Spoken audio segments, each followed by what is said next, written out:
ladies and gentlemen, we are very pleased to extend a very warm and hearty welcome and also invite on the dais our Chief Guest, Shri Anurag Jain, Secretary, Ministry of Road Transport and Highways. Please join me in extending a very warm welcome to our Honorable Chief Guest. Our guest of honor, Shri Shubhendu J. Sinha, Advisor, Niti Aayog. Mr. Anwar Benazuz, President, IRF Geneva.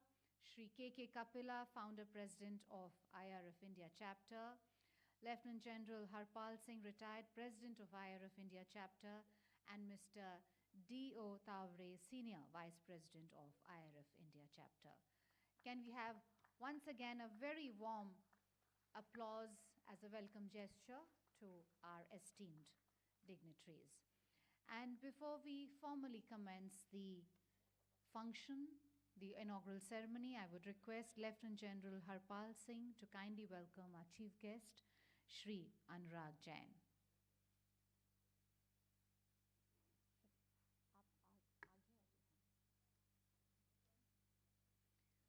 We'd like to formally welcome our guests, and may I request Lieutenant General Harpal Singh to kindly welcome our chief guest, Shri Anurag Jain.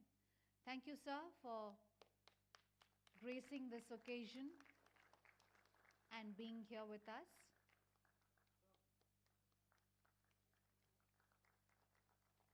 May I now request Shri K.K. Kapila to kindly welcome Mr.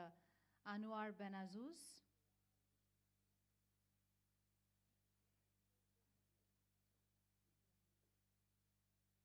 Ladies and gentlemen, please give a very hearty round of applause as a welcome gesture to our esteemed dignitaries. May I now request Lieutenant General Harpal Singh to kindly welcome Shri Shubhendu J. Sinha.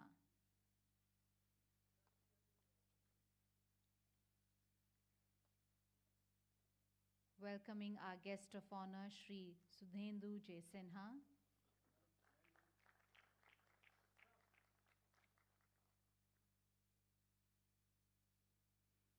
And may I now invite Shri Akhilesh Srivastava, and may I request him to kindly welcome Lieutenant General Harpal Singh. Please join us on stage. And may I please request you to welcome Lieutenant General Harpal Singh.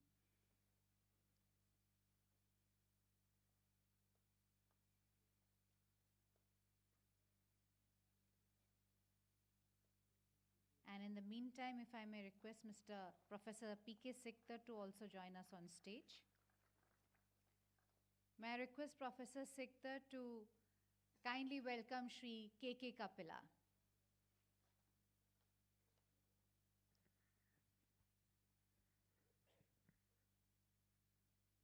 We'd like to now welcome Shri K.K. Kapila and requesting Professor P.K. Sikdar to do the honors. Ladies and gentlemen, I would like to now once again request Shri Akhilesh Srivastava to kindly welcome Shri D.O. Tavre.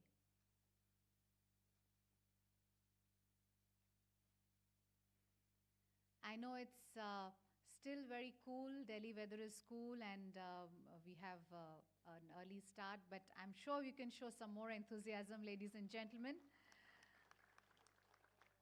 Thank you.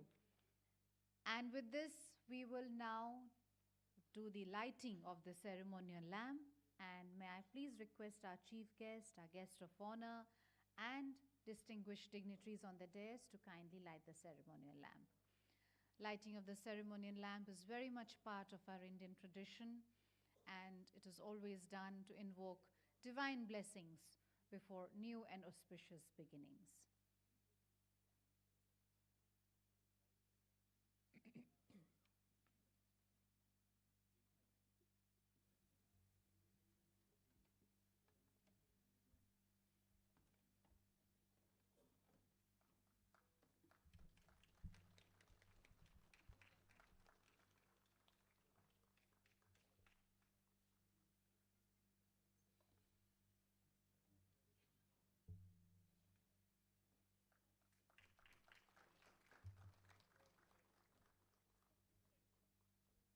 Thank you.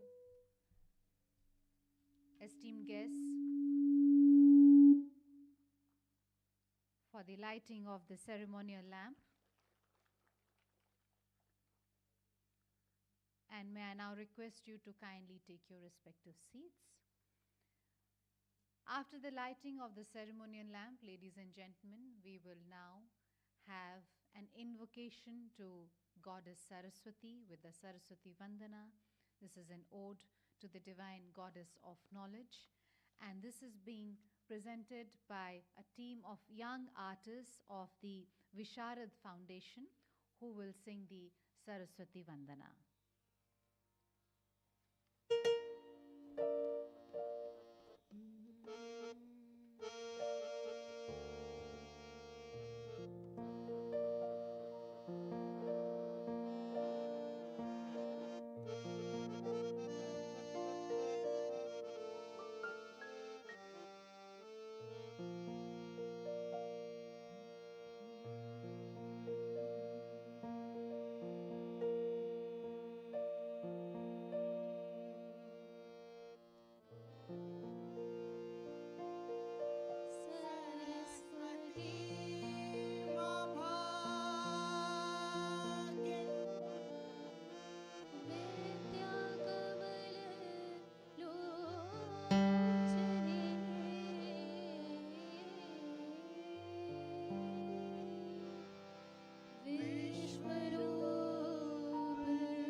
release this, Shri Anurag Jain.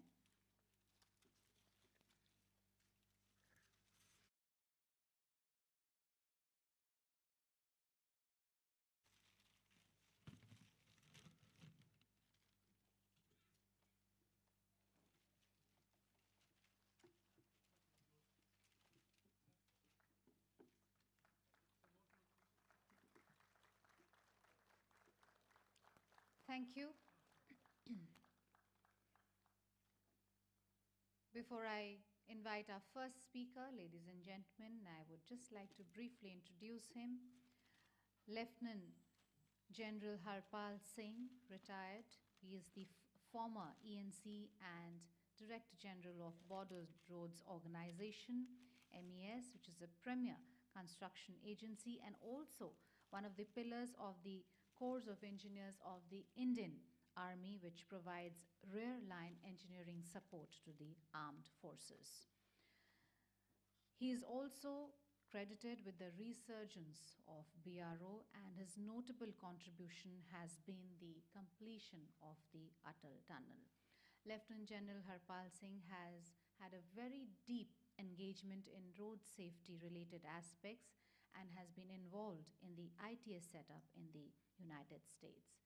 Ladies and gentlemen, with these words, may I please request him, Lieutenant General Harpal Singh, to kindly deliver the welcome address on this occasion.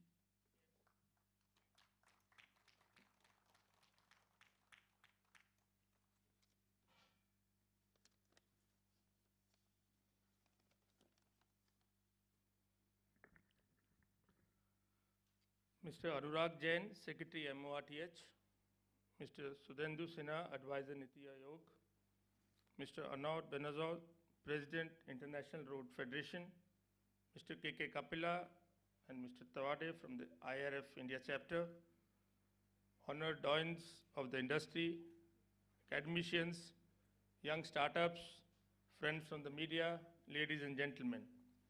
As the President of the International Road Federation, India chapter, it is with immense pride and a profound sense of purpose that I welcome you to this pivotal seminar. Today we stand at the threshold of a new era for India's road infrastructure, embarking on a journey to revolutionize it with modern infrastructure, modern equipment, technologies, sustainable materials, and policy guidelines. The government, under the visionary leadership of our Prime Minister Shri Narendra Modi ji, has ensured that our mission is clear, our vision is bold, and our resolve is unwavering. Let us delve today into the sense of our agenda, articulated through the key themes that will guide our discourse and actions. The tapestry of change, that is the modern equipment and technologies. India's road network, spanning over 6.3 million kilometers, is the second largest in the world, serving as a lifeline for its economy and society. As we project towards 2030, the demand of this network is escalating, driven by an expected urban population surge to approximately 590 million people and an ever-increasing middle class. The adoption of modern equipment and technologies stand as a first beacon of transformation. Imagine leveraging drones for surveying, AI for traffic management, and automation in construction to enhance safety, efficiency, and durability. These are not mere aspirations, but these all are tangible targets for us. Today, we challenge ourselves to integrate these innovations seamlessly in India's road infrastructure strategy, setting a global benchmark for technology adoption in road construction and maintenance. The next theme is on sustainability, which is as a creed, embracing all sustainable materials. Transitioning to the sustainable material is not just an environmental necessity or an imperative, but also an economic and society or a social necessity for India. The country generates over 1,000 tons of plastic waste daily, a staggering figure that underscores the urgency for innovative recycling practices within the infrastructure domain. By incorporating plastic waste in road construction, not only can we tackle the issue of waste management, but also enhance the quality of roads. It will result in reducing the greenhouse gas emissions, the use of admixtures, fly ash, rubberized asphalt, geosynthetics. All this will help in reduction of the greenhouse gas emissions and reliance on the traditional bituminous materials.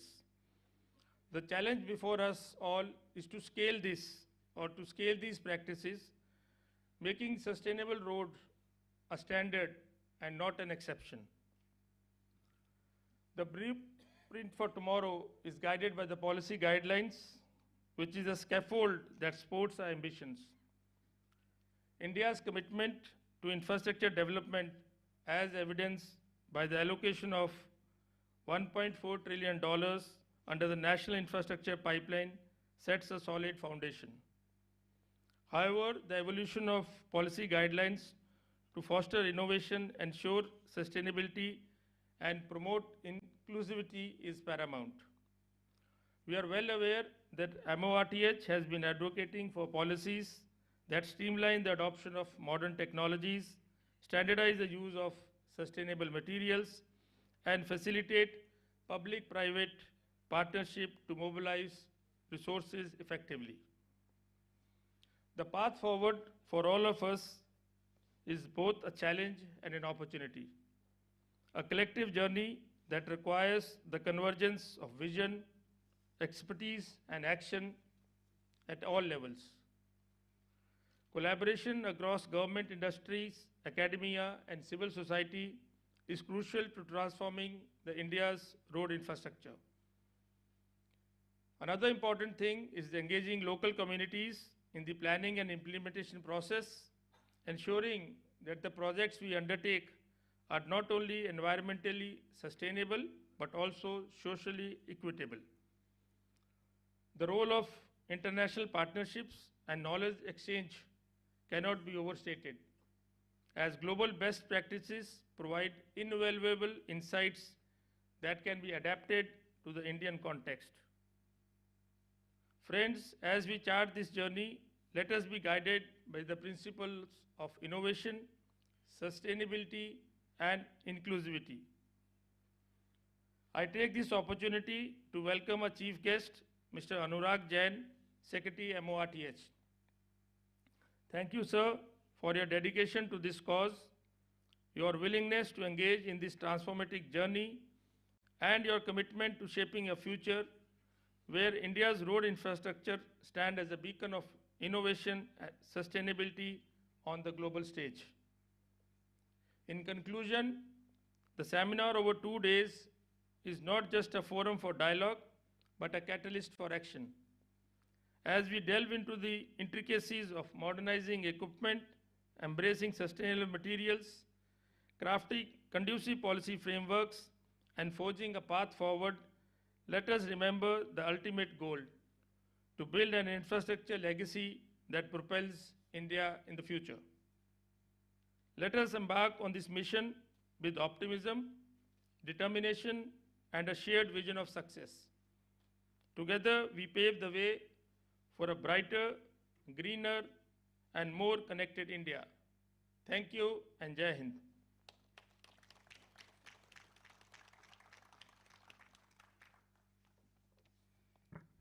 Thank you, Lieutenant General Harpal Singh, for your warm welcome remarks and also for setting the context of this conference. You made a very important and pertinent point of introducing plastic for road construction, which will not only reduce the reduction of plastic waste, but also help in building strong roads. Ladies and gentlemen, our next speaker has been a crusader for road safety for decades, having dedicated his life to this mission and has worked relentlessly for creating awareness and being instrumental in creating several policy changes for road safety. He was unanimously elected as the first non-European chairman of the International Road Federation, Geneva, in 2010, and after completion of 3 years of years or each as his chairman of IRF Geneva had bestowed upon him the title of President Emeritus in 2019. He has been the founder president of IRF's India chapter. His focus is to fulfill the UN Decade of Action, envisaging 50% reduction in road fatalities through various activities on the 5 E's of safe system. Ladies and gentlemen, with this, I am privileged to invite Shri K.K. Kapila, and may I now request him to kindly deliver the address.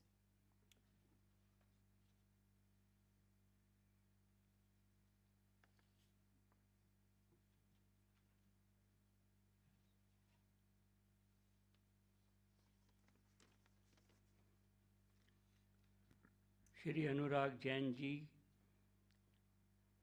Secretary, Ministry of Road Transport and Highways, other dignitaries on the dais and off the dais,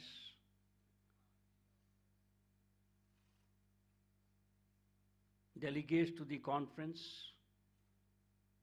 members of the media, ladies and gentlemen.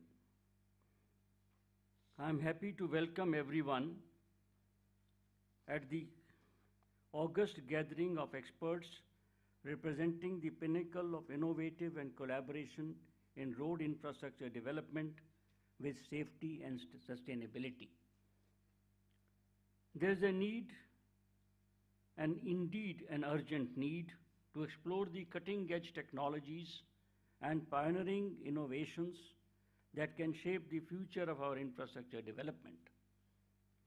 Such conferences serve as a vital bridge between academia, industry, and policymakers, fostering connections that align innovative research with practical requirements of our sector. The agenda presents a series of pressing issues that demand our immediate attention. Innovation in sustainable new construction materials. Natural resources are depleting and causing irreparable damage to the environment. At the same time, the rising cost of construction is also an area of concern.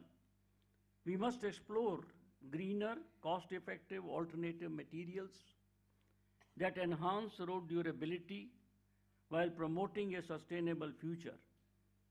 A lot is being deliberated on this in this conference by the experts. Smart and intelligent upcoming equipment in highway construction. The introduction of smart machinery represents a quantum leap in construction efficiency. This is the time for AI, IoT, and sensor-based technologies to explore the potential in the highway sector.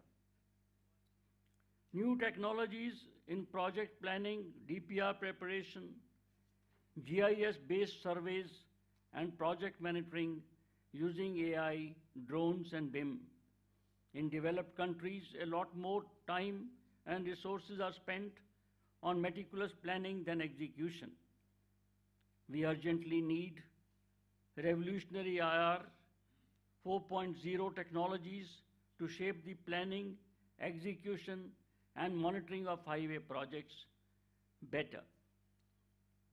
AI and GIS and drone can help to make better DPRs and project execution. Road safety remains a critical issue for India. Road safety is a sad state that with just 2% of vehicle, India contributes to 11% of global fatalities. This year, the figure has gone up by 10% again. We are looking for different approaches and technology-based solutions to tackle it.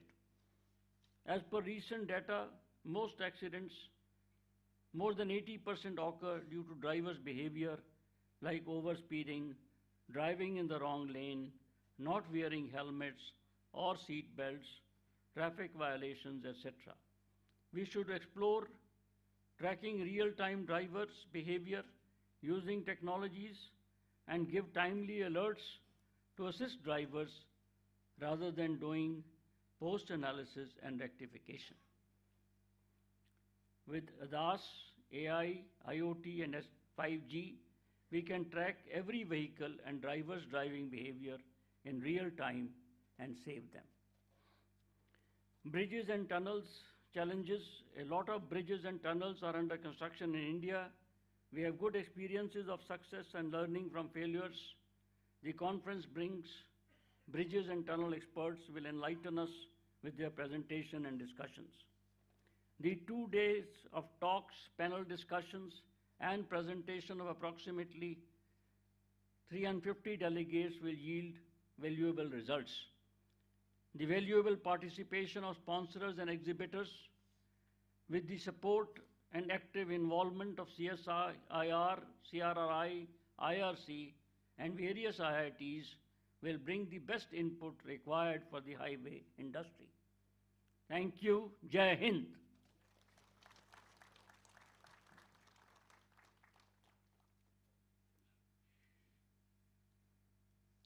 Thank you, Shri K.K. Kapila, for giving us a brief insight into what the conference entails and along with the theme of the conference. Ladies and gentlemen, our next speaker, we have Mr. Anwar Benazouz, who's the president of the International Road Federation. He started his career working in consulting engineering and moved to Unilever to work in different management positions. He was appointed as the general manager of the National Company of Motorways of Morocco, and at the helm of Autoroute du Maroc, he was given the mandate to ensure the sustainability of the company through debt restructuring and the change of ADM's mission to a service company, along with the modernization and digitization of operations. Mr. Benazouz has been serving as a board member of IRF for several years before he was appointed as a vice president in 2018, and the IRF General Assembly elected him as the IRF president in the year 2022, and his 3-year mandate runs till the year 2025. With these words, may I now invite him and request him to kindly make his special address.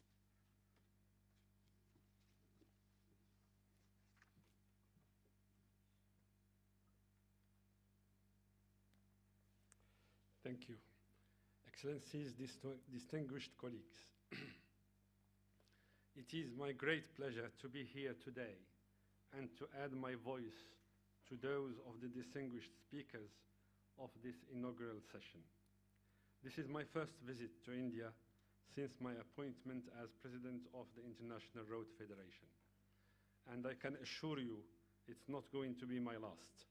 India is a very strategic country with important transport developments that are shaping and will be shaping the lives of billions of people while supporting a thriving economy. It's for those reasons that an antenna of our federation was set up here in 2009 as the IRF India chapter. I want to take this opportunity to thank Mr. Kiran Kapila for his leadership throughout these years, and thank the presidents and all the staff and the members who have made this journey of India, IRF India, possible so far. Our federation hit a major milestone last year with the celebration of the 75th anniversary. We look forward to building a successful long-standing legacy here in India via the IRF India chapter. Last week, I was in Geneva speaking at the annual meeting of the UNECE Inland Transport Committee. I was asked to express our federation's view on challenges and opportunities in global effort to reduce emissions from the transport sector. I mentioned 2 challenges and 2 opportunities, and I want to share them with you because they are so relevant for the theme of this conference and the conversations we will be having over the next couple of days. Among the challenges I mentioned, the lack of institutional capacity to plan and deliver change, and the consequential need to develop new systems, processes, and skilled professionals. The second, the inadequacy of traditional funding and financing instruments, which have not been designed to address the high risk and uncertain investments required to decarbonize the transport sector. This means creative financial approaches are much needed. As to the opportunities, I equally mentioned two. First, the adoption of new technologies and innovations, and second, digitalization. We have today the tools that can deliver significant results and impact, not tomorrow, but now. Not aspirational goals, but action. Our industry have made strides in all its subsegments, and we are in the position to deliver innovation, not just in the way we operate transport infrastructure, but directly upstream, in the way we think, we design, and deliver infrastructure. And the program of this conference is a testimony to that. The introduction of digital tools and artificial intelligence in a sector like the road infrastructure has been a complete game changer in our industry, allowing us to instill efficiency, generate savings in terms of costs, emission, natural resources, and to a point where we can reinvest savings to support other fundamental work like repurposing infrastructure to serve other modes of transport or increase the resilience of our transport network. Hence, we welcome the efforts from authorities at all levels to create the policy and regulatory frameworks that are much needed to truly support the adoption of new technologies and innovation, including intelligent transport system and digital solutions. There is a collective, strong, and clear call from the industry to act with pragmatism, to ensure a just transition, and to embrace innovation. It's a call that the IRF has voiced and keep on voicing, both at national and international level. Not only in line with our mission, we have also been diligently working to enhance coordination and partnerships among all relevant stakeholders, as we strongly believe that we need partnerships at all levels to be able to deliver. In line with this belief, we have launched an IRF Innovation Committee to nurture, facilitate, and harvest new ideas and solutions, thus fostering innovation in our industry. You are all welcome to join us in this effort and to contribute. Ladies and gentlemen, we all work to empower a sustainable mobility, because empowering mobility means empowering people by providing them with opportunities. It's in this spirit that I am pleased to inform you that the theme of the IRF World Congress, to be hosted in Istanbul, Turkey, on 15th to 18th of October 2024, will be connecting to empower mobility, roads as enabler of sustainable future for all. The chosen theme for this edition of our Congress reflects our dedication to envision a future where roads serve as pathways to empower mobility in all its forms, whether on foot, on a bicycle, on public transport, or motor vehicle, in urban or rural areas, thus connecting communities and fostering sustainable development on a global scale. Organized every 4 years for the past 7 decades, the IRF World Congress 2024 will be an inspiring journey on how to pave the way for a future where roads are part of a transportation system that unites, empowers, and provides access to opportunities to all. The program foresees also a closed ministerial meeting to be hosted on October 15th. The theme of the ministerial meeting is decarbonized and resilient transport for resilient societies and economies. You are all cordially invited to attend and contribute to our Congress. We have a call for presentations and papers open till the 10th of March. I encourage you to submit your work, products, and ideas. A flyer with all the relevant info is in your bag. Ladies and gentlemen, we all have a common destination, delivering mobility systems for all. And the only way of achieving this destination is to embark on this journey together. We stand ready to support you and our sector in the implementation of this revolution, which is driven by technology and innovation. And we look forward to working with others to deliver collectively on this strategic and common mission. Thank you.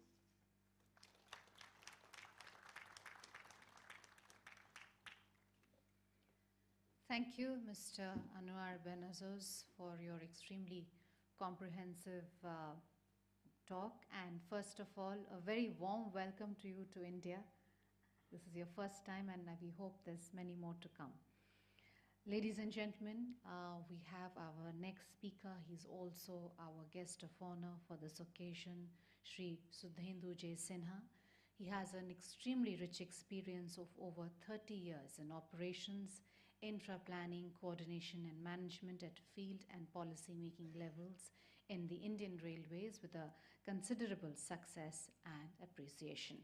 His performance has been recognized and awarded twice at the national level, National Award for E-Governance 2019-2020 for excellence in providing citizen-centric delivery by the Department of Administrative Reforms and Public Grievances. It has also won the National Award for Outstanding Service by the Ministry of Railways, Government of India in 2006 and thrice at the Ministry of Railways level. He's also served as a Dean of the Indian Railway Institute of Transport Management, Lucknow, and as a General Manager Web Applications at the Center for Railway Information Systems. Ladies and gentlemen, I would like to now invite our guest of honor, and may I now request him to kindly make his special address.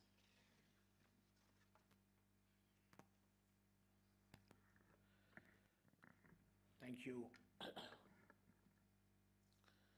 Respected Secretary Sir, President Emeritus of International Road Federation, Mr. Kapila, the current President, General Singh, all the distinguished members, the delegates who are present here. I am watching with tremendous delight that International Road Federation, this is making its presence felt in this country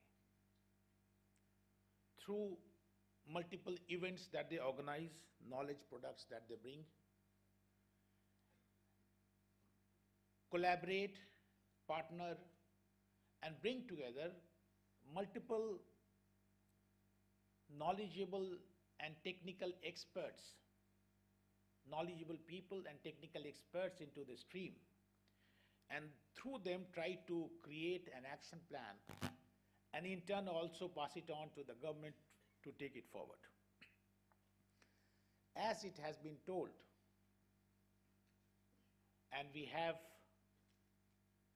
Secretary Moth leading it from the front, that infrastructure is one of the key focus on which India aspires to move forward.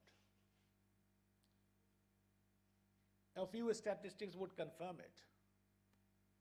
In the stream of, if you see the allocation this year, it is 11,11,111 crore rupees. That is the allocation. And if you compare it with last, say, 8 to 9 years, it is almost 6 times. When you see precisely the road sector, this allocation for roads is 16 times as compared to what it was, say, 7 to 8 years ago. Now the results have been definitely fabulous.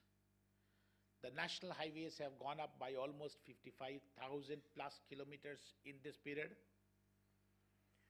The rural roads, because inclusivity is again one of the focus, and you see it so clearly laid out in the budget that the inclusive development, by that is meant both geographically as well as social inclusiveness. That is the guiding motivation for developing forward. So the rural roads have almost doubled during this period from 4 lakhs to 7.5 lakh kilometer.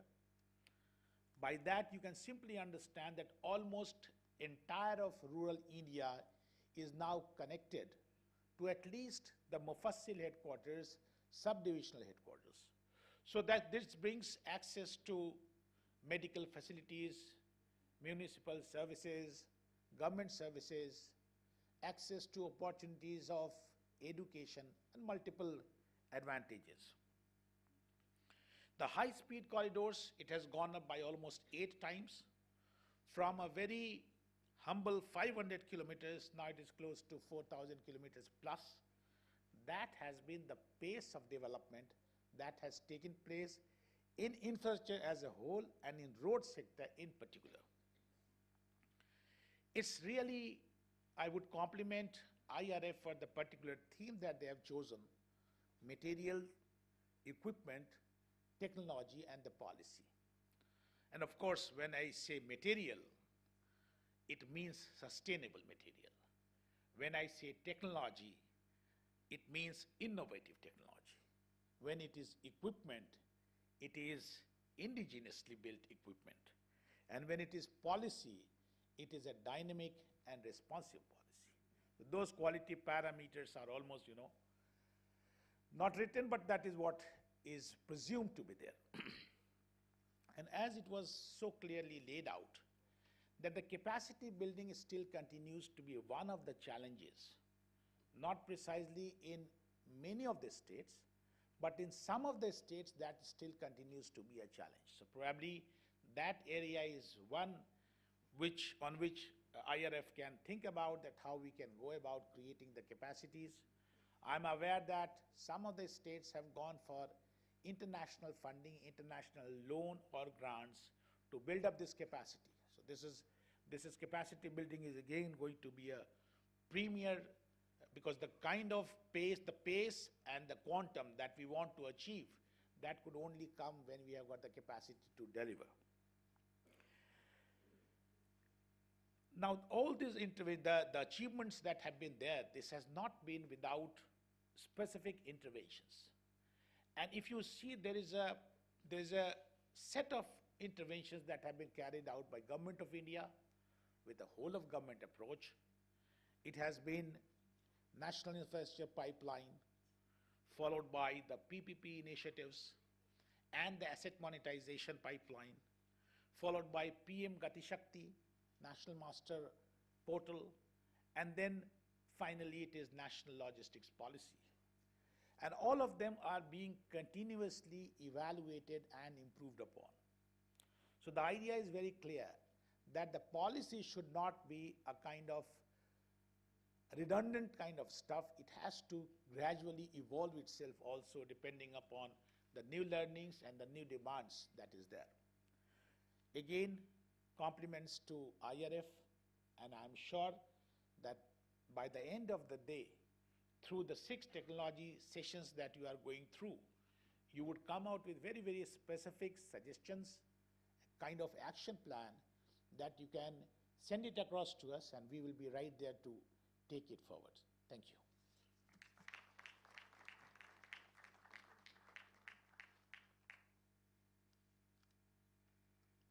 Thank you, Shri Sudhendu Sinha, for your kind address and for your words of assurance.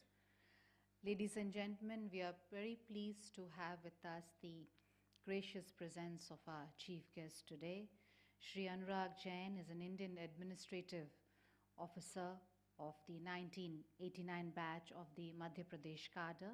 He assumed the charge of secretary in the Ministry of Road Transport and Highways in April 2023.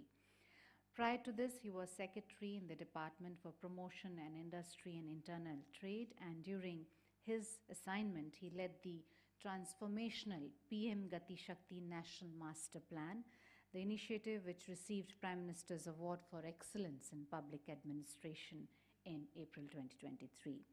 He's also had a very vast experience of finance, information technology, district administration, and rural development.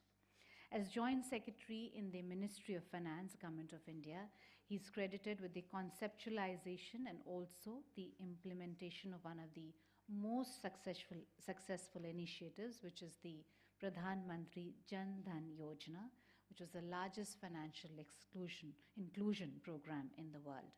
And as Secretary to the Chief Minister of Madhya Pradesh, he was the prime mover of the enactment of the Public Service Delivery Management Act, which was an innovative concept adopted by more than a dozen states in the country.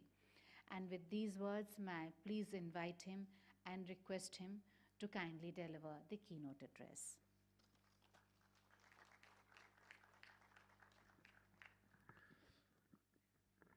Respected Sudhendu ji, Kapila ji, Anura Benazos ji, Lieutenant General Hardeep ji, Tawle ji, all the dignitaries, media, and the guests and the participants of this workshop. Let me join in congratulating IRF for this wonderful organization, because the theme selected is very apt. That is something which will help us move forward. Many of the things which are going to be discussed there, I'm sure they'll be relevant to us, and we'll look forward to the outcome of the workshop. And I hope that you'll share those. I was just going through the sessions which are going to be there, right from technology to road safety to innovations, and I'm extremely pleased about a session which you have included is a startup, because that is something which is very close to my heart.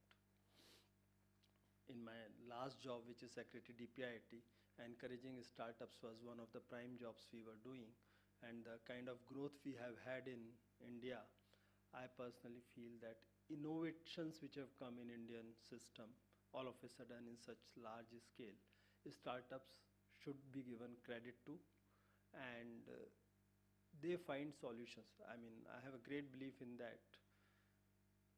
Whatever problems you have, you just throw out a challenge, create a hackathon, you will have n number of solutions. That is the innovative mind of the country. And that is the real hope and our strength. As far as government, what government is doing, Sudhenduji and other speakers have already brought forward how things have improved, our construction has improved. But just to quote one figure, in last 9.5 years, we were actually comparing decade by decade for something. By the time we close this March, we would have constructed 95,000 kilometers of road in the just 10 years period. We have already crossed something like 92,000, and it's still 1 month to go, and we are on track to do that. Sudhenduji covered that we increased the national network by 60%. But what is the key? We have actually changed the quality of the planning and the way we build the infrastructure. First of all, going forward, Honorable Prime Minister gave us Vision 2047, and for the first time in the country we started talking about a Viksit Bharat. Before that we were always talking about a developing country. Viksit Bharat by 2047. So the infrastructure should also be befitting a country which is developed. So with that thought process, we started creating the vision for the roads. First, if you look at India's journey from 1947 to till about 99, 2000, we always had a project approach. We'll pick up a project, try to deliver that. 99, for the first time, we started with some kind of corridor approach. We created this golden quadrilateral, then north-south corridor, east-west corridor. But still, rest of the things continued as in project mode. In 2017, we came up with Bharatmala, which was basically based on a scientific study called LEAP study, and it was on a corridor basis. But now we are moving one step ahead of that. It is whole of government approach, integrated, intermodal. It's an integrated planning with all the other infrastructure players like railways, port, aviation, etc. So that is a leap forward. This has been led by PM Gati Shakti, which the speaker while introducing said that I was fortunate to be there when we created that program. It has actually broken the silos in the governmental functioning. What it does, if I want to see what railway is doing, at this moment, I can pull in their latest updated layer and see what they are doing. What the forest layer looks like, if any other mining lease has been given, I can pull in the lease layer of mining data and I would know the lease which has been granted, whatever the updation of that layer is. If it has been updated yesterday, I'll have that updated layer with me. So that actually revolutionizes planning for me. For creating the vision, what we did, because of PM Gati Shakti, we had access to existing infrastructure, be it national highways, be it state highways, be it major district roads, maybe it other roads, Grameen roads. We had access to full infrastructure of the country, railways, aviation, everything there was available.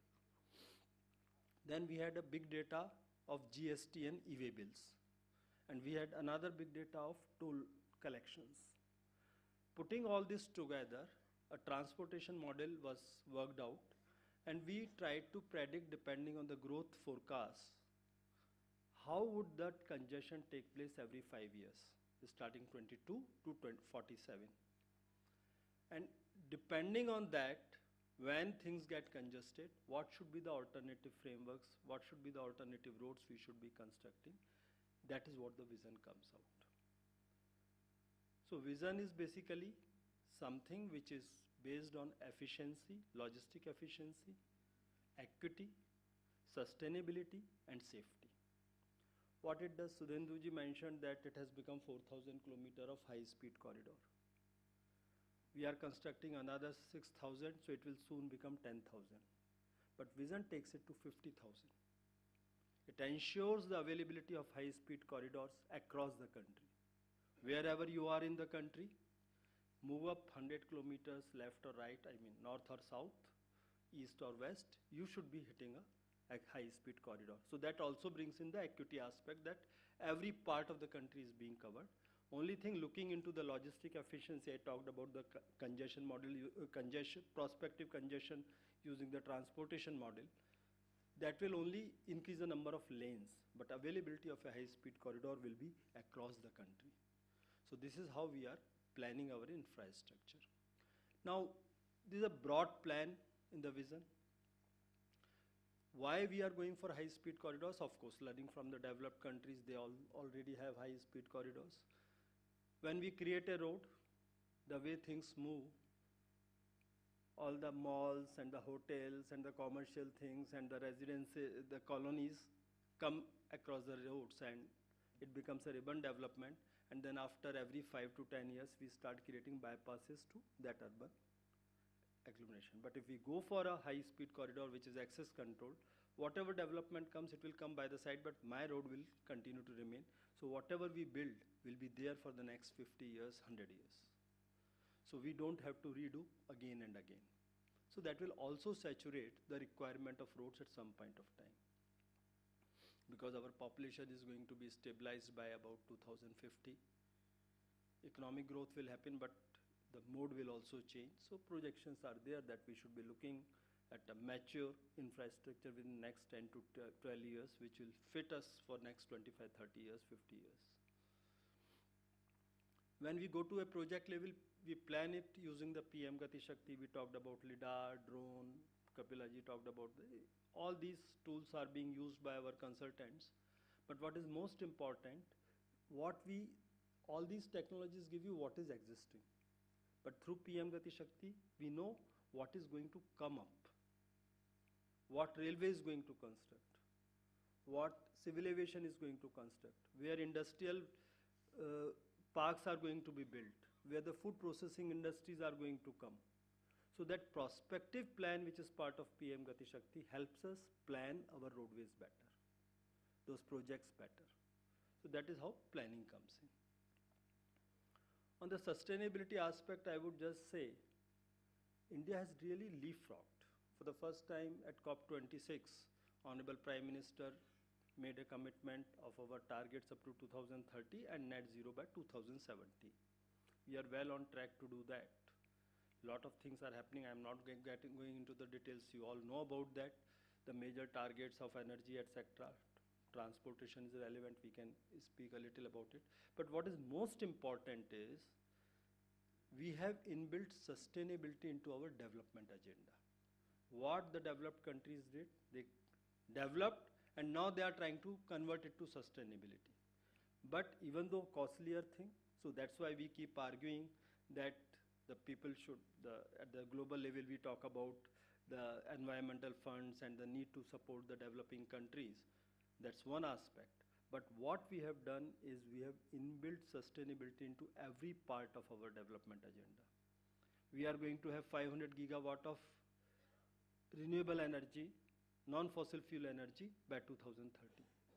That will be half of the total energy requirement of the country. So even though costly, as of now, but it is sustainable. That is a path we have taken forward. Same way in the road infrastructure, sustainability is being taken into account. We have allowed all kinds of sustainable technologies, like Kapilaji talked about the use of General Hardeep talked about plastics. We have already come up with a policy for utilizing urban waste, and we have allowed that, and we have given special concessions to the contractors who are willing to do that. We have extended our support to municipal corporations to set up these plants and will use that. So we have made policy interventions for that. Other sustainable things like reusing the material, basic that 3R philosophy of reducing, reusing, and recycling. That is integrated into our policy. We are allowing CTB, CTSB, geosynthetic fibers. All those things are already allowed. Actually, our tenders are just provide for outcomes. The contractor is free to have his design. The value engineering is permitted. And we are actually insisting with our DPR consultants to ensure that the value engineering is done at the DPR stage so that nobody can later on accuse us that you have given this benefit to the construction agency. Now, road safety, that is also very important. We had a system of identifying black spots. There used to be a delay of about 5 to 6 years. I'm happy to share that we have actually analyzed the data till about 3 years back, declared all the black spots up to happenings on 2020. That was one aspect. That thorough research of the earlier data is taking place separately. But we have moved forward. 2023 data, starting 2023. Now we are updated. The last month's data is analyzed this month, because we have created an integrated platform, electronic platform of electronic detailed accident report. And the instructions are very clear, which we have laid down to our officers, that next month you have to give a certificate. All the accidents which took place previous months which caused fatality, they have been analyzed, and if there is any engineering defect, the short-term measure has been initiated. And for the long-term measure, if it is required, we have initiated the process to get the approval, because long-term measure will need to come up to a higher level for approval. Using the coming model code of these 3 months, when we'll have less of activity as far as certain activities are concerned, we have taken a decision inside the ministry that all the identified black spots, the DPRs would be formulated, and immediately in June, we will sanction all black spots corrections in one go and try to finish them in 1 year. Certain projects being a little long term, if you have a flyover to be constructed, it may take 2 years. Accepting those projects, everything would be, we would target to complete by March 25 and rest in 25-26. So that we can actually with confidence say that our roads don't have any engineering defect. But as Mr. Kapila brought out, the other is, I mean, whenever I go to these conferences now, people have started talking about the defects, engineering defects on the road and the engineering defects in the vehicles have really gone away or have reduced to a very bare minimum. But it is the driver education behavior. So we have started engaging ourselves how to improve on that also, and I am sure with times to come. But especially one of the major things which will happen is once you have these access controlled highways, the accidents will go down by themselves. You have divided carriageways, you ensure that your roads are not overcrowded, the accidents go down. And when you have accidents on lower roads, I mean the MDRs or the village roads, there actually the fatality is less. Fatality is more on the national highways when you are actually going through high speed. All this is going to result in better infrastructure, which will also bring in the logistic efficiency. Just taking one example, Delhi to Mumbai, as of now a truck takes about 72 hours. Once we complete this Delhi-Mumbai expressway, the travel time will be about 24 hours, but taking into account the rest period, etc., which a driver would require, the actual time would be maybe about 30-32 hours. So the rental for the truck, the cost of manpower goes down to less than half. And incidentally, the studies have shown the diesel consumption goes down by 42% in these roads, which we have, actually a study has been done. The basic reason is that you have an access control, you go without braking, which actually is an energy guzzler, and then you have to accelerate again. That's again energy consumption. So avoiding that, your diesel bill also comes down. So what it means is the cost of transportation, freight transportation, will come down by 40 to 50% for sure. That will add to the logistic efficiency. So when we made our logistic policy, we talked about bringing down the logistic cost from 14% to 8 to 9%. One of the major costs is transportation cost. Out of that 14%, about 7 to 8% is transportation cost. And if you are shaving off 40% of that, so about 3 percentage points or 4 percentage points you are shaving off from the logistic cost only on this basis. So that is a vision forward. So road infrastructure, which is efficient, which is equitable, which is sustainable, which is safe, that is our vision, and we are going ahead, and I am sure with the help of the whole ecosystem, because it is the contractors who actually build them. We just provide the policy and the funding. Plus, we are also doing a lot of work on the PPP, which is actually resulting in a lot of private capital coming into this structure. I am sure with the support of all the stakeholders and the whole ecosystem, we are on the right path, and soon we'll be there when we can say with pride that we have an infrastructure which is befitting a developed country in next 10 to 12 years. That's the vision. I wish success to this conference and look forward to the recommendations which we can build into our policy. Thank you.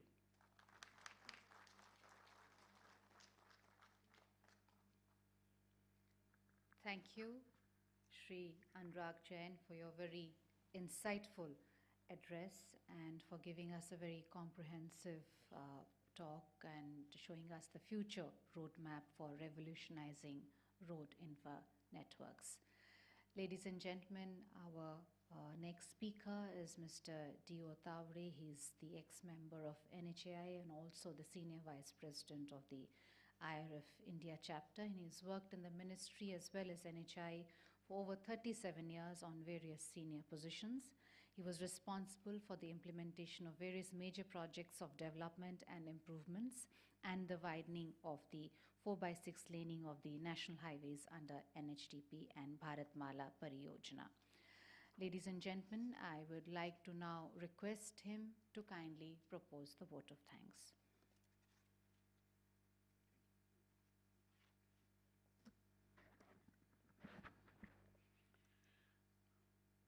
Respected Chief Guest, Shri Anurag Jain Sir, Secretary, Ministry of Road Transport and Highways,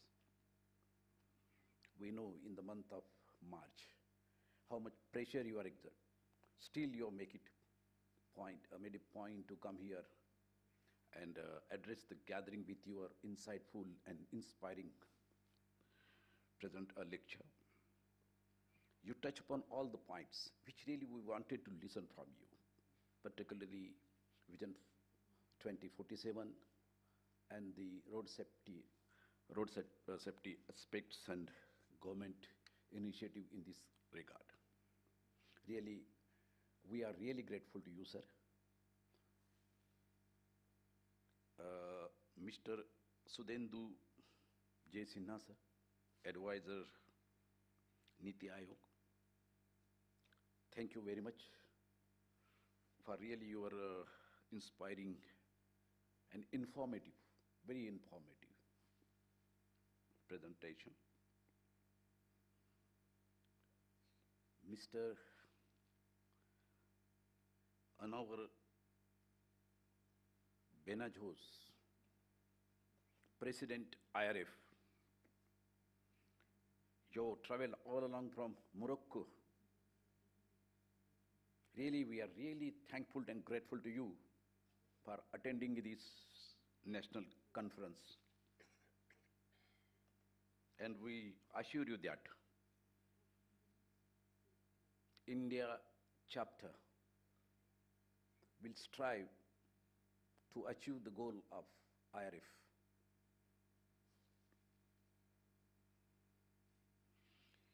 Our founder president and President Emirates, Shri K.K. Kapila Saab, he's an inspiring figure to all of us. With his inspirations and motivational, we could able to arrange this 2 days conference. Thank you very much, sir. And IRF India chapter is really thankful to you for your fullest involvement. Our President, IRF India chapter, Lieutenant General Harpal Singh, retired. Thank you very much, sir. I'm closely associated with you during last 1 year since you have taken over as the President, IRF India chapter. You are very, very sincerely wanting that we should do something. We should not only speak on the dais and conferences, but in ground also, IRF should contribute. With our limited resources and manpower, sir, definitely we are doing and we will be doing. And Mrs. Sujana Jhamataro, our Director General, IRF Geneva, thank you very much for attending and supporting and guiding us this 2 days conference. All our presenters, without your support, presenters and active participation presenter, this would not be possible to conduct such a conferences. Thank you very much, sir. Our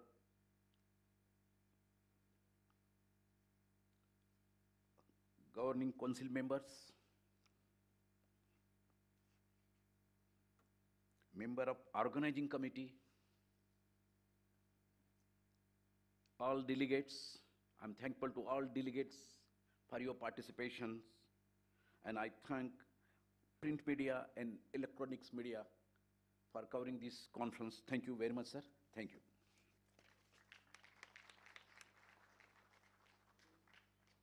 Thank you, Mr. Tavde. Thank you, sir, for your kind presence and your inspiring words.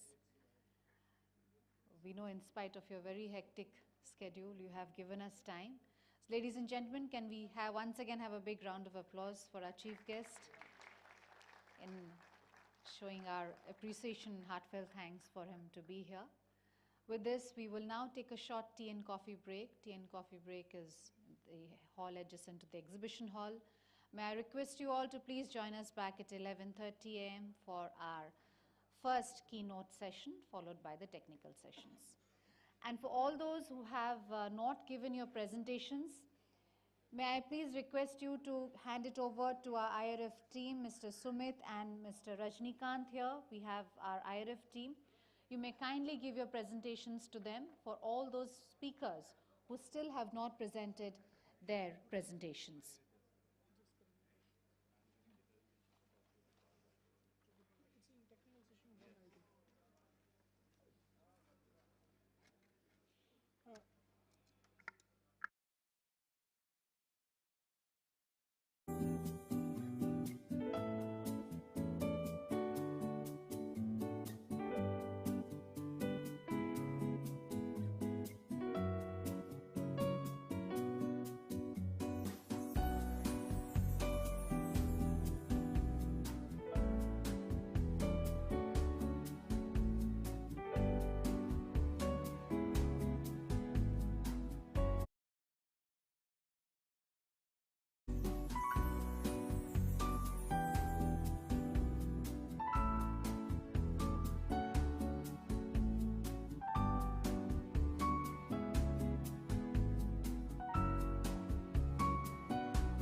Check, check.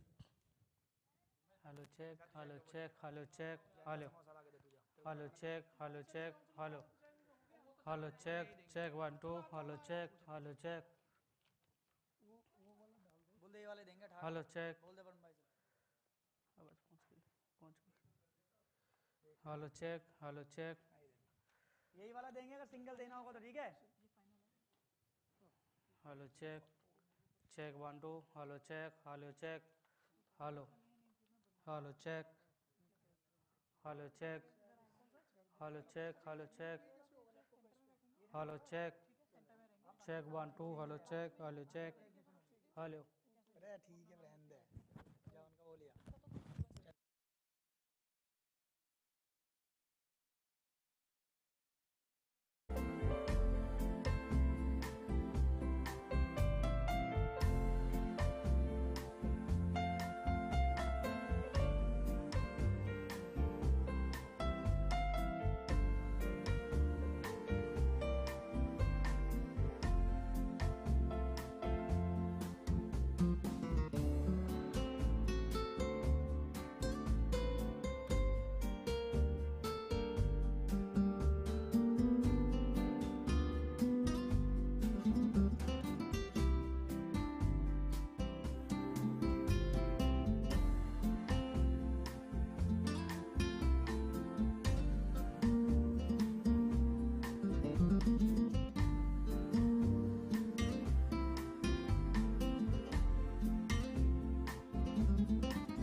Hello, check. Hello, check. Hello, check. Hello, check. Hello, check. Hello, check. Hello, check. Hello, check. Hello, check. Check 1 2. Hello, check. Hello, check. Hello, check. Hello. Hello, check. Hello, check. Hello, check. Check 1 2. Hello, check. Hello, check. Hello, check. मेरे से पंगा मत ले. Hello, check. Hello, check. Check, check, check. Hello, check. Hello, check. Check, check. Hello, check. Hello, check. Hello, check. Hello, check. Hello, check. Hello, check. Hello. फुले हो जाते जाते थोड़ी ना. Hello, check. Hello, check. Hello, check. Hello, check. Hello, check.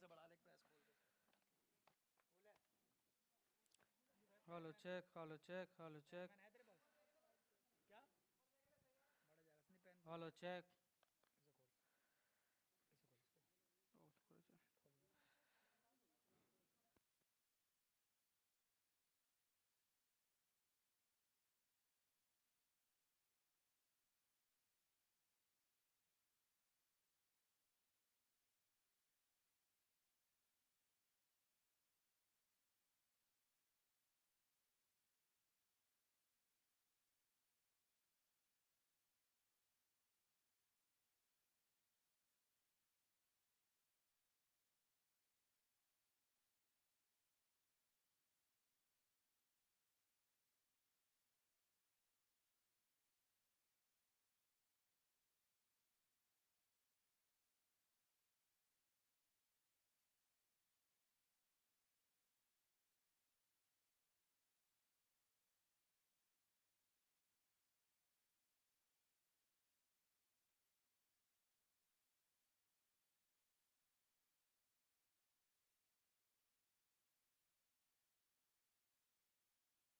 Check, check.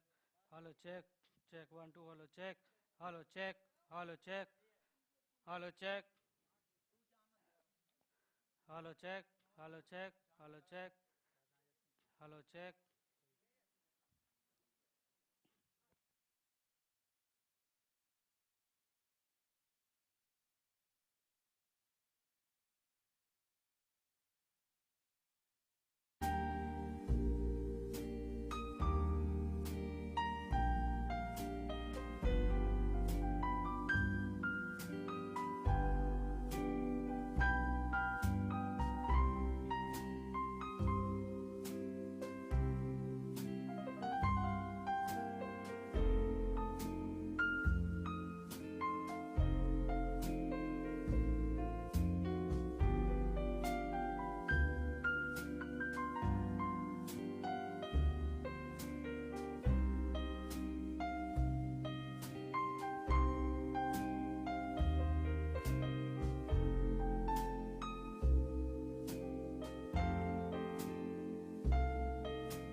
Good.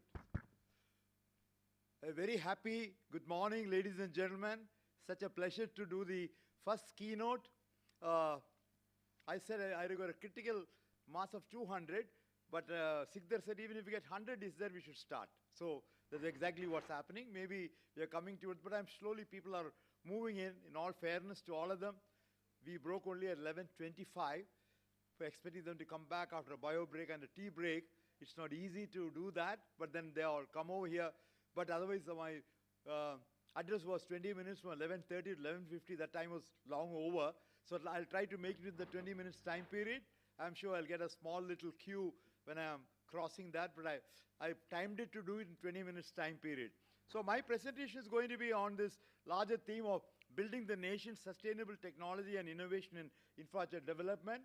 In the context of the overall theme over there, we are at a... It's not moving? Yeah, sorry. Yeah, the whole world is moving from 6.1 billion to around 9.3 billion. Developed countries, the population is going to shrink from 1.2 billion to 1.1 billion all over the developed country. Developing is increasing from 4.9 to 8.2 billion. Very interesting one, where large number of countries are trying to catch up, and we also are going to be one among that as a Vikasit Bharat or developed country there. And the whole 8 billion cross for the whole world, China, India, and Africa together will have about 1.4 billion plus, each one to be a little more. India is slightly crossing 1.42 now, China 1.41, all the 53 countries of Africa 1.4 billion plus. So just give an idea of where all the developmental initiatives are going to come in a large way with population increase. India itself, from a small level of roughly around 320 million in 47, we have come a long way. We have crossed already. I gave only 2021, 2024. We are reached now. We are at 1.42 now, or 142 crores population. But more important is the big thrust from the rural to urban. The urbanization shift is phenomenal, and that's already gone to a very high level.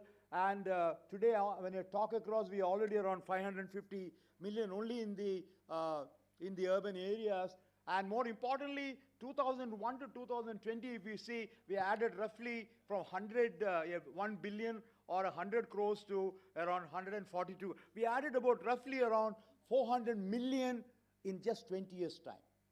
400 million population in India in 20 years' time, more than 1.2 times of the United States getting added in 20 years here. It took 5,000 years of India to make it around 320, and it took about just 20 years' time to make it 400. That's just, so that's the type of demographic that we got to keep in view. India's need for, therefore, all the infrastructure, the roads or the bridges or highways or everything you want, ports or airports or sanitation or housing, water supply, sewerage, everything has got to be added during that particular time period. And India is doing in a very large way, modernized, upgraded highway. I don't have to talk about that. Phenomenal amount of thrust going there. India's railway network also expansion in a very large way. And this is one of the biggest amount of growth moment in the sector. Civil aviation through airports in a very big way. You're hearing about the large number of new airports coming. Around 250 new airports are going to come in a very short period. Port sector is equally around 6,400 kilometers of coastline. Port construction is equally an important area on the type, depending upon not only the movement of the people, but also the cargo movement in a large way under National Maritime Development Program. Energy sector is phenomenal growth. You already heard the Secretary talking about in renewable energy alone is going to 550 gigawatts coming, and that's going to be about 45 to 50% of the total energy need, and that's going to be a major sector. And equally closer home to the sector where I belong to is the water supply, sanitation, sewerage, drainage, waste management, roads. They're also, when these roads I'm talking about are the internal roads coming. And along with this is a larger umbrella, one of the Gati Shakti for infrastructure, 100 lakh crores of investment to come in a long time frame is big commitment at the highest level from the government to show India's development agenda really receives a big thrust. And Gati Shakti has been mentioned many times by most of the speakers, not only from Niti Aayog side, but also on the Government of India side. And I think this is very, very important. It has never happened like this earlier. And this is my 58th or 59th year after my service there. I never seen such a thrust that's happening in the last 10 years' time as we have grown all along. But this type of thrust going for the infrastructure is something phenomenal over there. And here again, this is where obviously a lot of money is required, which was mentioned not only from the budget side, but also from the private investments coming in technology. And more important is not only money coming, technology in a large way. And that's more important, whether you want the tunneling to be done or you want it cannot be business as usual of doing in a conventional way. You look at substantial amount of new emerging technology coming. When you want the longest tunneling to be done or stabilization to be done, major equipment. And the last around few years' time, some of the best projects have been completed in the shortest possible time. Many roads projects, bridge projects all across, I don't know how to mention to people who are already in this particular way. A sense of pride is there among all of us. So all this happening in India, we are catching up a little later than many developed countries, but we are using the best possible technologies. Therefore, and the last component is, of course, as the Secretary rightly said, the right level of project management, maintenance, and planning required for that to do it on time. And that's an area we are again going to catch it up. In that time, cost, and quality in terms of technology is an important one. So you look at all the three issues coming, and we have to work on each one of them common large way. And infrastructure is one area of both offsite and onsite, both highway, link, road, water, sewage, and multiple modal transport, as well as internally within your city development. Again, to which mention was made by the Secretary, when you deal with substantial amount of township development, including malls and IT projects, you require to that component also to come up in a large way. A lot of money is going in this sector, and we are aware.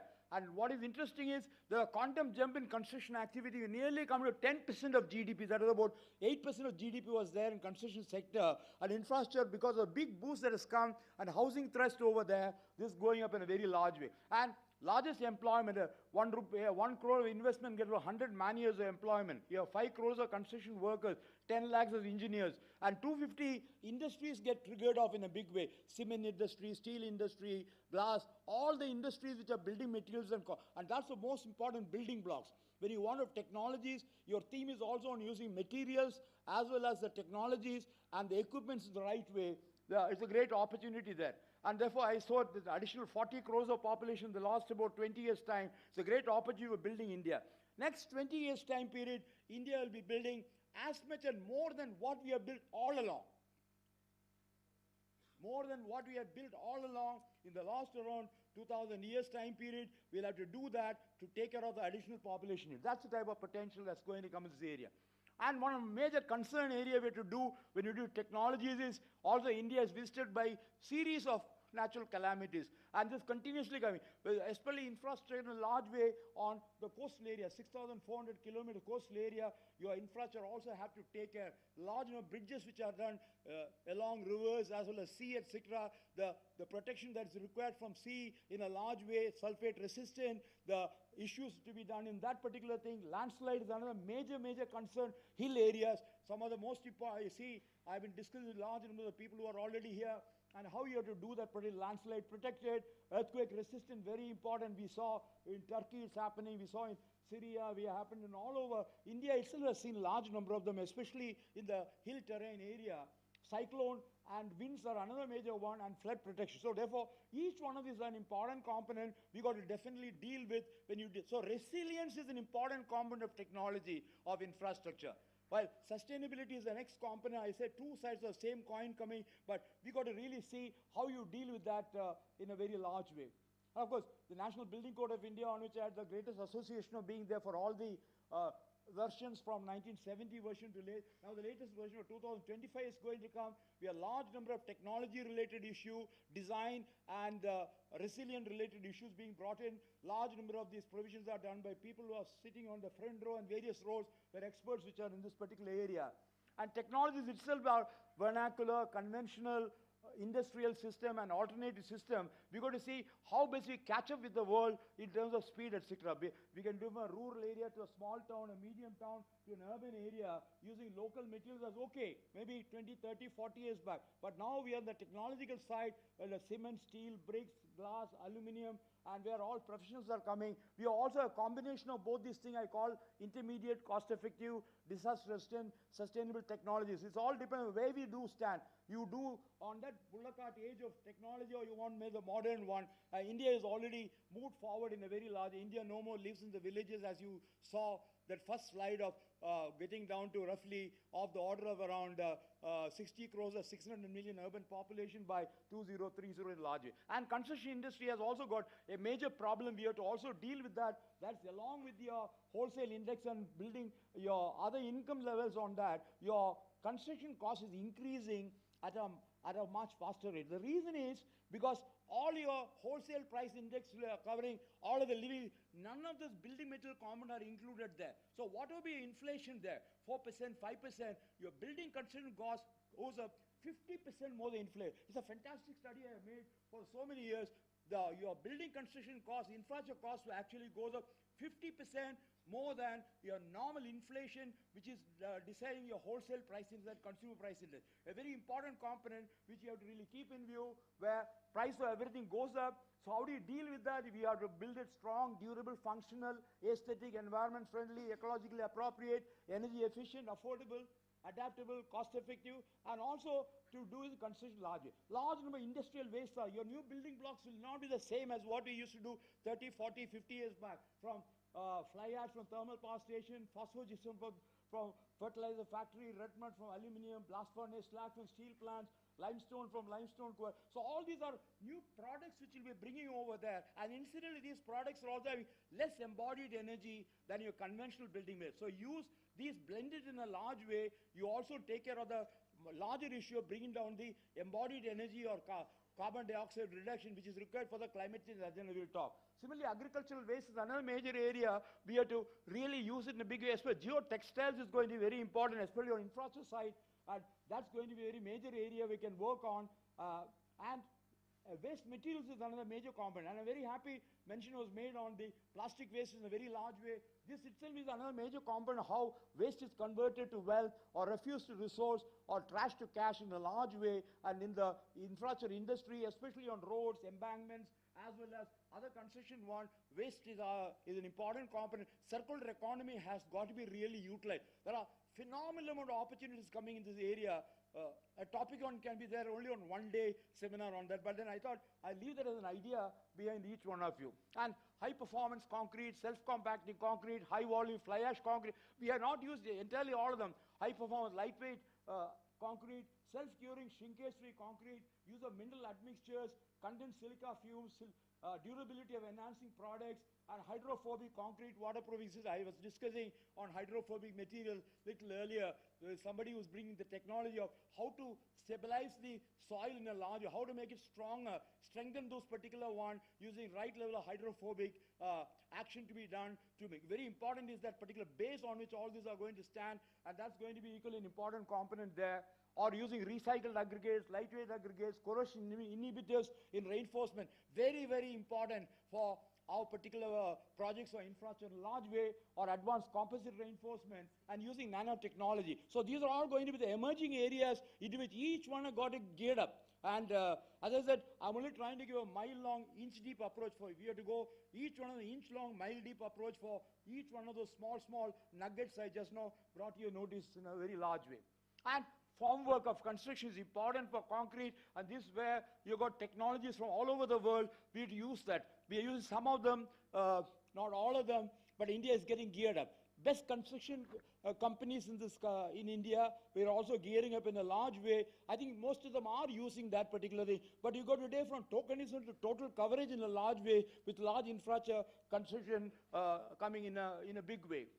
Equally important is the climbing platforms, the rope suspended platforms for construction, and also equipment. I'm happy very immediately after this session you're going to have so many people going to talk on equipments and machinery, and that is where the real crux is, delivering that particular right type of equipment at the right time for different locations, up in the hills or in the coastal areas or down in an area where the problem of not able to unreachable site there.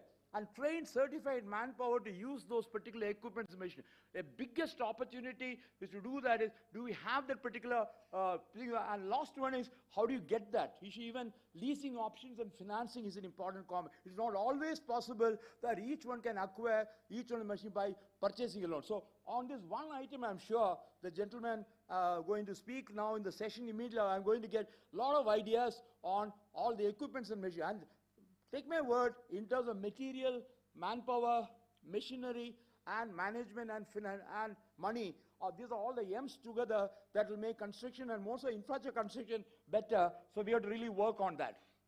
And prefabrication, of course, has become a very, very major area. Most of the best infrastructure projects have successfully done, more so in infrastructure, not in buildings so far, has come because of the precast element being done in a site, your transport to a particular thing, and your erection is coming, and therefore, there again, equipment machinery will play a very important role, and India is really gearing up. Your metro rails or your other major bridge projects or rail projects, all of them have done phenomenally well.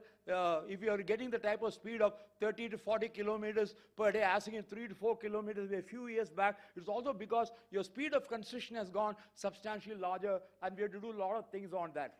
And another important component which is also mentioned by Secretary towards the end over there is the concern climate change. And everybody is talking of the climate change agenda, whether it is COP 26 or 27 or 28, the whole world is talking about that. How do you get the net zero carbon coming by 2050? And Secretary mentioned 2070 for India, because we have to catch up, we have to build up for the additional 400 million, 500 million new population. We can't do like I told you, while developed countries, population is coming down, their development is already over. You have to do the development at this point of time. So you can't do it the same 2050 level. So issues on environment, ecology, energy, quality of life, sustainable development, life cycle assessment, especially infrastructure requires larger life cycle to come over there. Unlike buildings can be a little smaller, 40, 50 here, it will stand, larger time period there. And lastly, more important is the carbon footprint reduction. And that is where the decarbonized environment. So technology will undergo very, very major change in this area.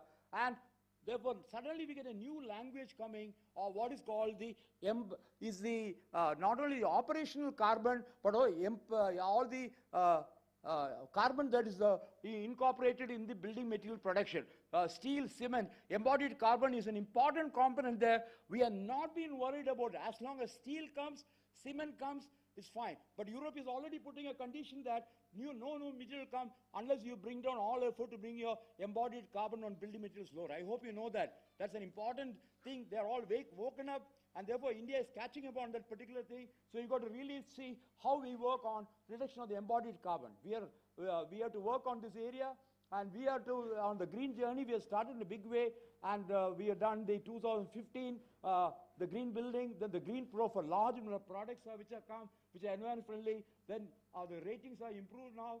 Net zero is a new component, net zero energy, water, and also net zero carbon. And the latest one is the low carbon initiative. How do you bring down, and everybody is worried, and engineers worry, if you can't get steel, if you can't get cement, which produce a lot of embodied carbon, what are going to be the new building blocks? So how do you bring large number of new products which are coming over there?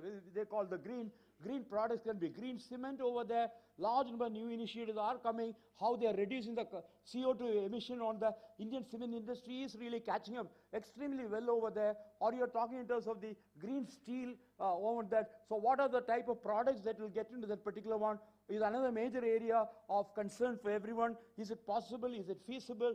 How the other world is looking at these particular products is important, and therefore that's an area in which you work on. Or a pervious concrete, where even if you use that, the concrete, you are able to put the water going down, large number of construction and the pavement area to be done. Especially in the road construction area, this is going to be a very important component between conventional concrete and pervious concrete, especially where you need to do that. That's an emerging technology. And also green construction material admixtures, adhesives, grouts, protective coatings, and waterproofing component is going to be another major area. And I try to indicate how, because of using the conventional and the green products, whatever difference is going to come as far as the impact which is coming on the green development large way. Reuse of construction material, construction demolition waste is going to be very major, especially in the road sector, construction sector. Large number of initiatives are there in different parts of the country over there of using C&D waste in the building material in a very large way, and that is also not only including aggregates plus other related one and another thrust area. I just try to give embodied carbon and how it's reducing on blended cement, autoclave blocks, ready-mix concrete, steel bars, etc., how it can come into a very large way between the normal greenhouse gas reduction and the new one with the recycled products, how much percentage can bring down. So you have answers on that, on this particular thing in a very large way. It all depends on how do you use that. Now, there are a lot of roadblocks here, so we require a lot of awareness to be created. A conference like this on 2 days, so many sessions, and then once that awareness is that these new products are there, then you should have to appreciate they are good, they are strong, they are durable, they are functional, and then the next level will be application. How do I do it in my project? Are there any way? Is it part of the CA? Is there a problem in the specification of works? Is there a problem of schedule of rates? What is stopping us from doing it? Even if the innovation is there, is your enabling environment permitting you to do that? So all the three are important. For this to do, on all the three, you require three major things: education in a large way of not only within the existing serving people, but also in the new colleges from which the engineers are coming there, and also engineering practices to deal with that of new technology application adoption and enforcing that through the local bodies. And I'm very happy to hear the Secretary rightly mentioned about that we are all outcome oriented. And outcome oriented is a fantastic way by which you require, this is the amount of thing I want, this is a product, how do you reach that particular route through various ones? I'm giving you the flexibility to do that, and that is a very important policy change that can come in the very large. And money is an important one. How techno-financing regime becomes important, whether it is a ADB or World Bank or OECF or Japan or Indian bank system, when they start putting money into this particular area, including insurance and related area, including buying equipments and machinery, what about a system that you have, not only new construction, but also for retrofitting required for strengthening, including the type of periodic technical audit required for the same. Well, I think we are more or less coming to this particular area of skill levels is an important area, which is techno-legal, which is very, very important. We got to invest in this area. We have to really deal with the human resource of roughly about 50 million construction workers, of which infrastructure alone, the latest figure I have is of the order about 34 million are dealing only on the infrastructure side. The remaining are all working in the building construction side. So we got to really invest into skill development and certification. A major issue is contract. Contract documents do not insist, especially infrastructure.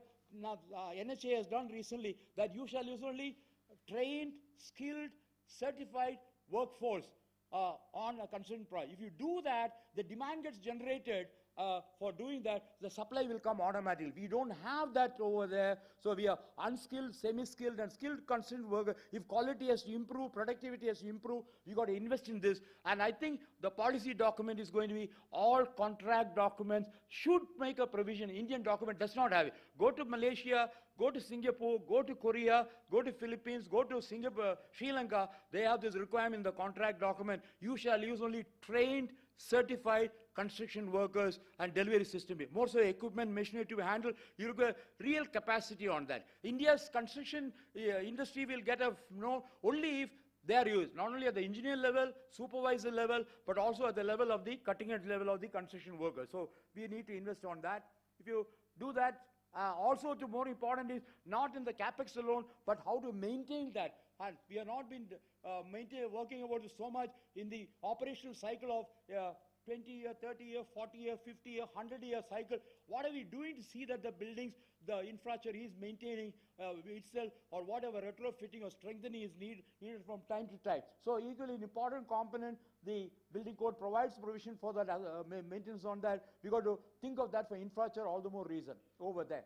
And the last one on to which I say, we got to have the based integrated management system coming in a very large way, be it ISO 9001 on quality or 14,000 EHS or safety, construction safety on OSAS 18,001. If you do all that, you will have a committed type of people, each one contributing that particular thing towards that infrastructure construction. And then only when you get geared up at all, it is not just one technology or on a roof or a wall or a concrete or steel that is important, but the whole delivery system, they've got to talk with the same one language down the line on that. And I'm sure once you do that particular thing, you'll be able to really work on building the nation. Each one of us can be part of that. Let us join it to bring efficiency, economy, and productivity. And I'm sure this is just the first keynote. You're going to have a lot of interesting keynote. Kapila will give fantastic keynote tomorrow. You're going to hear from Tandon tomorrow, another keynote coming. The sessions will give an idea, the slices into which we all have to contribute on that. We got to get an idea. And let me congratulate Kapilaji and the IRF team. I'm happy the president is here and the DG are there. And we definitely are looking forward to all those new slice of applications there. Are there any roadblocks? Are there any difficulty? Codal, local, at the federal government or provincial government or local government? Are there any fiscal incentives or which will make this infrastructure construction better to make them do? Are some of the governments giving any additional? Our budgets will come. The new government will start coming over there. I'm sure infrastructure investment would also require substantial amount of fiscal issues coming on that. And therefore, this is also an important component on new materials coming, import component of material or local material to be made or equipments and machinery to be brought in over there. Even if you want to make it locally, make that also. How do you create the capacity? All that will come in a very large way. And on that positive note, I want to say thank you very much for the time given for me to make this presentation. I do not know I gone beyond 20 minutes or not. I didn't. Is it okay? You have kept within time? I went it fast, a little fast on that. The presentation is already available. Thank you very much for the opportunity once again.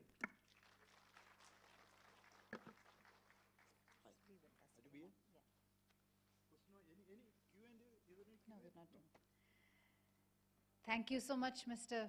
V. Suresh, for that wonderful presentation on the topic that you chose to give the keynote address. And I think he deserves a very big hand. I think even after the tea coffee break, he has really infused a lot of enthusiasm amongst our delegates here. But before we let you go, we would like to show a small gesture of appreciation on our behalf. May I please invite Mr. Dio Tavre to please come on stage, and on behalf of the IRF India chapter to felicitate our speaker, Mr. V. Suresh. Let's have a big round of applause for him.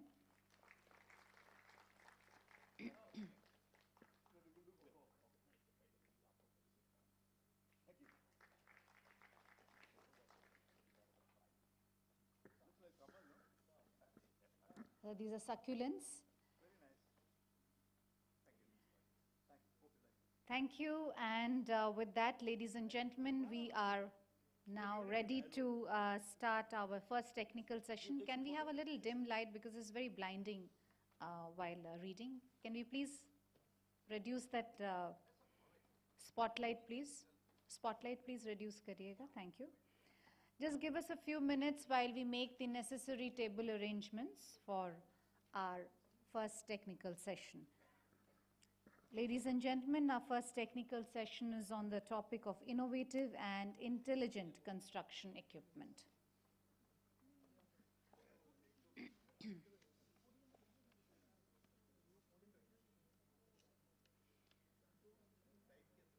We will request all our speakers for all these sessions to kindly remain within the time frame that is being given to them so that we can move in the pace that we have set. And without any further ado, ladies and gentlemen, I would like to take this opportunity to extend a very warm welcome and invite on stage our session chair for the session, Professor Dr. Manoranjan Parida.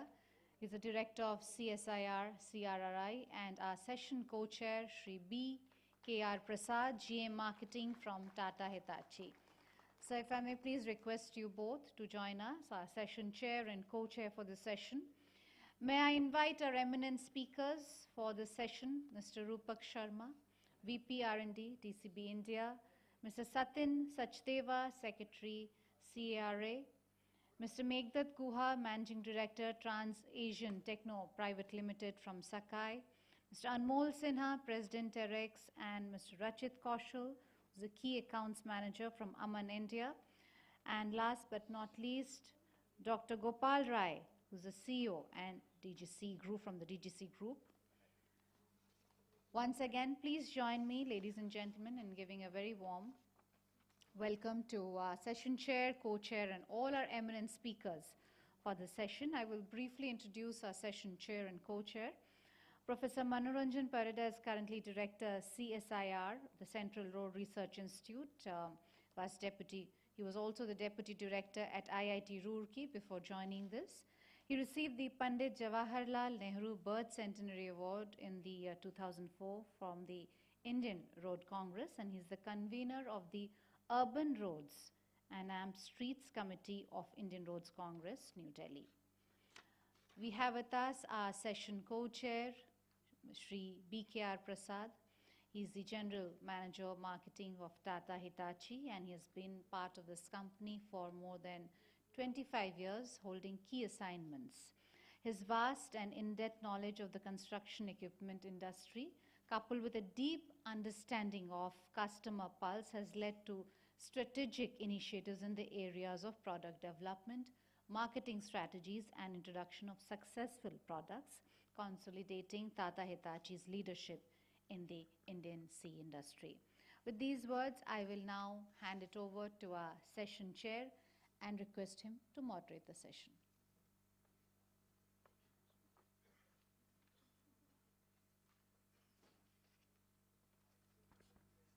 Okay. Maybe for the inaugural part, I start from here. So first of all, good afternoon, ladies and gentlemen. So it's my privilege to start the first technical session on sustainable. This is on innovative and intelligent construction equipment. Mr. Suresh in his keynote talked about the importance of the equipments, especially the intelligent equipments. That's very much essential to pursue the sustainability in highway construction development. So I'll not repeat all those things. It's very important that the equipments, they are going to play a lead role, because the technical specifications, standards, with the induction of new materials, probably the equipment industry also to respond in a very, very different way. And we have seen, like the last 2 decades when highway development took place, in fact, some of the equipments, they came as toys. Small children, they will also identify. I'm not taking any name, people can understand. The small children could play with the earth movers. So I'm sure these equipments, they are going to be the synonymous, and they are going to excite the entire generations. Specifically, like to talk a little bit about my own institute, CSR, Central Road Research Institute, where also, like our research also involves development of new equipments. At least there are 4 equipments I can cite. One is a pothole repair machine. The other one is a mobile cold mixer cum paver, transport to Border Roads Organization, mobile bridge inspection unit. Currently, we are going to use that for condition monitoring of 304 bridges, and a driving simulator, which is used for testing performance of SPG drivers. So these equipments, that play a key role. And personally, I visited one of the equipment manufacturers in India to understand, especially for the uses of various industrial waste. CRI currently working on steel slags for road construction, and we very well understand that the conventional equipments are not going to be good enough. There needs the plants, machineries, they need modification. And without taking much time, we have a very brilliant panel with us, and we have very limited time. The earlier allocated time was 8 to 10 minutes. Now I'll request all of you to stick to 7 minutes. So 6 minutes, I'll try to give you an alert, and you can close exactly at 7 minutes. So that's how we can complete the session on time. And I'll request the co-chair to, maybe if you want to share some few remarks initially, and the summary you can give a summary of the entire session at the end, and request all the speakers to share your presentations plus your written notes, because as the Secretary RTS has said, he is expecting inputs from the session. So if you can do it in a structured way, that's going to be very, very useful. Other than your PPTs, some specific points which you are going to make, because besides equipments, we have a very interesting presentation on rental equipments for construction. Only point was that rental equipment, other than for construction, even for DPR, for detailed engineering studies, are going to be very useful. Like currently in the state of Orissa, we have deployed 4 NSPs for 23,000 kilometer maintenance study. So we need more and more equipment, not just for construction, but for detailed engineering studies. So I am sure in the session we'll have a lot of deliberations on all these aspects. So thank you very much. With that, I am inviting the first speaker. He is Mr. Rupak Sharma from JCB India. Unfortunately, I don't have your detailed bio, so when you present, maybe you can introduce yourself. That will be. So thank you, Mr. Sharma.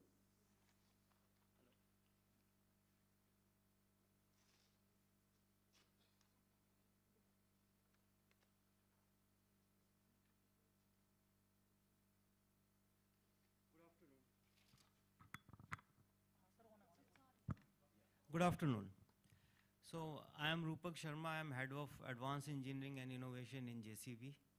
And today I am going to talk about the innovative solutions which are being used or are going to be used for the construction machines. Now, before I come to what are the solutions, I think the important thing is that what are the influencing factors to make these machines more intelligent and more productive.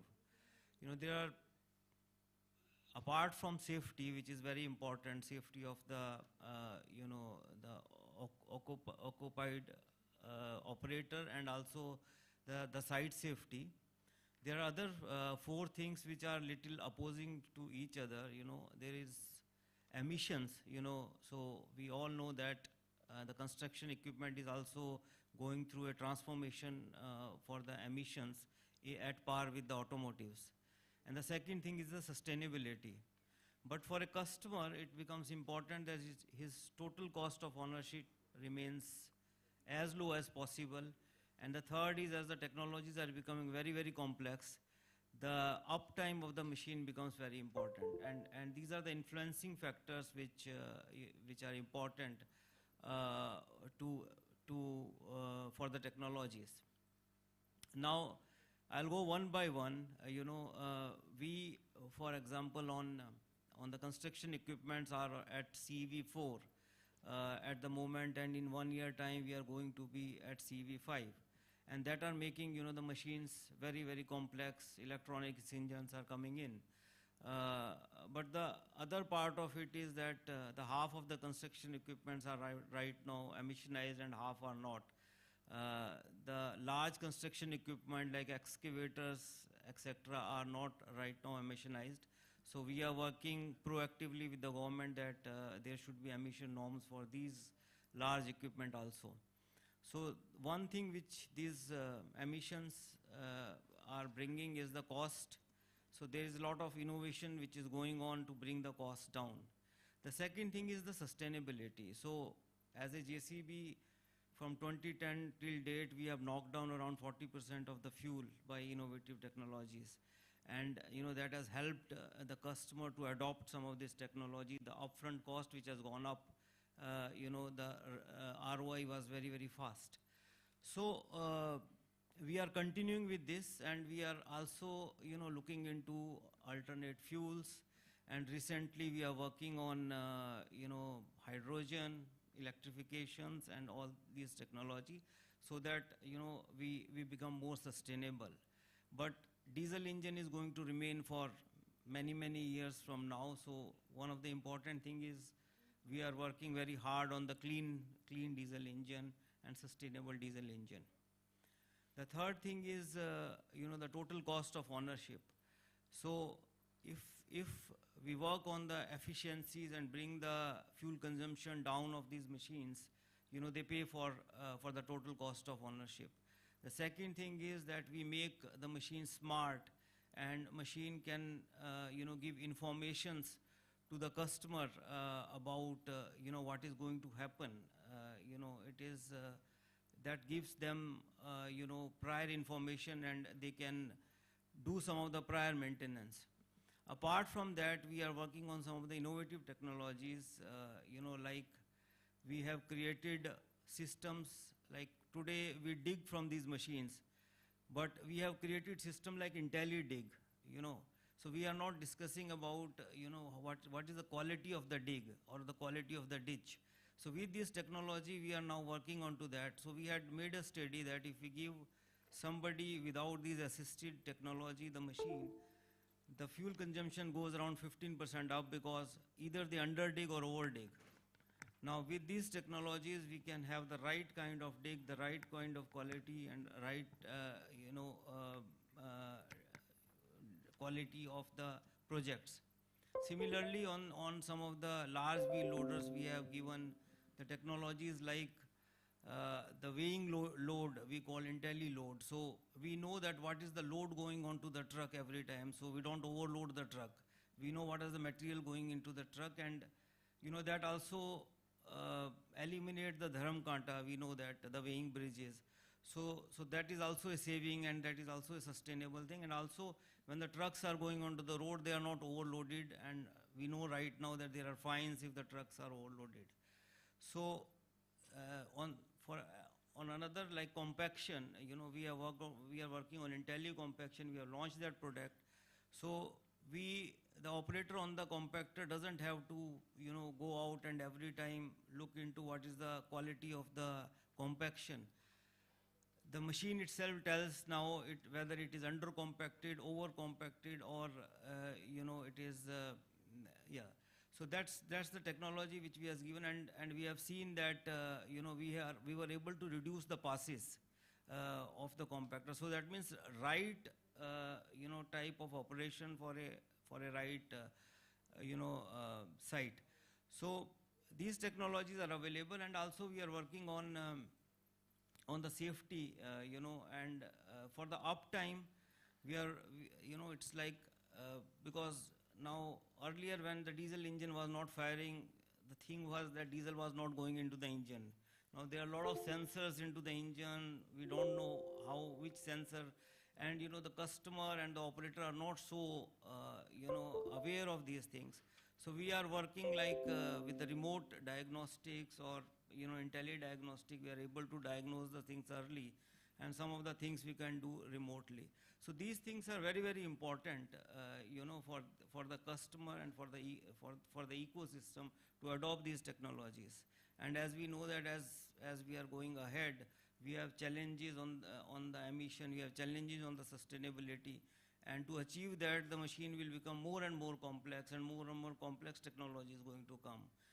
The one thing which we are doing is that we are taking most of the decisions from the operator to the machine.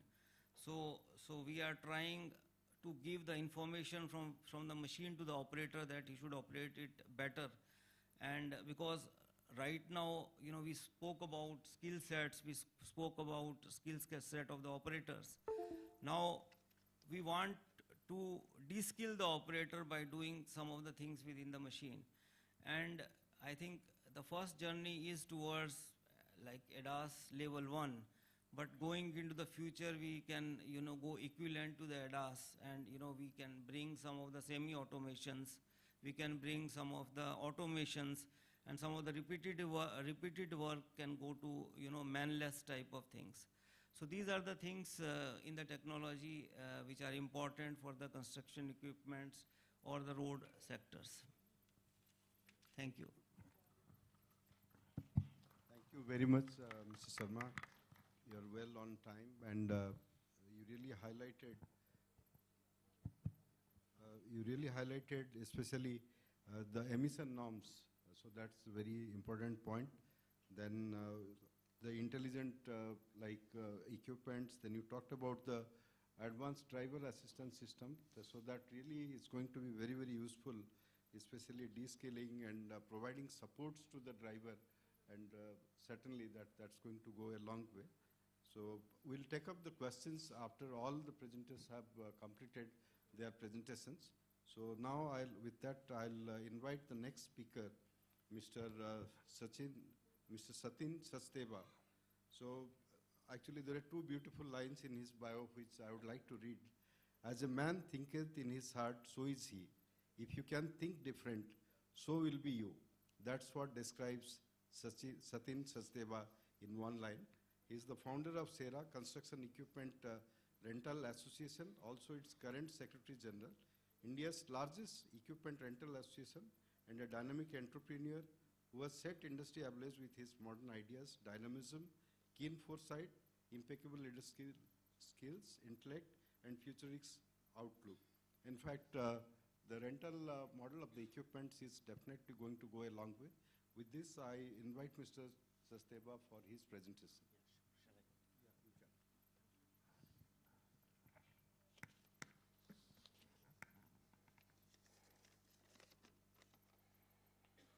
Thank you, IRF dignitaries, for having us here.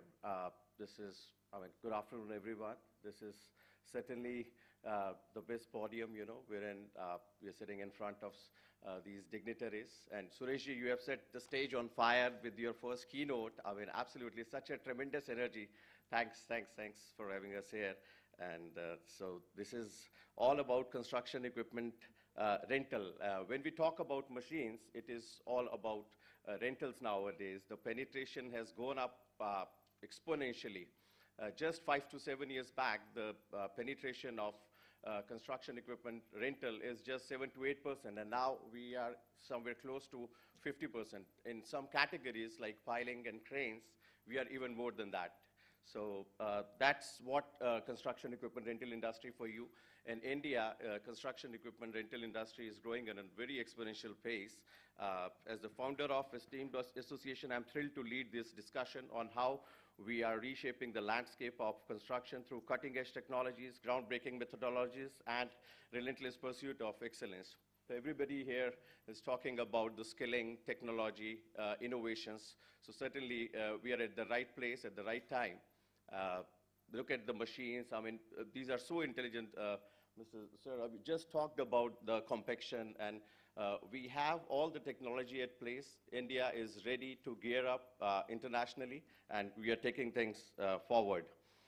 Innovation is the cornerstone of progress, and in the construction industry, it is imperative that we continuously embrace new ideas and technology to drive efficiency, sustainability, and safety in our projects. Thanks to IRF, they're working very hard on safety. As I've always been in LinkedIn, I saw a lot of, Akhileshji's posts, and everybody, every single day, he's talking about sustainability and safety of this, which is really not been really taken off. But now, this time, safety is picking up really well. So innovation is certainly the cornerstone of progress, leveraging intelligence to revolutionize construction practices. So in SERA, Construction Equipment Rental Association, we are taking care of sustainability. We always talk about the alternate fuels. We talk about the sensors, IoT. Technology is really picked up really well. And then we talk about data-driven decision-making. Intelligence in construction extends beyond just using fancy gadgets. It's about making informed decisions based on real-time data. So earlier, there was nothing. Now, it is all about automated log sheets. Now, people are, all these ERP and CRM, everything is at place. Earlier, it was just a pen and a paper, but now everybody is working on a software. Everybody is carrying that software, so things are taking shape.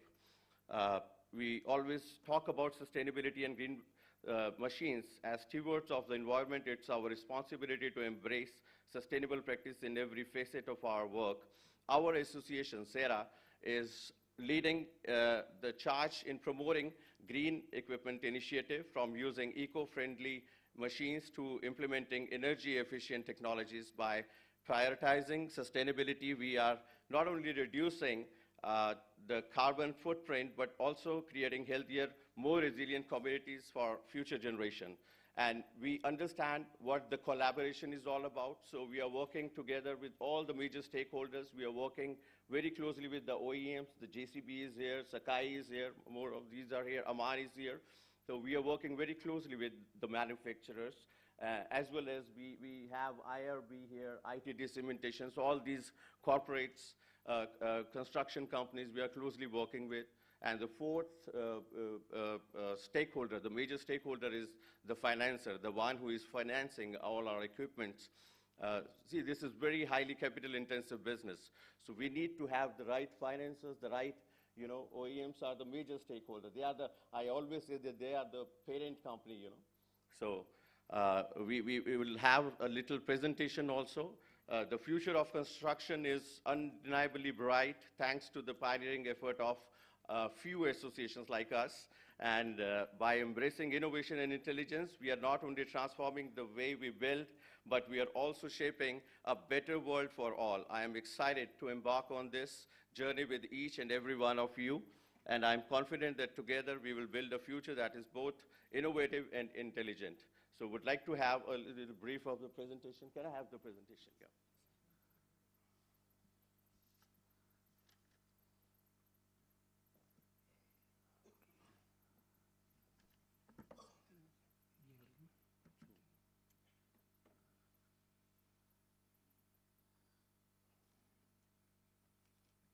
Just a minute. Is it there? No? It's not coming there?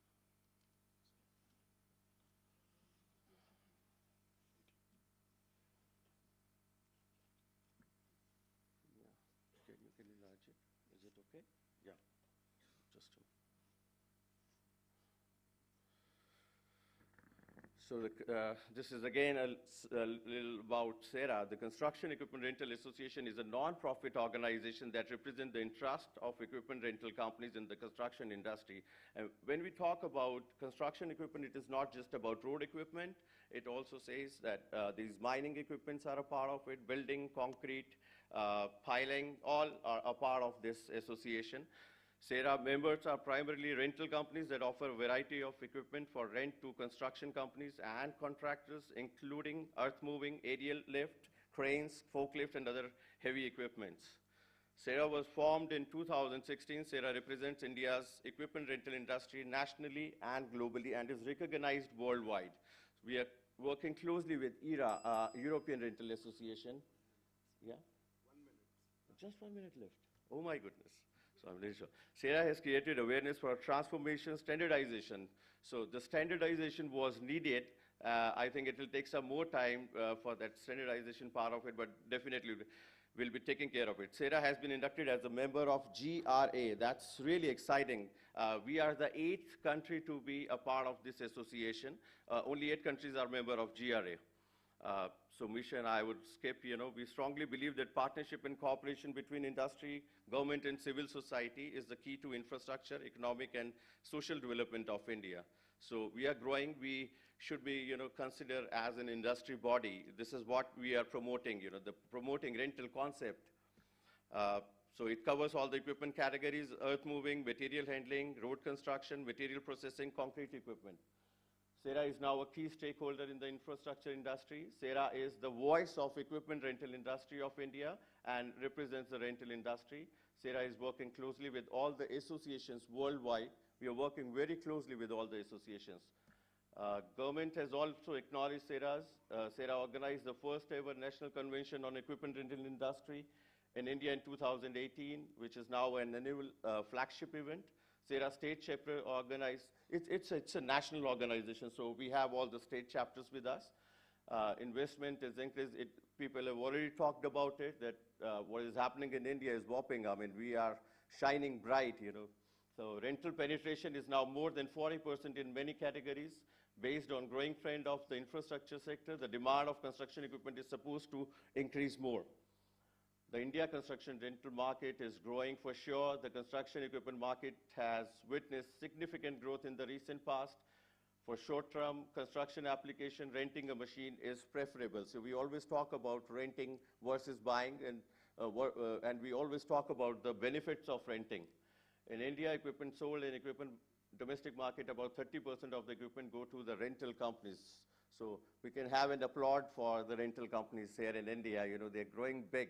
All the machines you see, all big cranes, piling, mining, everything you do, so rental companies are the major shareholder nowadays. So requirement can rise up exponentially in this thing. SERA has initiated deliberations on renting versus buying. SERA has launched rental calculator in India to compare the benefits. SERA organizes meets, conferences, and panel discussions in all states of India and invites all the stakeholders. Thank you. Thank you so much. I think it's enough of my time. Thank you so much for having us here. Thank you, dear. Thank you. Thank you. Thank you. So for sharing the perspectives on the rental equipments, now we move to the next presentation by Mr. Meghtat Guha. Managing Director, Trans-Asia Techno Private Limited. His abstract of the talk is there in the souvenir. You can look at that. It's on vibratory pneumatic tire roller, the one and the only in the world.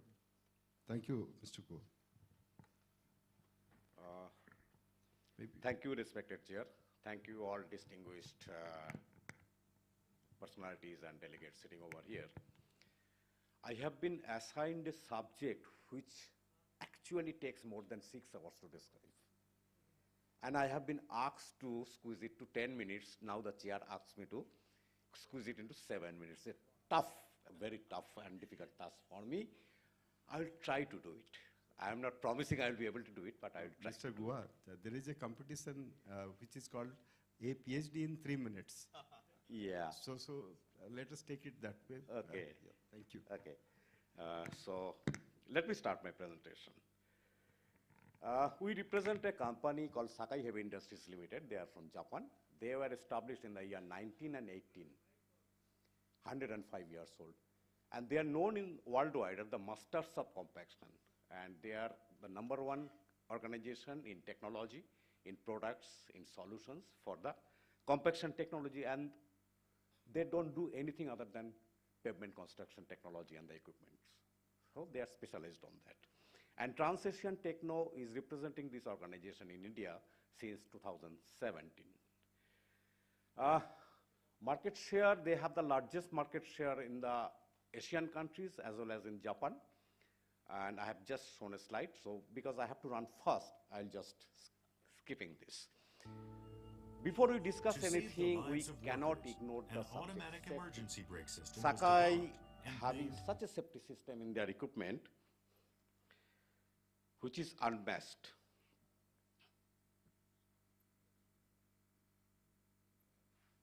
Hello?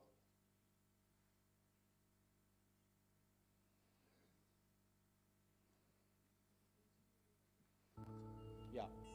To save the lives of workers, an automatic emergency brake system was developed. So and this is named a simulation Guardman. system which ensures safe workmen and safe workplace. A 3D LiDAR Even the sensor was operator used cannot to do a detect mistake and cause workers an behind accident rollers. if he wants also. And this system is available The throughout distance the product between line of workers Sakai. and the roller if is you want. minimized by controlling the...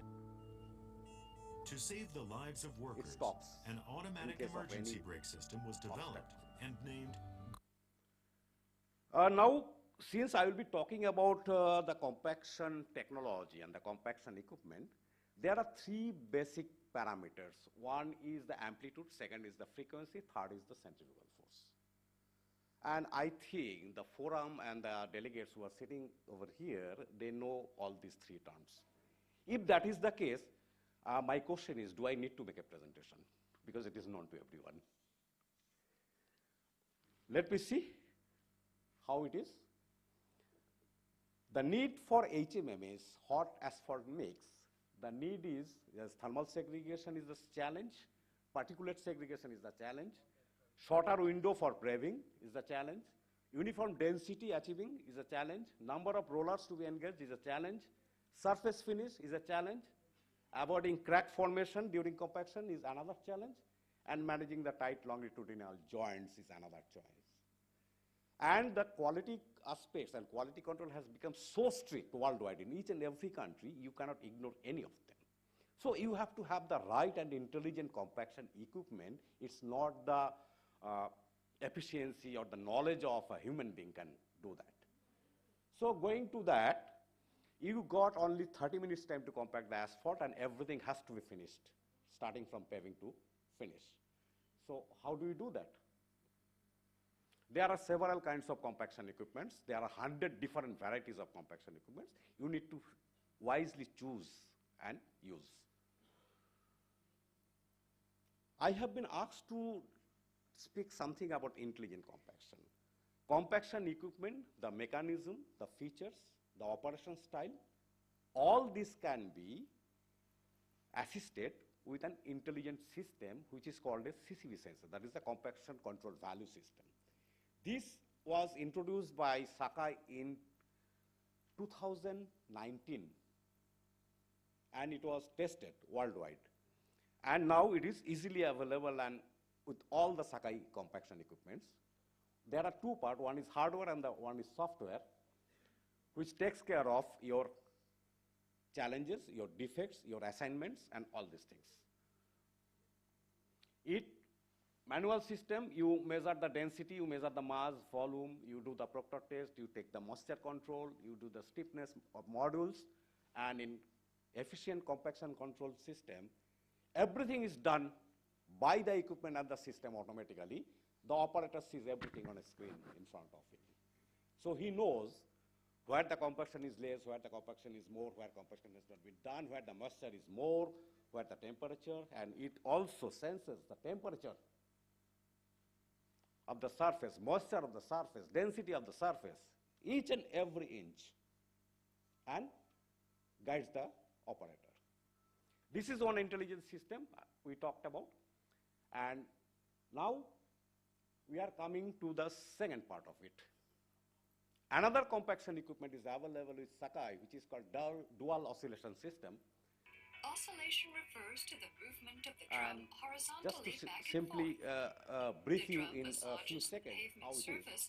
With a dynamic This is what you are seeing to is provide called both oscillation. density and smoothness. And asphalt actually likes Vibration that, refers to the prefers movement of that. the drum vertically And up second and thing down. what you are seeing is The the drum vertical compacts the impact. asphalt mix by hitting It it is much not like really a hammer. suitable for the asphalt. Sakai On having a bridge dual decks, drum we oscillation must be system, careful, and that as is patented excessively by strong Sakai. vibration may crack the pavement and fracture the deck. And a vertical impact compactor is really dangerous for a bridge deck. It may happen like that. Coming to the next point, for the vertical impact compactors, which is generally used in our country, you actually create a bow wave on your way. And to overcome that bow wave, you ride on the bow wave, put more amplitude, flatten it up, but at the same time, you actually create cracks below the asphalt layer.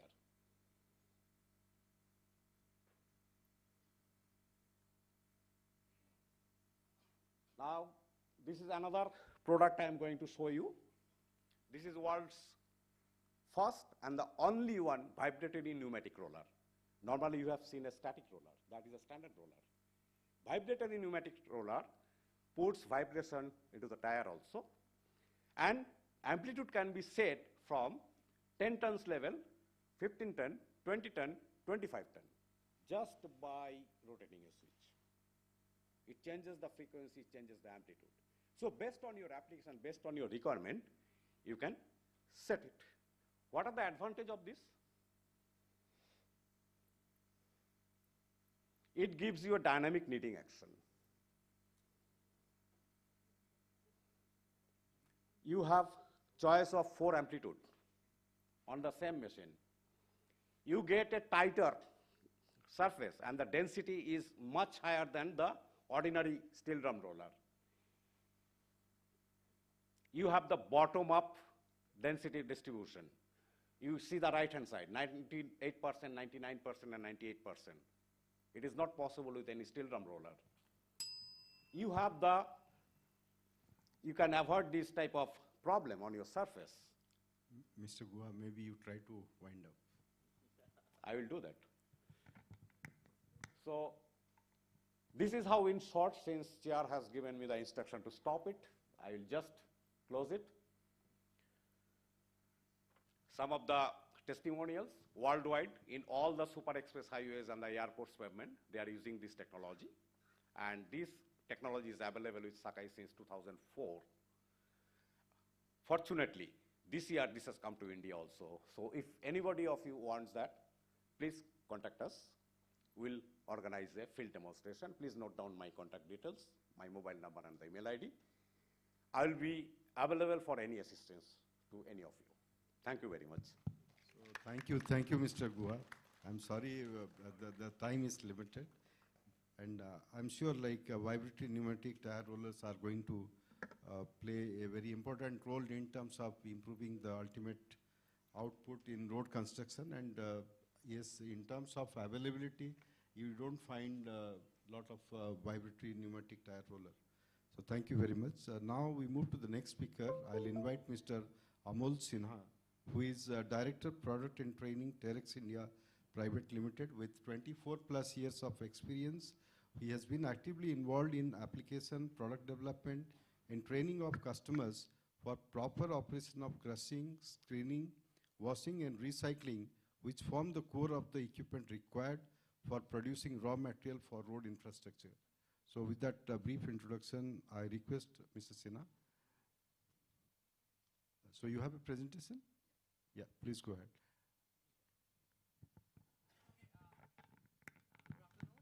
And good afternoon.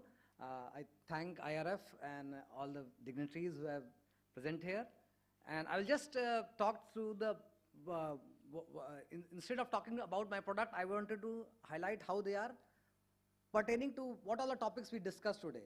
So I think one of the key things we've heard in the morning, since morning, is like green material, using sustainable methods, like using green material, using intelligent devices, using digitization.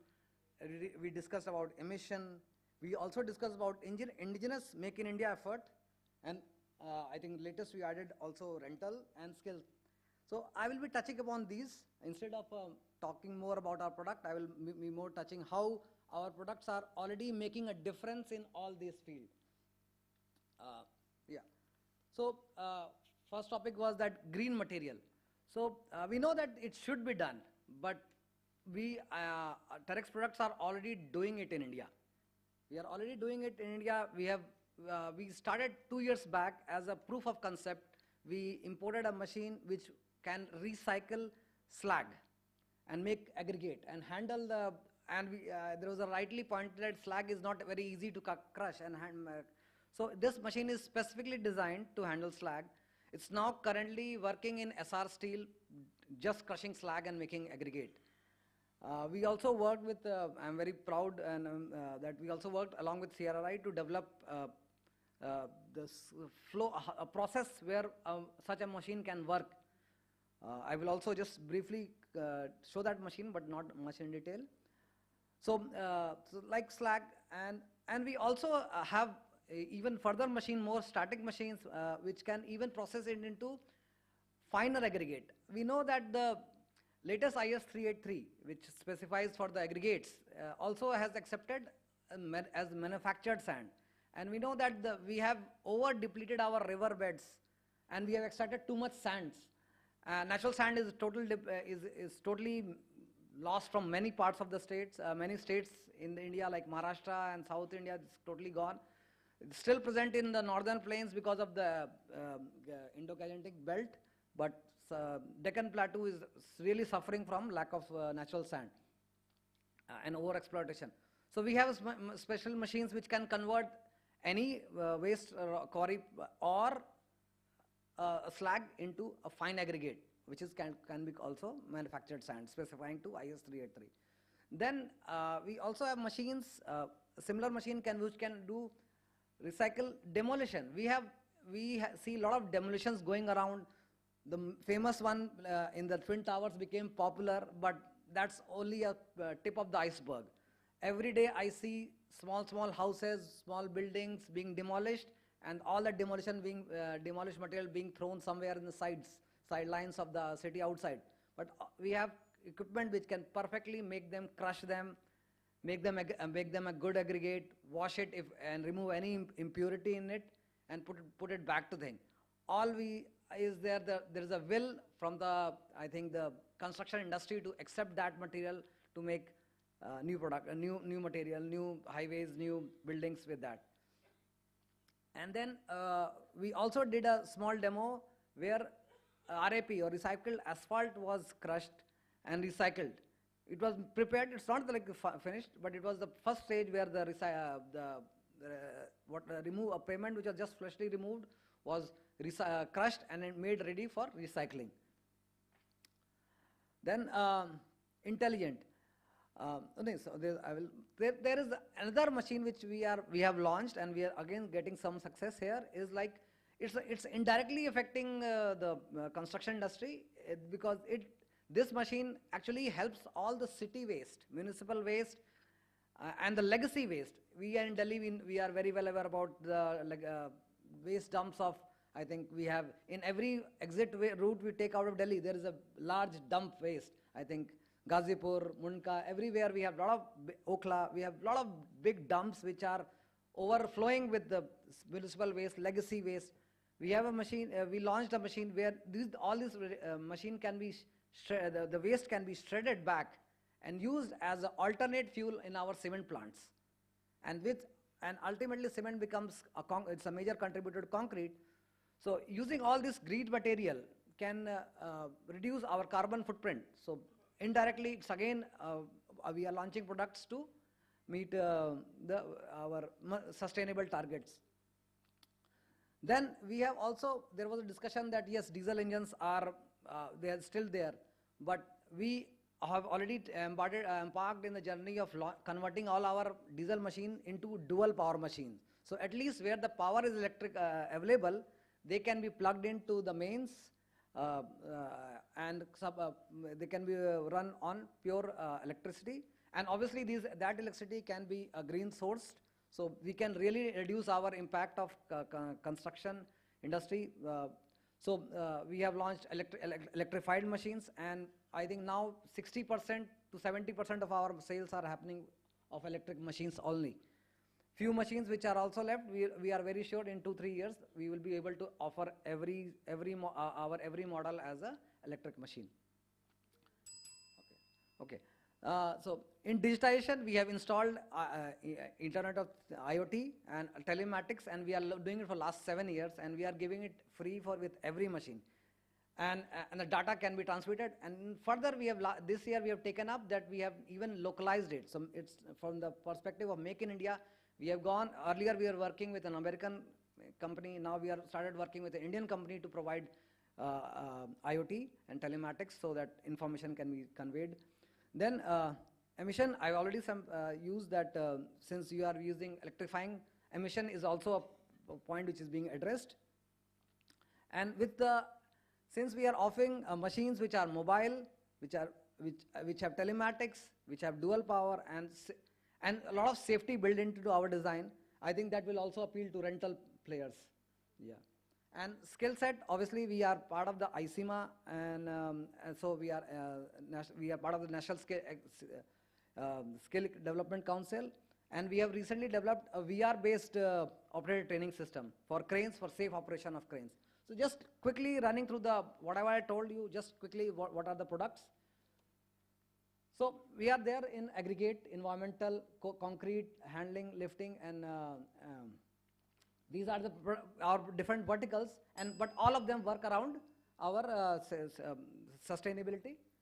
So we have crushers, as I told you, we are launching all of them into electrics. We have a washing system which can convert a waste material into demolition waste into aggregates. And we offer them in static and mobile options, which are fully electric. A typical static plant will look like this. These are our dual power machines, all jaw, cone, and VSIs which can be electrified. So this is the example of India site where RAP is being recycled and converted into DBM, and also demolition. Such a machine was working very close to the airport, and we are converting all the old pavement of the airport into material. Thank you. Thank you very much, Mr. Sinha.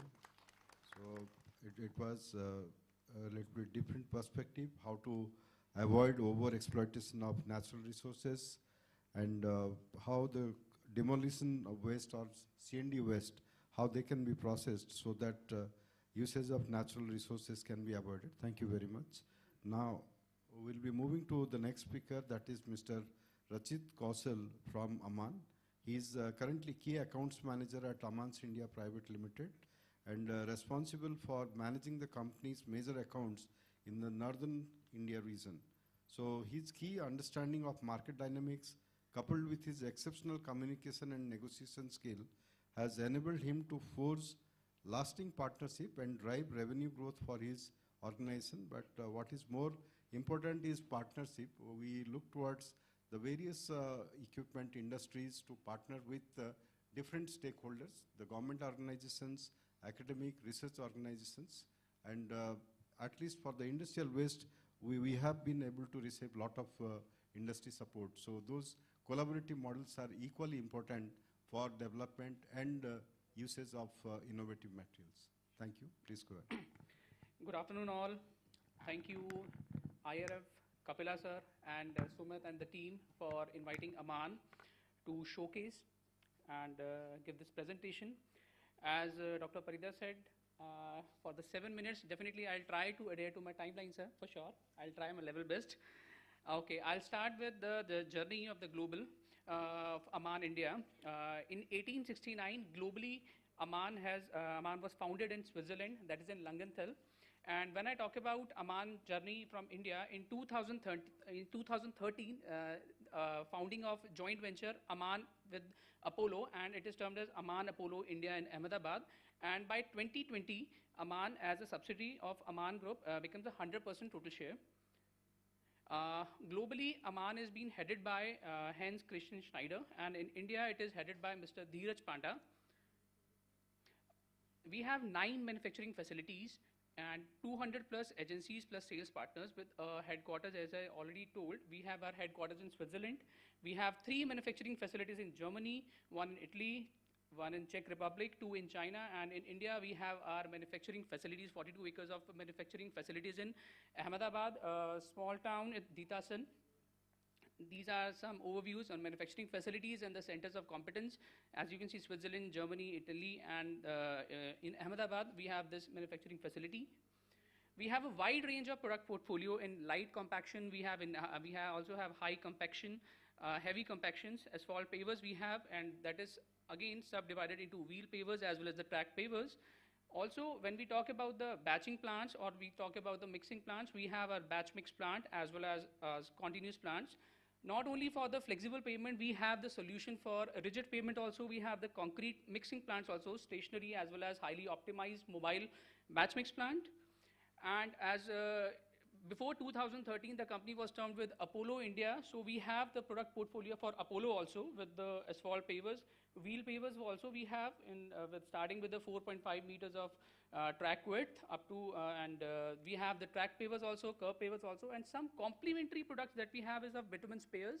And continuous plant, we have a wet mix plants, and this drum mix plant also we have.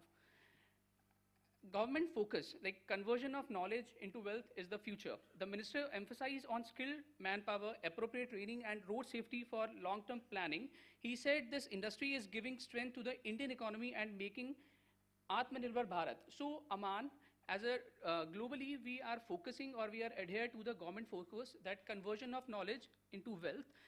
We have our Aman Academy at our manufacturing facility at Ditasan, Mehsana, which is certified by Skill India, IEC, and NSDC, that is National Skill Development Corporation.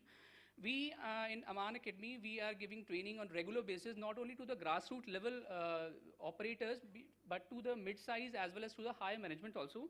And we are having the training schedules for the entire year. This is the training schedule that we have for 2023, and as also for the 2024, we have training schedules depending upon the equipment. For the batching plants, we have a different schedule. For pavers, for drum compactions, we have a different training schedules because we are focusing on job training. These are some, we have successfully completed 8 batches of the operator training with a total of 136 certified operators in the faculty of, as I've told, not only batch mix, asphalt mix, pavers, as well as for the concrete plants. This is up to September 2023. We have done 136 operators training. Aman, the first thing that, when somebody talk about the Aman, the first thing that come to anybody's mind is Aman is known for the asphalt batch mix plant worldwide. And with the pace of the time, with the evolution of the time, we have also evolved. We have improved in asphalt technologies like efficiency of production, environmental friendliness, quality of the asphalt, low temperature asphalt, reduction in carbon footprints, and of course, recycling. In the earlier phases, we were using drum mix plants. Like earlier phases, we were using the parallel flow drum mix plants. So this also with the time we have evolved from parallel flow to counter flow drum mix plant. This is the latest technology.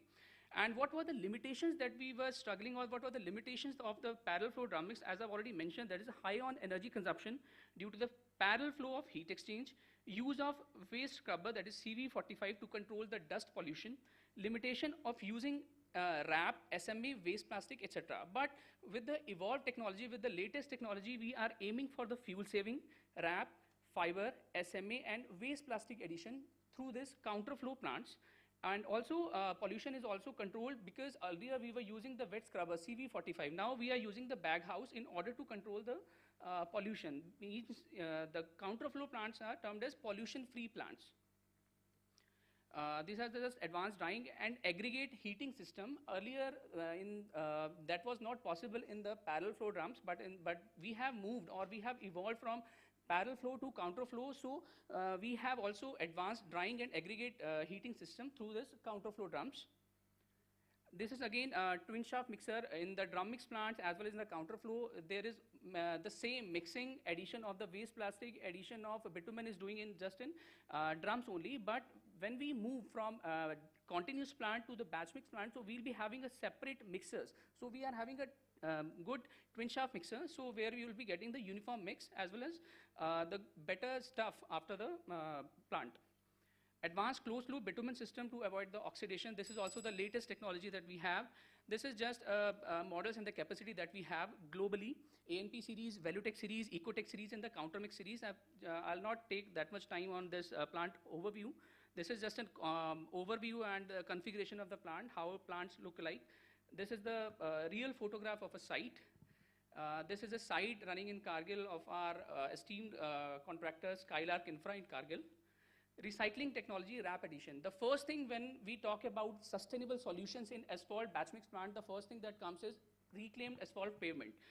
Many of us have seen on the sites as well as on the roads, so definitely I'll sum up. We have seen these piles of asphalts, reclaimed asphalts on the site. So we are doing reclaim asphalt pavement through our batch mix plant. This is just the percentage of batch means wrap in different countries like Belgium, Denmark, Greece. And why recycling pavement, as already time has been done.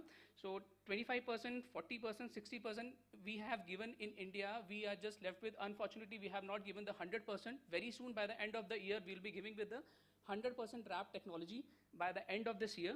This is just again percentages that what we are offering. 25%. This is our 50% RH drum, specialized drum. Real photographs, sir, that we have discussing about. This is again 60% wrap. These is RAS60 plant of our GR Infra that's running very fantastically in Muzaffarpur. Again, RH100, we are just waiting for to deliver this RH. By this year, we'll definitely deliver. A waste plastic addition solution also we do have in batch mix as well as in continuous plant also. SMA also provision do we have. And form bitumen, definitely we are giving solution to that also. Steel slag, Satish Pandey Saab knows very well on this, and we have given this plant for the steel slag in asphalt plants also. Not only for the flexible pavement, we are into concrete or the rigid pavement. We have a wide fleet of concrete mixers starting from 30 cubic meter up to 150 cubic meter. This is the ELBA technology, the spiral technology. The optimized transportation we used to deliver. And this is the last slide, that AS1, Aman Series 1, we are having this software as a real-time data. It's not a PLC based, it is a multi-processor based real-time data. It depicts if plant is running in Switzerland, so you can get the data in Delhi itself only. Thank you, sir. Thank you for the time, sir. Thank you. Thank you, Mr. Rachit, for telling all the details, the various equipments from Aman. You mentioned about the Aman Academy. It's very important to train people, those who can use these high-end equipments, although we know that there should be efforts for de-skilling when we talk about ADAS, but then first you need to skill. Then with technology, probably we can think of little bit de-skilling or unskilling. So thank you very much. And we move to the last speaker, that is Dr. Gopal Rai.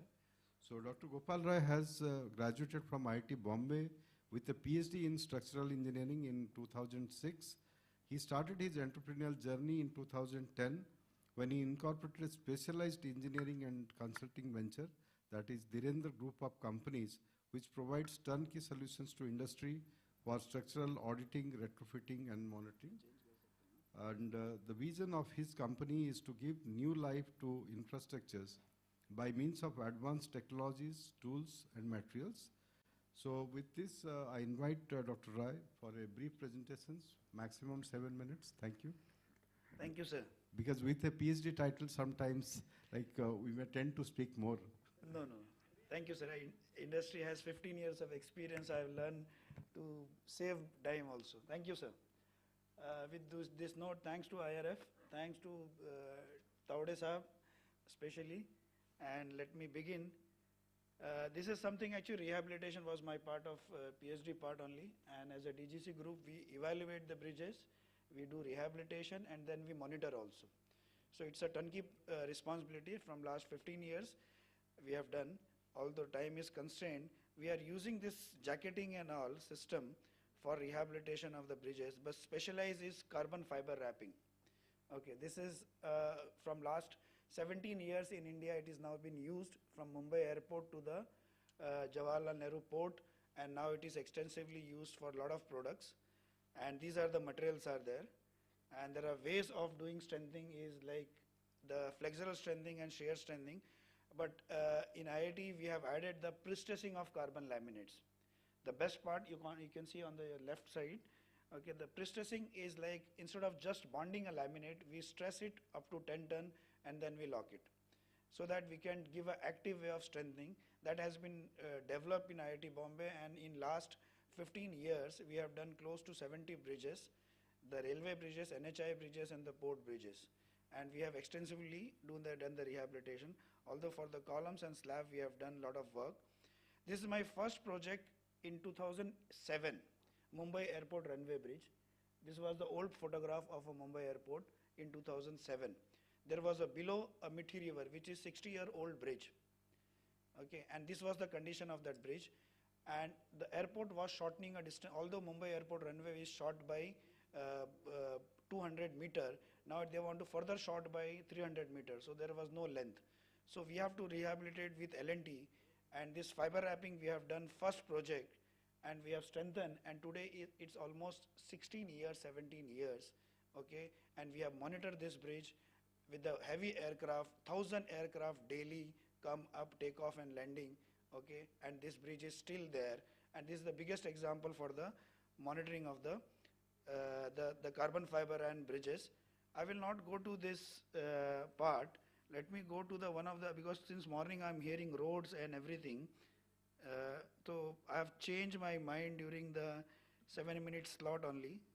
Where is this? I have done one project where from in Vizag, ABL, Rajmundri to Vizag, Bhubaneswar, we have done a stretch of 600 kilometer long patch. We have strengthened 200 small bridge, 600 culverts in a time duration of close to 9 months. This was before COVID. Okay, this was package 1, package 2, package 5, package 6. This is relevant to the today's audience. Okay, this was a patch of two package, 300 kilometer in 2009, just before COVID. And in fact, we have faced COVID also. My sum of supervisor and labor struck. This was number of major bridges, minor bridges, and VUP and ROBs. This we have to do the maintenance for 10 years, and then we have to rehabilitate. That was the main contractor was from NHI. It is given to Ashoka. Ashoka has passed on to us. And that time I realized what is the importance of Schedule B. I never read Schedule B. Schedule B means Bible. So I request now in Schedule B, if DPR or consultants are there, we should introduce such new materials also. Otherwise, a lot of time was there to convince them the fiber wrapping is one of the most extensive way. And these are the photographs. We have this kind of, the bridges were there, almost no reinforcement, no this, but everything I have to do the 600 kilometer patch in a time of 9 months. Okay, my almost 16 teams were working. Okay, on every like culverts and all, and there were major bridges were also there. So we have to change the bearings, we have to repair the bearings, we have to repair the patchwork, then we have to make a painting, And then approach roads are also there, which is very bad. I was listening to all the tools and manufacture and machineries. So a lot of things I was using this part to excavate and then do the strengthening from the top. So a lot of rehabilitation in this patch we have done. And the same carbon laminate and jacketing we have done for this complete bridges for all 70 minor bridges and culverts. A lot of culverts were there. So this was one of the unique experience with NHI and stretching ourselves in 9 months, doing 600 location small bridges to big bridges, all repair, and we have completed in time. And also NHI has recognized us that the repair has been done, and there was 5 years of warranty that also we have successfully completed, and the bridges are still there. Only my request, I'm rushing because the alarm is there. So lot of condition was, the main is access approach. The grass and greeneries was a lot of waste and sludge is there. Cleaning that, then going inside is one of the challenge way, and then doing the side railings and this repair, everything we have done in stipulated time. Then joints we have replaced. The certain location, the expansion joints were bad, the bearings were bad, repaired and replaced. A lot of things on the bearings also we have changed. These are the stuff. Then the rocker roll bearings we have to maintain and repair it. So the challenge was, still I have 1 minute. The challenge was in last this 9 months I learned, I request all the IRC members, please request on the repair and rehabilitation. If you do such a package, let us improve. I am also ready to involve, put my experience, what I have learned, the schedule B. One line of repair, the contractor doesn't understand anything, the consultant said this, and team leader is God. Okay, with this note, thank you very much. Thank you very much, Dr. Rai, for that presentation on repair rehabilitation related to bridges. And before I hand it over to co-chairman, I open it to the audience for few questions. Yeah, Mr. Popley first. Yeah. So my request is, apart from being the co-chair, I also have, I'm a speaker, I have a presentation to make. So my request is, let me finish that presentation and then we can open it for questions. Thank you.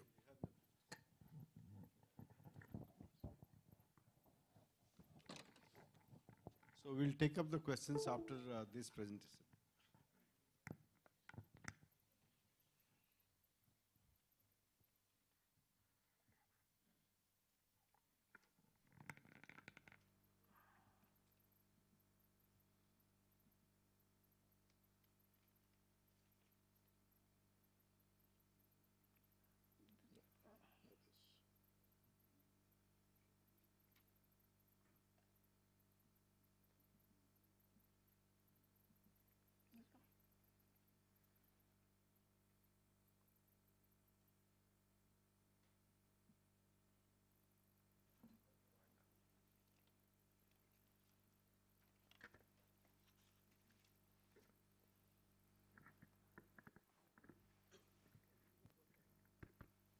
Okay. So, good afternoon, ladies and gentlemen, and the distinguished panel on the dais. We have heard, a series of presentations. The best part about this particular panel that we are seeing here is, we have representation from all relevant stakeholders. We have the manufacturers, we have the rental stakeholder, we have the user perspective from my last presenter. So it's a very good mix that we have here. While there's been a lot of talk on the particular subject, I would like to draw your attention for the next few minutes on the intelligent construction equipment solutions that are available from the Tata Hitachi stable, the company which I represent. Tata Hitachi is the market leader in India in the construction equipment space, especially in the excavator segment. Our product portfolio also expands into wheeled equipment, which is the backhoe loaders and wheel loaders. I will take a few minutes to go through the Hitachi example. So why ICT is relevant? I think we all are aware, big data, wearables, artificial intelligence, IoT, analytics, and all this is the need of the hour. And what is the background for this? Why did we land into this situation? Yes, shortage of labor, number one, skill issue, unprecedented growth in demand, both domestically and globally. And the new flavor that everybody is talking of these days, the buzzword is a sustainable development. So I think this is what is leading into, this is the background. And what does it do for the customer? Customer is no different. He is also part of the same ecosystem. So he also wants his projects to be finished on time or before time. He also wants solutions from OEMs in terms of ensuring his profitability or his bottom line. And that's where the technology plays its role. So, of course, please excuse the Japanese English. I didn't want to correct it much. So despite we need to utilize ICT, we lack human resource. So the English may not be very familiar or normal, but I think the message is very clear. There's a global challenge as far as the labor is concerned, availability of resources. So with this background, what Hitachi has got into is something called as the solution linkage. The cornerstones of this is safety, productivity, and the life cycle cost for the owners, custom machine owners. And who are the stakeholders in this? We have Hitachi, I'm sorry. Yeah. So it is Hitachi, the Hitachi group as in Hitachi Construction Machinery and the technology. So what is solution linkage all about? I will take you through, there are many things that this solution linkage talks about, but I'll just talk about a couple of relevant examples given the time constraint that you are running on. The first part of it is, automatic haulage systems. Now this is more relevant to the mining sites. I'm trying to touch upon various stakeholders. If you go to the mining space, then we are talking of a completely integrated technology where the dump trucks in a typical mining site can crisscross across the mining pits and to the dump yards and come back to the mining pits, all controlled without human beings sitting inside the cabin. This is a completely automatically controlled through a control center. There is a possibility. So this takes care of safety in a very big way. This takes care of the operator skill issues to a very great way. So you have the fleet dispatch system monitored. So this also takes care of operator, which is one important stakeholder. It takes of the customer requirements in terms of improving his productivity output from the particular job site. This is around the rigid dump trucks. Now, how was this developed? It was very simple, easy, because Hitachi Group and Hitachi Construction Machinery, HCM, both of them are, have lot of technologies to draw from one another. So we have the technology coming from the car navigation systems, from your railway systems, robotics, artificial intelligence, electronic control, all that within the group there was enough technology knowledge base which was available, and that led to the creation of this AHS system. The next aspect is, for more the construction range of equipment, the smaller class of excavators, which is called Consite. And this is something that we have already been offering to our Indian market for more than a decade now. So this involves, again, a lot of machine insights, solenoid-based controls in the machine, feeding signals back into the server, and basis the analysis of one machine versus the customer's fleet versus the entire population of equipment in that geography working. There are relative comparisons drawn. As you can see on the slide there, it gives a rating of the efficiency of the particular site, A, B, C, D. A being the best, and D calls for a major optimization. So once you have a rating available to the owner can review with the site team and work towards moving from D to C to B to A being the most efficient site operation.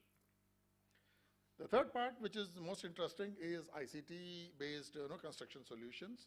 Now, this is a technology which is available only in Japan as of now. It is being piloted in Japan. It is not yet moved into the rest of the geographies. So here we are talking of areas like precision machine control. That's what, to suit any kind of an application, both 2D and 3D modeling are available.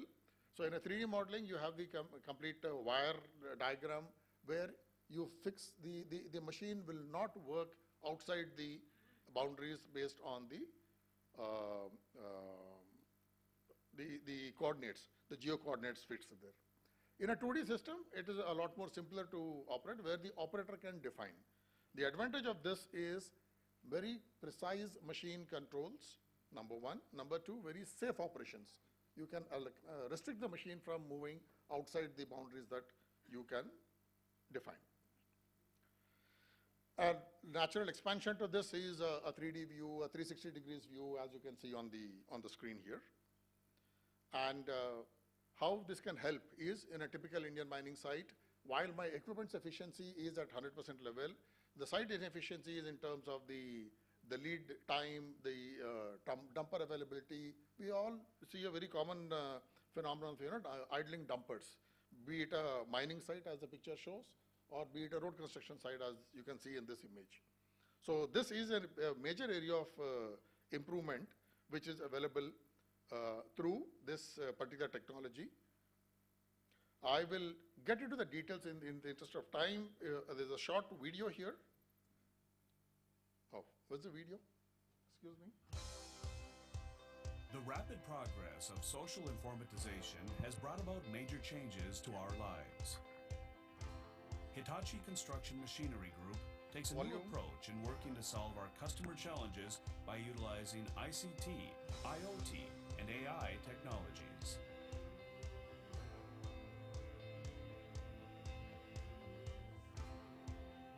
Safety, productivity, life cycle cost management.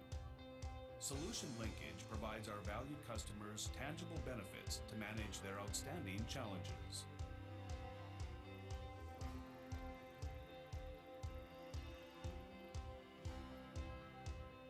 Autonomous Haulage Solutions for Mining Dump Trucks, AHS.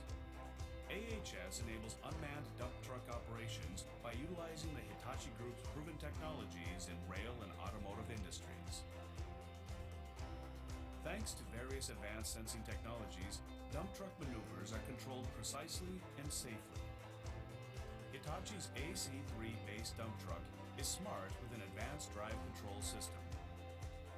The Wenco Fleet Management System and proven train traffic control technologies also deliver further operational efficiency to dump truck fleets on site.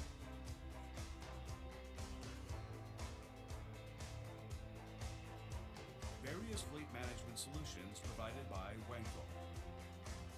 Wenco joined the Hitachi Group in 2009 and supports customer asset management. Fleet management solutions provide customers with real-time visualizations of operational statuses, which in turn provides proactive measures to further enhance productivity. Additionally, state-of-the-art analytics technologies by Hitachi Group partners enable even more opportunities to improve operational efficiency at customer work sites. Wenco technology offers significant contributions to the construction market, which is expected to utilize ICT even more in the future. ICT Construction Solutions provide support for construction and civil engineering sites. ICT Construction Solutions allow us to provide business partner type solutions necessary for any construction process on a secure yet open cloud platform. With the ability to make and download 3D design data for ICT construction machinery from the cloud, these machines enable more efficient operation through semi-automatic control. on-site construction history data is also shared with remote administrators in real time. At most construction sites, excavators and dump trucks work together. With operator notifications for approaching workers or dump trucks and management of loaded soil amounts in transportation conditions, Solution Linkage Mobile supports visualization of any construction site. Connecting people and machines, we support safety and efficiency improvements for construction operations. Moreover, utilizing the cloud enables progress management for multi-site operations. Hitachi provides cutting-edge technology to support the smooth running of your business through the service solution ConeSite. This unique development provides information that you can use to maximize the machine efficiency, availability, and improve its overall performance. Available in more than 30 languages, ConeSite's monthly data report service provides you with a working record promptly via email. ConeSite continues to enhance your experience of reliability in using and managing Hitachi machines.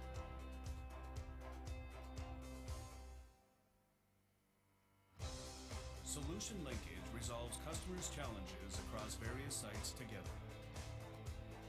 For the varied and evolving challenges for each industry and site, Hitachi Construction Machinery supports customers by helping them solve challenges on their own and gain more experience. Incorporating digital technologies such as leading-edge AI and analytics of One Hitachi and open innovation, Solution Linkage is continuously evolving. We are dedicated to creating advanced value for solving customer challenges.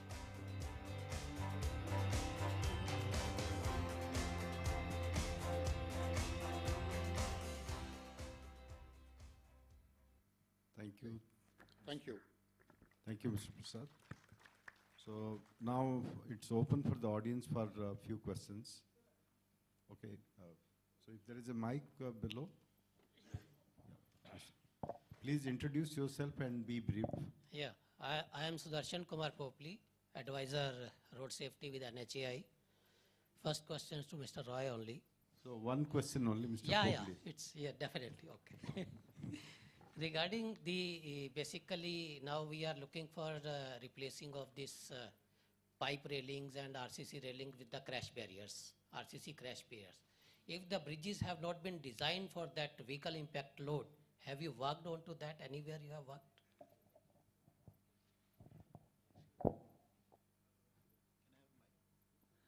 Hello? Yeah. Crash barriers, actually, we have worked in JNPT.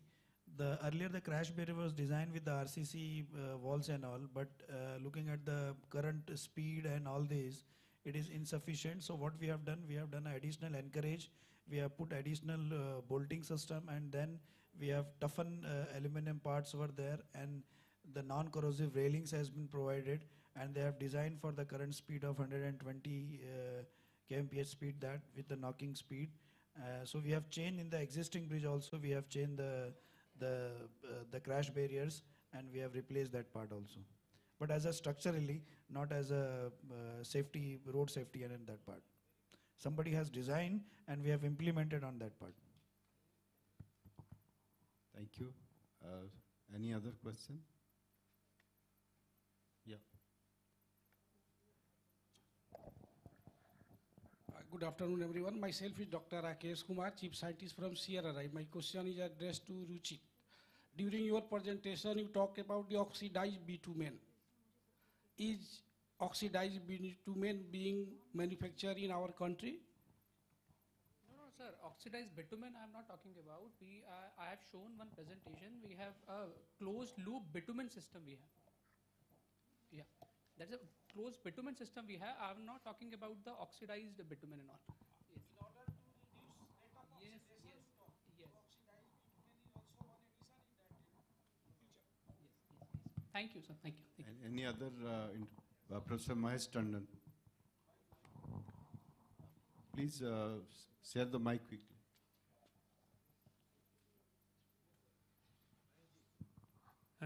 Dr. Gopal Rai, question to you. You have used all these repair materials And I think this is a fantastic thing. You have done your PhD in that and you're continuing with that. That's excellent. What I want to know is that what are the materials that you use are still imported, all these repair materials that you talked about? Thank you, Professor. The material which I've used is like carbon fiber is purely an imported material. Because we are in India, we never manufacture carbon. We import from Japan, Hungary, or from US. These three countries, or Korea or China.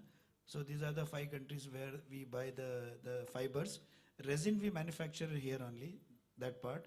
The composite materials. The carbon is, we buy a bobbin. Bobbin means it's like a thread.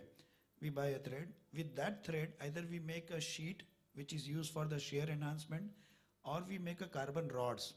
Now it is very popular, the carbon rods, because glass rod already has been introduced, but that has a GPA of 82 GPA only, the modulus. Whereas carbon has a modulus of 230, 270, which is more or less close to the steel. So it is more compatible to the steel. So we should, in reinforcement, if you want to replace anything, we should always replace by carbon. So that also we manufacture here with the rod. So only we buy a bobbin from these manufacturers, and remaining thing we as a allied. And this all pre-stressing system and everything, we have Indianized this part here only, and we are doing from last 15 years. Thank you. So that's the last intervention. Yes. My name is Ashish Agrawal. I am from AECOM, road safety expert. So my question to you, fraternity, is since all our construction activities are mechanized by day and day, so will it be possible if we have a list of those operators which are doing good in this system? There is no accountability to that. You are training them, but can we have a list of that in some website or some application where those who are performing well in the industry, they should be come forward, and those who have done some mistake or some, so those should be get some training. So some training, some kind of rating or some kind of list. Maybe I request Mr. Sachdeva to respond, if he can. The things are not yet organized. I mean, the scaling, we usually talk more on the dais and everything, but then it is not there. The certification part is not there, unfortunately. So no one really is taking care of it as of now. There are few startups who's taking it along, but not much of it. And we are working very closely with IFSC. I hope you're aware of that organization. That's a government organization. They are taking a good care of it along with the OEMs. So they are doing all the skill trainings. I mean, you can always connect with Aman, JCB, Terex. So they are the ones who are really taking it forward. And there is one association, ISEMA, which is really working hard on that. And we are also working very closely with them. So I'll get you the connects and the links of the same. Yeah, thank you. Dr. Parida, I'll definitely, a very nice question you have highlighted, and I'll add one more thing to this is, on regular basis, like we are giving trainings to the operators, not only for the plant operators, but for the pavers as well as for the drum mixers and all. So we have maintained that data. And definitely we can definitely in the future course of action, we can share, and you'll be having a good data of the good operators. So in order to avoid the accidents and whatever the course of action to be taken. Yeah, definitely. Nice question, sir. Yeah, definitely, sir. We will. That's a very important point, but I said that many of the OEMs of the equipment manufacturer, the people they train, they are not available in the open market. So probably there could be a very, very different kind of mechanism. Thank you very much. Right, sir. And over to the co-chair, Mr. Prasad, to summarize and to take us towards closing. Yeah, thank you, Mr. Parida. So first of all, on behalf of this entire panel, my heartfelt gratitude to IRF for bringing us all on the stage here. We have had some interesting insights from various speakers. Let me start with Mr. Rupesh from JCB.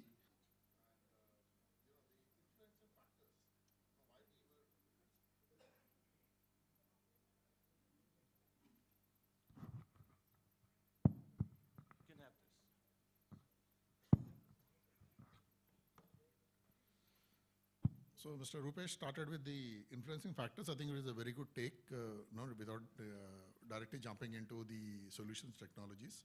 And then he addressed one by one, what have been the influencing factors and how they are getting addressed across their equipment category.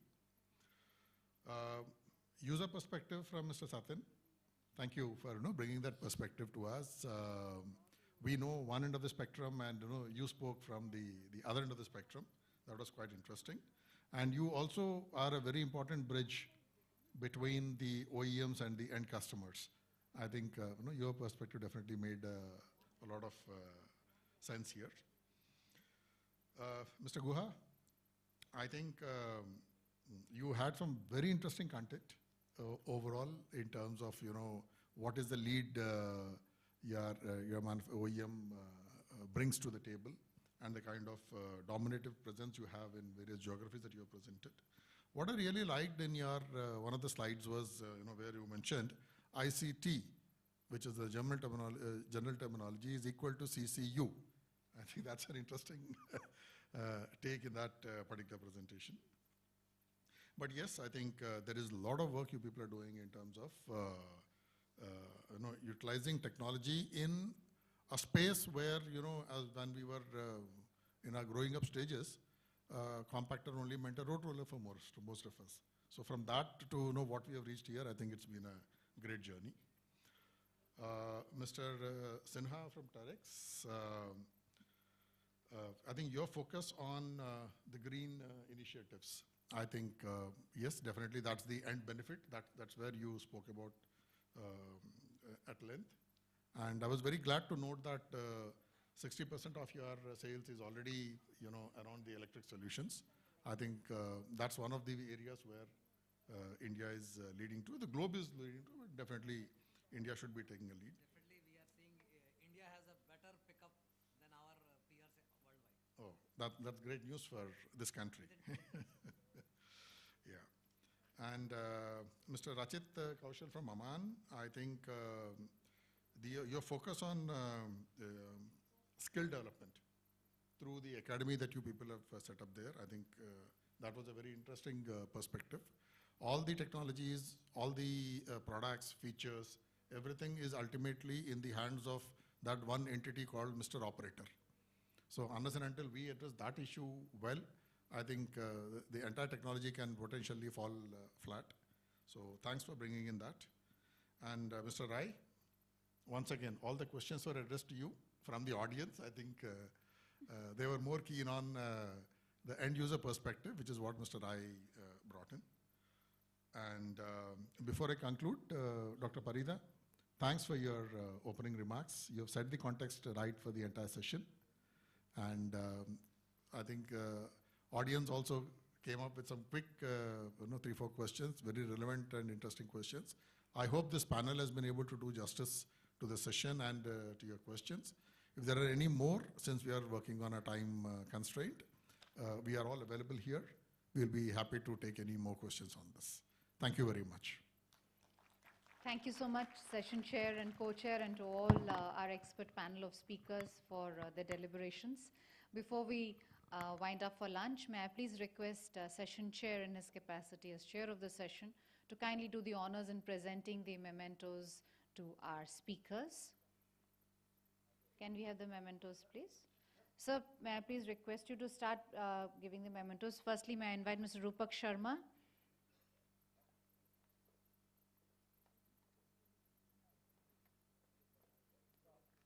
Mr. Satin Sachdeva.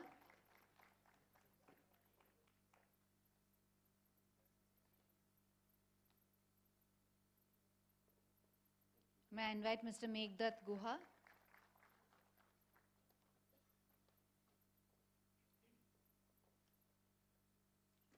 I invite Mr. Anmol Sinha.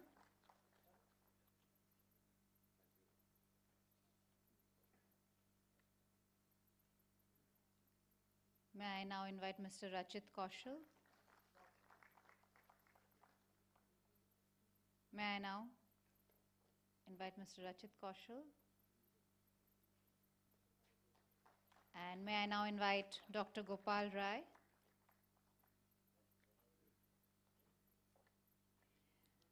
And may I invite Dr. S.S. Pawar, Vice President of Gawar Constructions Limited. They are also our platinum sponsors. Dr. Pawar, if I may request you to do the honors in presenting the mementos to our session chair and co-chair. Firstly, to session chair, Mr. Manoranjan Parida.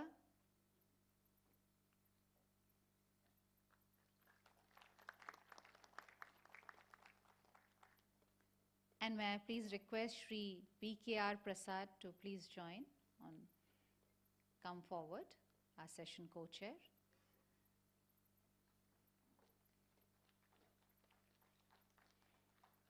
Let's have a big round of applause for our entire panel. They have given some very important insights on the relevant theme.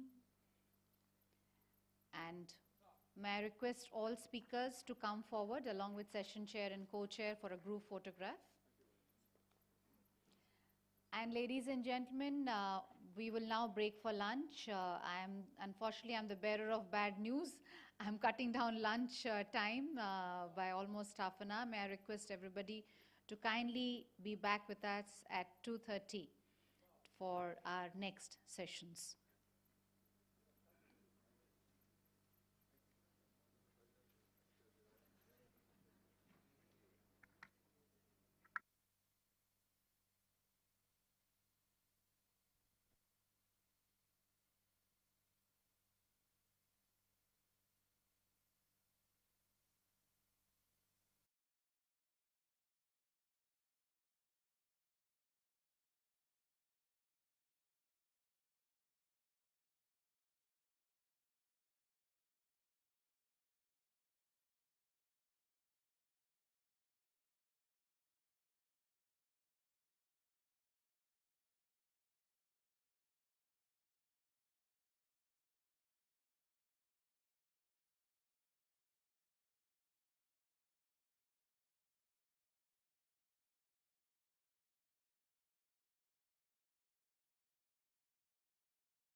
was Secretary General of IRC. He joined the Ministry of Road Transport and Highways in 1986 as Assistant Executive Engineer through CES and rose to the position of the Director General and Special Secretary in the ministry. He is a recipient of several prestigious awards, including the Pandit Jawaharlal Nehru Birth Centenary Award for his outstanding contribution to highway profession by IRC in 2003, among many other accolades and awards. And he has contributed for more than 20 technical papers in various IRC journals, both national and international seminars and conferences. He's a fellow member of IRC and also a fellow member of the Institution of Engineers India. Our session co-chair, Dr. Hari Kishan Reddy, who's the CEO of Cube Highways and Infrastructure. He's an extremely well-regarded expert in the field of traffic engineering and transportation planning with more than 19 years of professional experience. He is fully conversant with the international best practices and the implementation of highway projects in BOT and PPP funded. And with these words, ladies and gentlemen, I would like to request our session chair, requesting him to kindly make his opening remarks and moderate this technical session.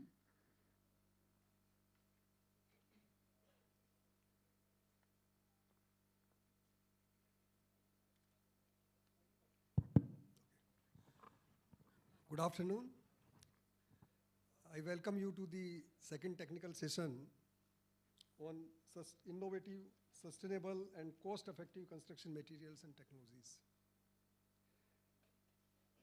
As we all know that there is a huge requirement of material because of a lot of road construction programs are going on in the country. And Government of India is giving the highest thrust to the road construction in India. Last year budget was 2.7 lakh crore rupees, and we are expecting more than 3 lakh crore will be spent this year.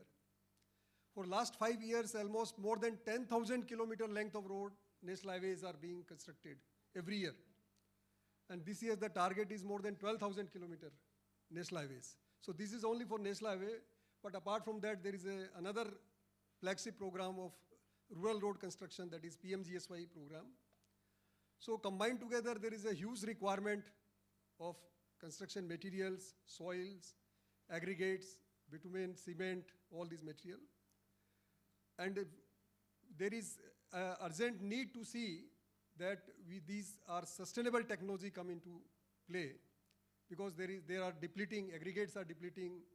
Many states have already banned use of soil and aggregates mining. Then there is a pressure of faster construction. There is a pressure on new technology to bring in, to get the advantage of early construction in our contracts. So considering all these issues, in fact, Indian Road Congress has also done a lot of work. So first is that how to allow the technology, new technology which is coming from outside. So for that purpose, there is a committee in IRC that is called Accreditation Committee for New and Innovative Material. And I'm happy to share with you that nowadays it has become a foremost requirement for any agency in India to allow any new construction material in their project. Because there is a problem in government institutions, they normally don't allow any new material in projects, road projects. So they have to be accredited by this IRC Accreditation Committee to come into the contracts, even on pilot basis. So first is to allow them. So Accreditation Committee, which is working for last almost 15 years in IRC, we have accredited more than 240 materials. And today I have a 40 candidate material which I have to approve. So the kind of interest which everybody is taking to bring new technology in India is evident from this fact that 30 there are products for renewal and 41 products for fresh accreditation are pending with us, and slowly we are going to approve them. So that is the interest in the public. Second is, once the material is there, then there should be enabling provision in the contract. For that purpose, even in the manuals which are part of the contract, we have made, IRC has made enabling provision yes, a contractor can allow new construction, new materials, new technology, whether there is a code or there is no code, even then it will be allowed. So our manuals are making provision in the contracts. Once it is there, then there is a need to have the mainstreaming of these materials. Unless it is just for pilot basis, it will not work. So slowly, based on the performance, we have to bring into the code. And I am happy to share that more than 22 codes on different materials and new technology, sustainable technology, IRC has already prepared, and that is how we have helped the country in mainstreaming of these new materials, innovative materials and construction technology. So today, because the time is all very limited, and I have been asked that 7 minutes is to be given to each panelist, because we have 6 panelists and they're all experts in their area. So I will request all the panelists to be very brief, and only what they want to convey, rather than introduction or summary, they should convey what they need to convey. So my first expert panelist is Mr. Satish Pandey. So just to give a little brief about him, that he is working as a principal scientist in Flexible Payment Division of Central Road Research Institute, New Delhi. And he is also associated as an associate professor in Academy of Science and Industrial Research and Border Road Organization, Government of India. He has 18 years of research experience in the field of transportation and highway engineers. And in fact, he is doing a pioneering work in global slag technology and to promote the steel slag road construction technology. And that is, he has been bestowed and committed with Global Slag Personality of the Year Award 2023 at Germany. He is the first Indian scientist who have received this international recognition. So I will request Mr. Satish Pandey to deliver his presentation on steel slag road. So this presentation, I think, is not visible. Presentation is not coming on this dice. Okay, so very good afternoon to all the esteemed participants on this IRF conference. It's my privilege to present the steel slag road technology in this international conference, which basically emphasizes the utilization of industrial waste material in road construction. So this research project we have started in 2019 under the financial support from Ministry of Steel, along with 4 major steel industries comprising Tata Steel, Rashtriya Ispat Nigam Limited, JSW and ArcelorMittal Nippon Steel. So in India is around 19 million ton steel slag is generated annually as a solid waste, and this quantity is expected to reach 30 million ton per annum by the end of 2030, with the expected augmentation in the capacity of various steel plants. Majority of steel slag after partial metal recovery ends as a solid dump, and it consumes large tract of land besides causing water, air and land pollution. At the same time, every year around 1.2 billion ton natural aggregates are required for the construction and maintenance of road network in the country. And as Secretary General sir already pointed out that we have already facing acute shortage of good quality natural aggregate. So our endeavor is to develop the steel slag as a substitute of natural aggregate in road construction. And in order to do that, we have addressed the several technological challenges associated with the utilization of raw steel slag in road construction, which comprises the volumetric expansion. As the slag is rich in calcium oxide content, so there is around 8 to 12% volumetric expansion happened into it when it comes into contact of moisture. Therefore, it required to be weathered in order to make it suitable for the road application point of view. The second issue is the vesicular structure. The slag is generally having so much porosity on the surface. Besides that, it has a irregular surface structure, which makes it unsuitable for different road layer application. The third issue is the tufa formation. So there is a chances of calcium carbonation, which can impede the drainage characteristic. Therefore, it required to be weathered before putting into any granular layer. The fourth issue is the propensity of corrosion. So it has entrapped metallic iron content. So this metallic iron content required to be bring down less than 3%, so that it can be suitably utilized for the road construction work. And whatever the metal that right now the steel industries are recovering, it is directly recycled into the furnace. So it is just a conversion of waste into wealth. The fifth issue is the chances of heavy metal and high pH leaching. So if the slag is in amorphous phase, then there is the chances that high pH or heavy metal leaching can happen through the slag. So the CSIR Central Road Research Institute under the sponsored research project developed the customized steel slag valorization technology to convert different type of steel slag as processed steel slag aggregate. So in the last photograph at the bottom, you can see the processed steel slag aggregate, which is just equivalent to the natural aggregate in terms of morphological properties. But as far as the physical and mechanical properties is concerned, it is giving far superior value than the conventional igneous rock group natural aggregates. So in nutshell, this is the processing step. So it starts from the cooling of the slag into the slag pit. So we have given the customized slag cooling process. Afterward, the primary and secondary metal recovery process, then primary and secondary crushing, and after that the treatment of the slag aggregate in order to make it suitable for road application purposes. So this is the typical processing steps involved into it. While doing so, we have even changed the morphological and the mineralogical characteristic of the slag. We have maximized certain mineralogical phases to make it suitable for the road application purpose. And with the help of that, now the slag aggregate is having 80 to 95% crystalline structure, which make it very hard and durable for the road application point of view. In terms of chemical composition, the major difference between the slag aggregate and the natural aggregate is that the steel slag aggregate are primarily calcareous in nature, while the crushed natural aggregate are rich in silica, therefore those are siliceous in nature. So this is the primary compositional difference in terms of chemical composition point of view. By doing so, we built the India's first steel slag road at Hazira, Surat. So this road connects NS6 to Hazira port. And in this particular project, we have utilized 1 lakh ton processed steel slag aggregate as substitute of natural aggregate in all layer of bituminous pavement. This particular road was designed for 100 MSA design traffic, and one of the novel feature of this road is that during the construction of this road, around 32% reduction in thickness was done in comparison to the crust structure given in IRC 37 2018 for 100 MSA design traffic condition. So this is the glimpse of the test section, the description of the test section. So we built the section with bituminous road with 32% reduction, and that reduction too in the DBM and WMM layer.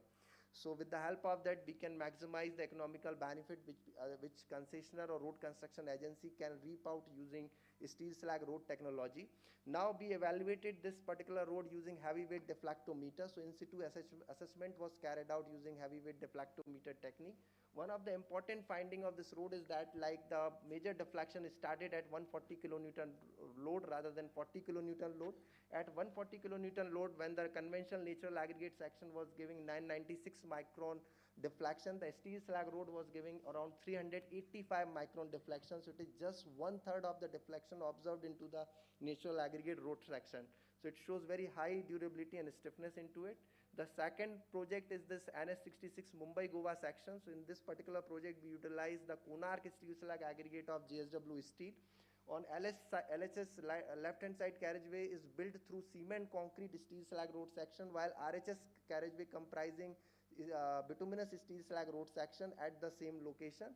The road was designed for 75 MSA design traffic, and on this particular project, we reduced the 28% of the thickness in comparison to the thickness prescribed in IRC 37.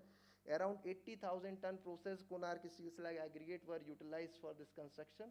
This is the crust composition description. The few photographs during the construction stage.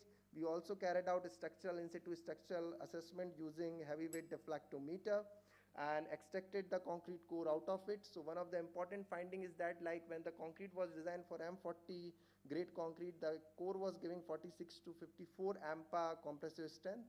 This is a small clip. This is the glimpse of the road which we built at Surat Hazira. It's at NS66 Mumbai-Goa.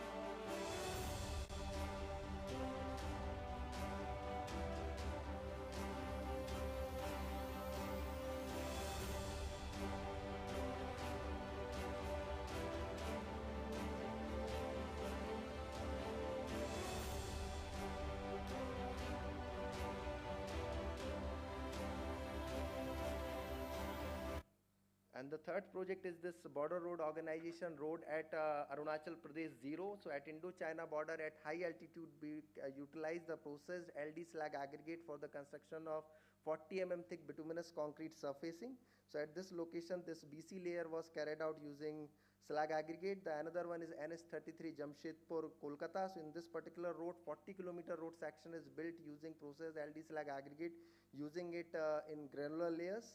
So one of the major benefit of this technology is that, like, by using the slag aggregate, we can reduce the overall thickness of the road by 30 to 40%. And for a construction of 1 kilometer 6-lane road, 80,000 to 85,000 ton slag aggregate can be utilized as a 100% substitute of natural aggregate. So we are conserving the nature by substituting the natural aggregate. There is a reduction in the cost of around 40 to 45% at least in the 100-kilometer peripheral area if the slag road is constructed in place of a conventional road built through natural aggregate. The improved durability, it's a sort of a perpetual payment. So we even determine the residual life through the mechanistic analysis. It's a sort of a perpetual payment which will not require any rehabilitation at least in 20 to 30 year time. It has the negligible maintenance cost, and it also reduces the greenhouse gases in the atmosphere. We also received an appreciation for this particular project from Honorable President of India. The CSIR has received a letter on its foundation day by appreciating our steel slag road technology effort in Arunachal Pradesh. We received a couple of awards with Tata Steel Managing Director Scotch Gold Award for this sustainable initiative. Honorable Member Niti Aayog Dr. V.K. Saraswat also appreciated our effort in this direction. For the dissemination of the technology, we also prepared a scientific movie which has been telecasted by the India Science Channel. It is available on the YouTube and can be accessed through it. That's all from my side. Thank you very much. Thank you. Thank you, Mr. Pandey. And in fact, Ministry of Steel is aggressively pursuing with this particular technology to bring into highways.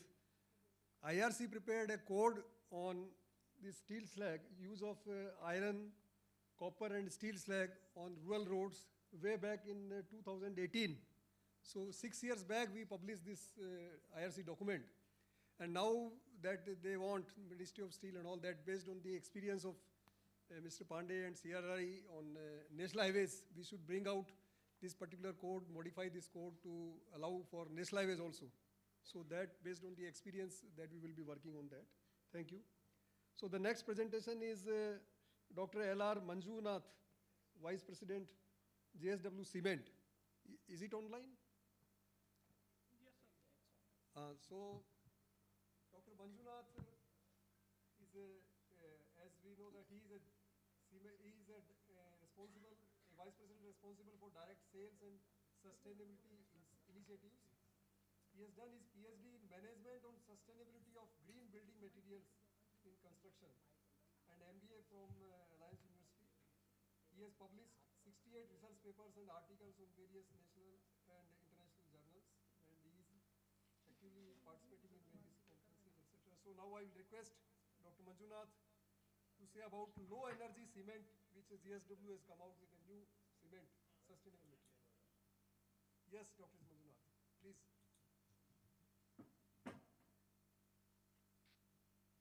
Yes, you can start.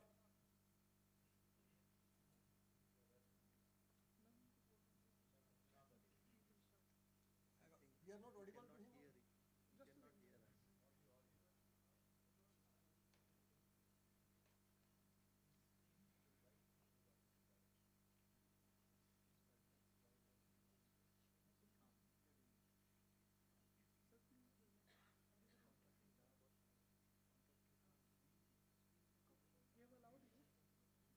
He's presenting, sir. Just a minute.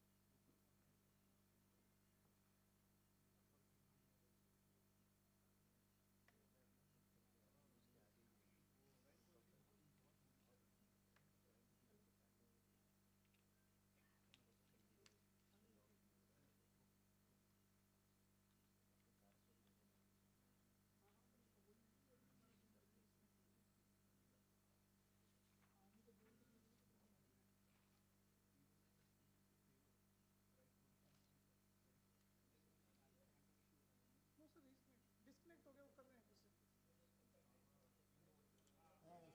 Yeah, I think if he is having some problem to get his connection, and because time is also limited, so we can start the next one is Mr. Vikas Thakkar.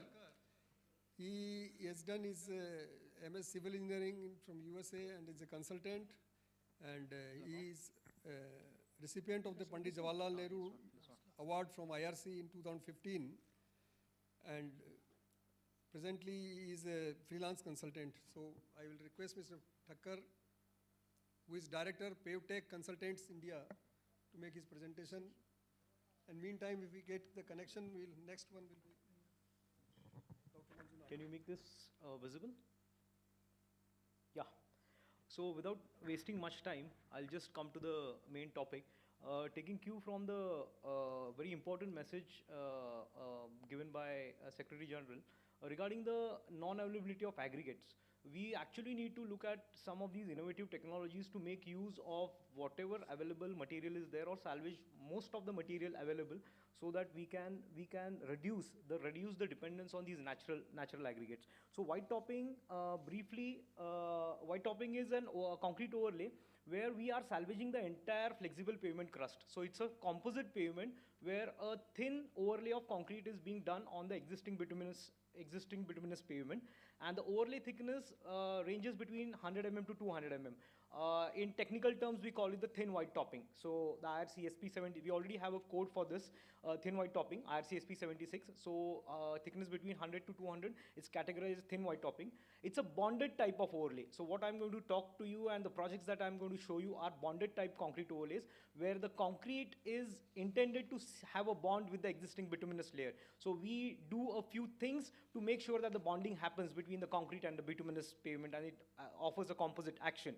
The thin white topping, of course, it increases the life of the pavement, durability, and reduced maintenance. The main thing here is a smaller panel size. The panel size in case of white topping overlay or thin white topping overlay is a square panel of 1 meter by 1 meter or 1.25 meters by 1.25 meters. That's the key here. And it was very commonly used in many urban cities. Last 7 or 8 years, most of the cities like Mumbai, Thane, Bangalore, Pune have been using this white topping technology specifically for low volume roads and medium volume roads. But then it wasn't used on any high volume traffic road. This is a typical cross section of what we have in a thin white topping overlay. So you have the existing subgrade, existing base, existing bituminous material, everything retained, and just a thin overlay of concrete on top of the existing bituminous layer with a short panel size, 1 meter by 1 meter or 1.25 meter by 1.25 meter square panels.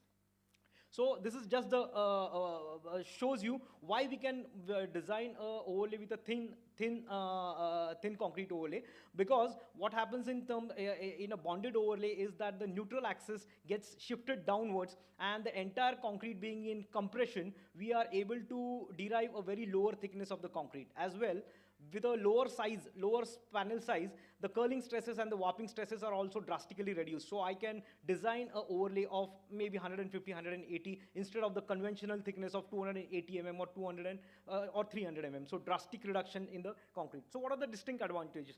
The distinct advantages are shown here. With lower stresses in the short panel concrete, we have lower overlay thickness. The life cycle cost is drastically reduced, almost 35 to 40% than a bituminous overlay, and it offers the same advantages of a PQC without doing the entire crust. So I'm utilizing the entire old crust and yet giving you the advantage of a PQC pavement or a rigid pavement. And it's a sustainable solution where we are making use of the existing available crust. Replacement of the damaged panels is very easy because we have very small panels, square panels, and no dowel bars or tie bars are required except at the construction joint. So I'll just skip this slide. Some of the projects we looked at in other countries, United States, Europe, Australia, they have been doing it for a couple of years on high volume traffic roads. What has been done in India? This was the first project that was done under the guidance of late Dr. L.R. Kadiali. This is the Bangalore-Mysore infrastructure corridor. A 15-kilometer stretch was done using this white topping technology, where the white topping 180 mm concrete with a panel size of 1 meter by 1 meter was laid directly on the DBM. Instead of a bituminous concrete, a white topping layer, 180 mm was laid, and it performed quite well. So it's almost 10 to 11 years it's there.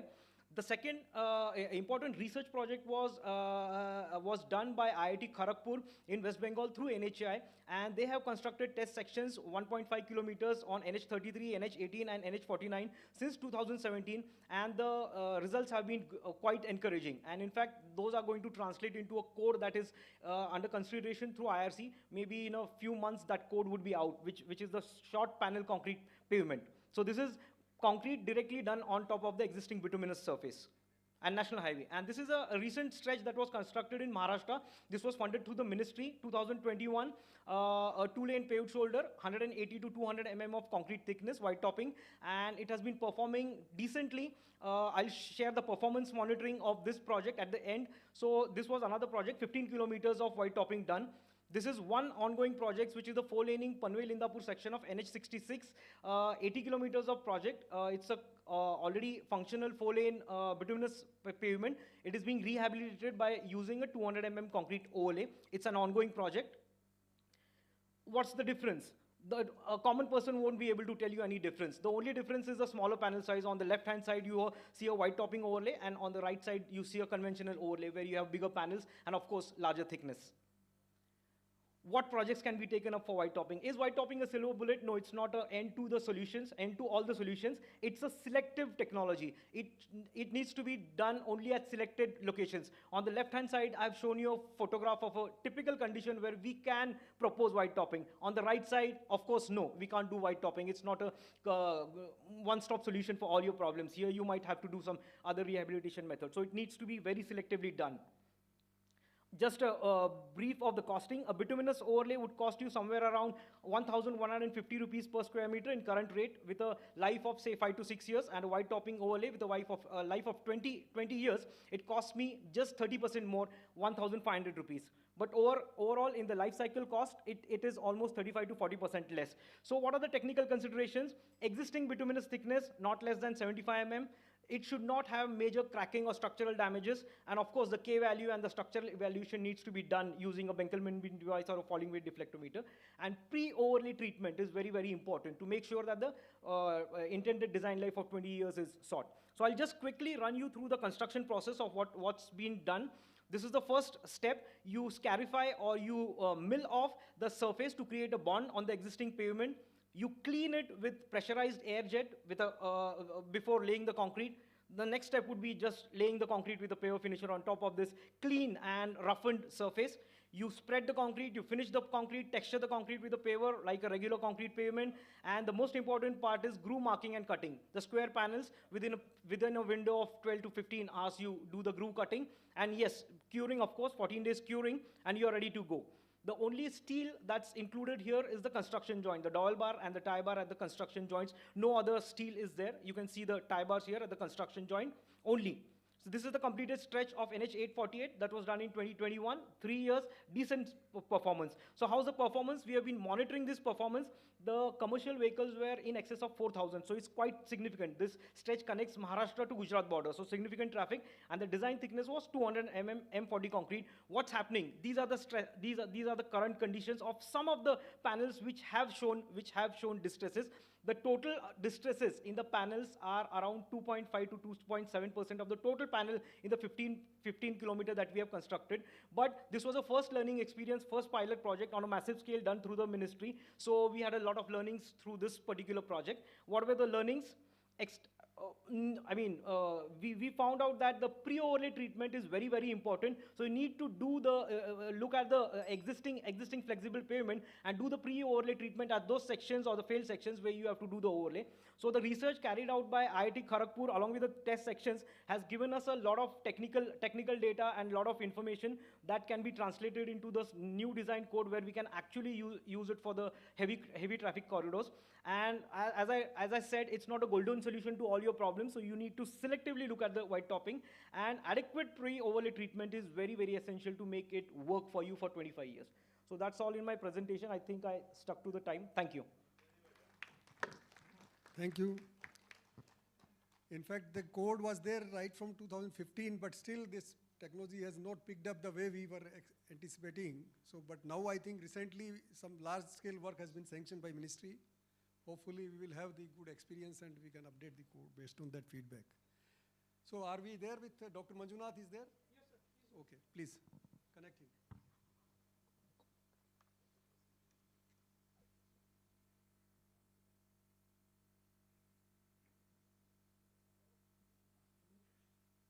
I can start? Yes, please. Yes, you can start. Okay, thank you. On behalf of International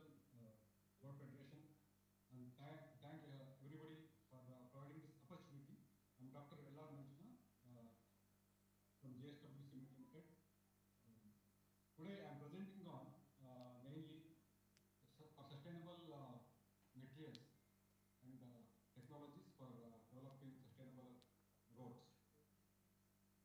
The objective of the presentation is that how low energy, low carbon cements can play a very important role in constructing roads, highways, infrastructure projects in India to reduce the embodied energy and also the carbon footprint. We know concrete plays a very important role in our daily life. For diverse applications, we use concrete. After waters, concrete is the second most consumed material on this planet. And also, to make concrete, we use a huge amount of cement. Currently, world over, we are producing 4.2 billion tons of cement. So, to make each ton of pure OPC cement, we consume 1 ton of limestone, coal, electricity. The emissions are close to 1 ton for making every ton of cement. And we are consuming natural resources like limestone and leading to carbon emissions, water pollution. So, how to make low carbon, low energy cements is very difficult because when we make cement, we are consuming mainly limestone and other additives like we use clay, aluminum oxide, silicon dioxide, and iron oxide, and eat the whole mixture up to 1450 degrees centigrade in a rotary kiln to make cement. The energy consumption is close to 3,895 megajoules per ton of cement, and the emissions are 925 for every ton of clinker we produce. So much of carbon dioxide emissions are coming. And cement industry alone is responsible for almost 6 to 7% of the total CO2 emissions globally. Construction industry, if you take, my dear friends and colleagues, consumes 40% of the total world energy and also responsible for 30% of the global greenhouse gas emissions. And 10% of the global dust is being emitted by construction activities. And construction is not going to stop. Sorry for interfering. Actually, your slides are not moving. You have total 7 minutes, out of which 3 minutes are already over. Oh, okay. Then I will put presentation mode. Now it's moving. Yes, please. Okay. Yeah. Thank you, sir. Thank you. And by 2050, 7 billion tons of cement is required to meet the global demand. And looking at the carbon dioxide emissions, is going to be phenomenally very high. Apart from the carbon dioxide emissions, it's going to consume a lot of natural resources like water and also limestone, and freshwater usage is much more. Sector-wise emissions already I'm stating here, and steel and cement, these two main components of the construction industry are responsible for 12% of the total emissions. We need to reduce the carbon footprint in each and every cubic meter of concrete what we are making. And we know industry-wise if you take cement and iron and steel together emit close to over 60% of the total industrial emissions. So it's very important to reduce the carbon footprint in cement manufacturing and consume lesser energy. So how to go about low energy cement in construction? It's quite possible. There are many alternatives available, and India is not lagging behind. Compared to any other country in the world, India has taken a very important step because most of our manufacturing units, we are established close to 600 million tons of installed capacity India is having currently. And looking at the global average also, we are making more and more blended cements. Clinker to cement ratio, India is 69.5% compared to the global average of 75%. That means to say India is doing a lot to make blended cements, low energy cement and low carbon cements. So being civil engineers, contractors and builders and government agencies, our primary responsibility is to make the construction more and more sustainable. So how that is possible? It's quite possible in the manufacturing approach. We should adopt blended cements. Currently, India is home to 73% of the total production of cement is blended cement only. And another 10 to 15% we are blending either slag or fly ash of the RMC batching plants, So totally taking it up to 80 to 85% blended cements. So phenomenally very good, but still we have to do a lot in order to make the usage of low energy blended cements. You have only 2 minutes left. Please, 2 minutes left only. Please. Okay. So we have very good advantages because not only it reduces the cost of production and reduce the carbon footprint, also blended cements are having many advantages. So basically the workability parameters, they give a very good workability and longer retention time. When the concrete is set, it's having lesser cracks, improved resistance to sulfate and chloride attack, and also it's giving long-term strength and durability. So we have got many industrial byproducts which are available in India or globally, like fly ash, silica fume, calcined clay, slag, and other materials which can be blended with clinker in the cement plants to make low energy blended cements. It's quite possible.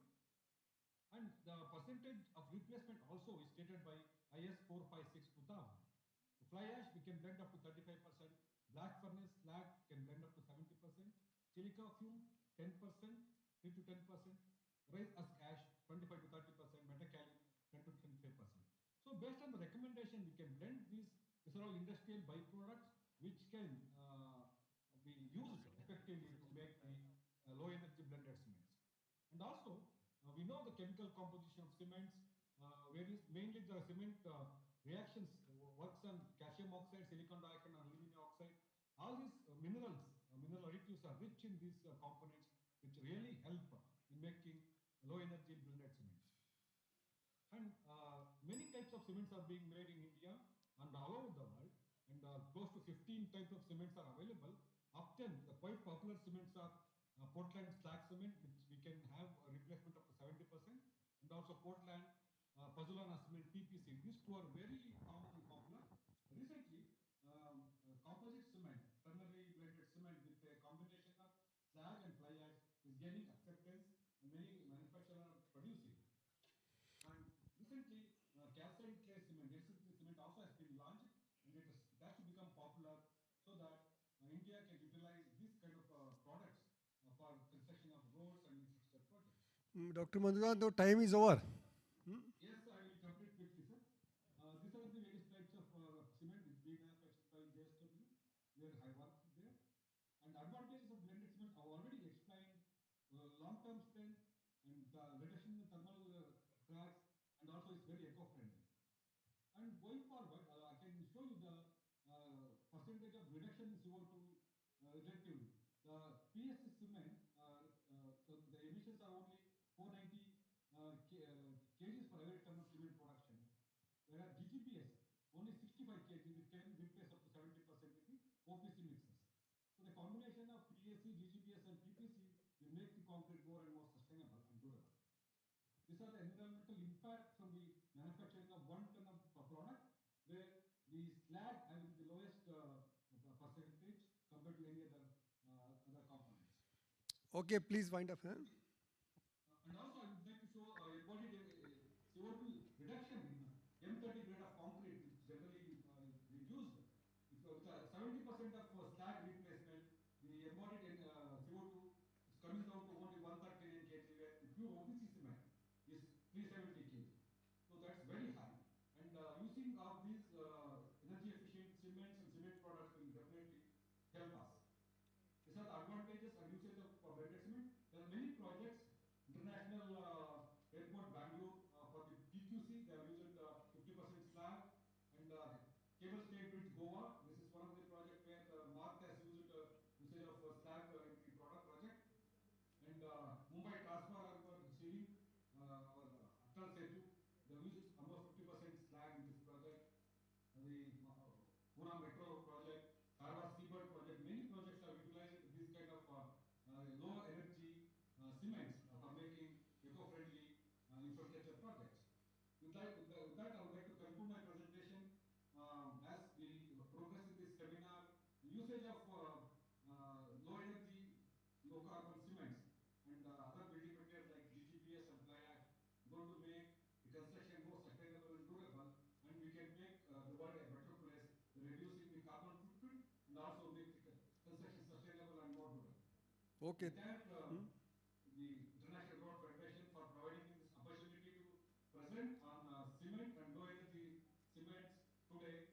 And the world is shifting towards completely low energy concrete, low carbon concretes. Thank you. Thank you, Vanan. Thank you, Dr. Manjunath. Thank you. Thank you. So the next presentation is by Dr. A.V. Rahul, who is Assistant Professor at IIT Tirupati. He did his PhD from IIT Chennai on mixture development of concrete mixtures for extrusion-based 3D printing. He has over 25 publications in various journals. Dr. Rahul, please.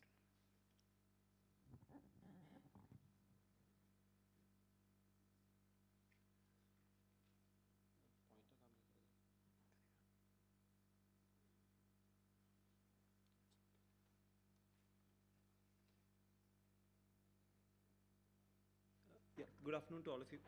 So I will be speaking about a new type of technology, concrete 3D printing. So this is primarily a technology that's been mostly used in the building sector. So in this talk, I'll look at applications in the infrastructure side, where this technology could find application in the infrastructure side. What sort of projects you can use this technology, and before this, I'll sort of give you a brief introduction about this technology. Yeah, so this will be my outline. So I'll start by introducing what this technology is. Then I'll also talk about the research that is happening in our institute in this area. And then I'll summarize the presentation. Yeah, so coming into the introduction. So 3D printing, as I was telling you, is an emerging technology. You can see how the technology works in the figure that's shown in the slide here. So how this technology works is a special concrete is made that is made to come out through a nozzle like this. And the movement of the nozzle is automated. So whatever shape you want, you can create a virtual model for that shape. And then based on the virtual model, you can make that nozzle to move accordingly to create the shape. This is done by constructing it in a layer by manner, as you can see here. Now, when you come to the advantages of concrete 3D printing, some of these advantages are very obvious, as you see on the left-hand side of the screen. One is rapid construction. Obviously, because everything is done in an automated manner, so construction is going to be rapid. Less wastage, again, additive manufacturing, always you get less material wastage. But the main advantage I want to point out with 3D printing is the last 2 points, which is elimination of formwork and geometric freedom. Many times, if you want to do complex geometries, which I'll come to in the coming slides, certain shapes where the shape is quite complex, it is difficult to do through conventional construction, because when you do it through conventional construction, what happens is the cost of the formwork becomes very large. And because the cost of the formwork is so large, the market value becomes very less for these type of products. But there are a lot of advantages you can get when you do these complex shapes. For example, if you look at it from a structural point of view, a rectilinear shape and a curved shape, the load carrying capacity for a curved shape for the same cross-sectional area I'm saying would be much better as compared to a rectilinear shape. But then there's no market value for that, because the shape, you have to spend much more amount on making the formwork. So the savings that you will get by saving the material will be more than made up by the formwork cost. So formwork elimination is one aspect, and this can lead to more architecturally pleasing elements. And if you look at verticals where you can apply, one is prefab type construction, which you see on the figure on the top.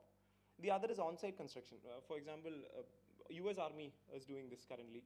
So they, in remote areas, they will deploy a 3D printer. And they can quickly construct a barrack building, which is on-site 3D printing.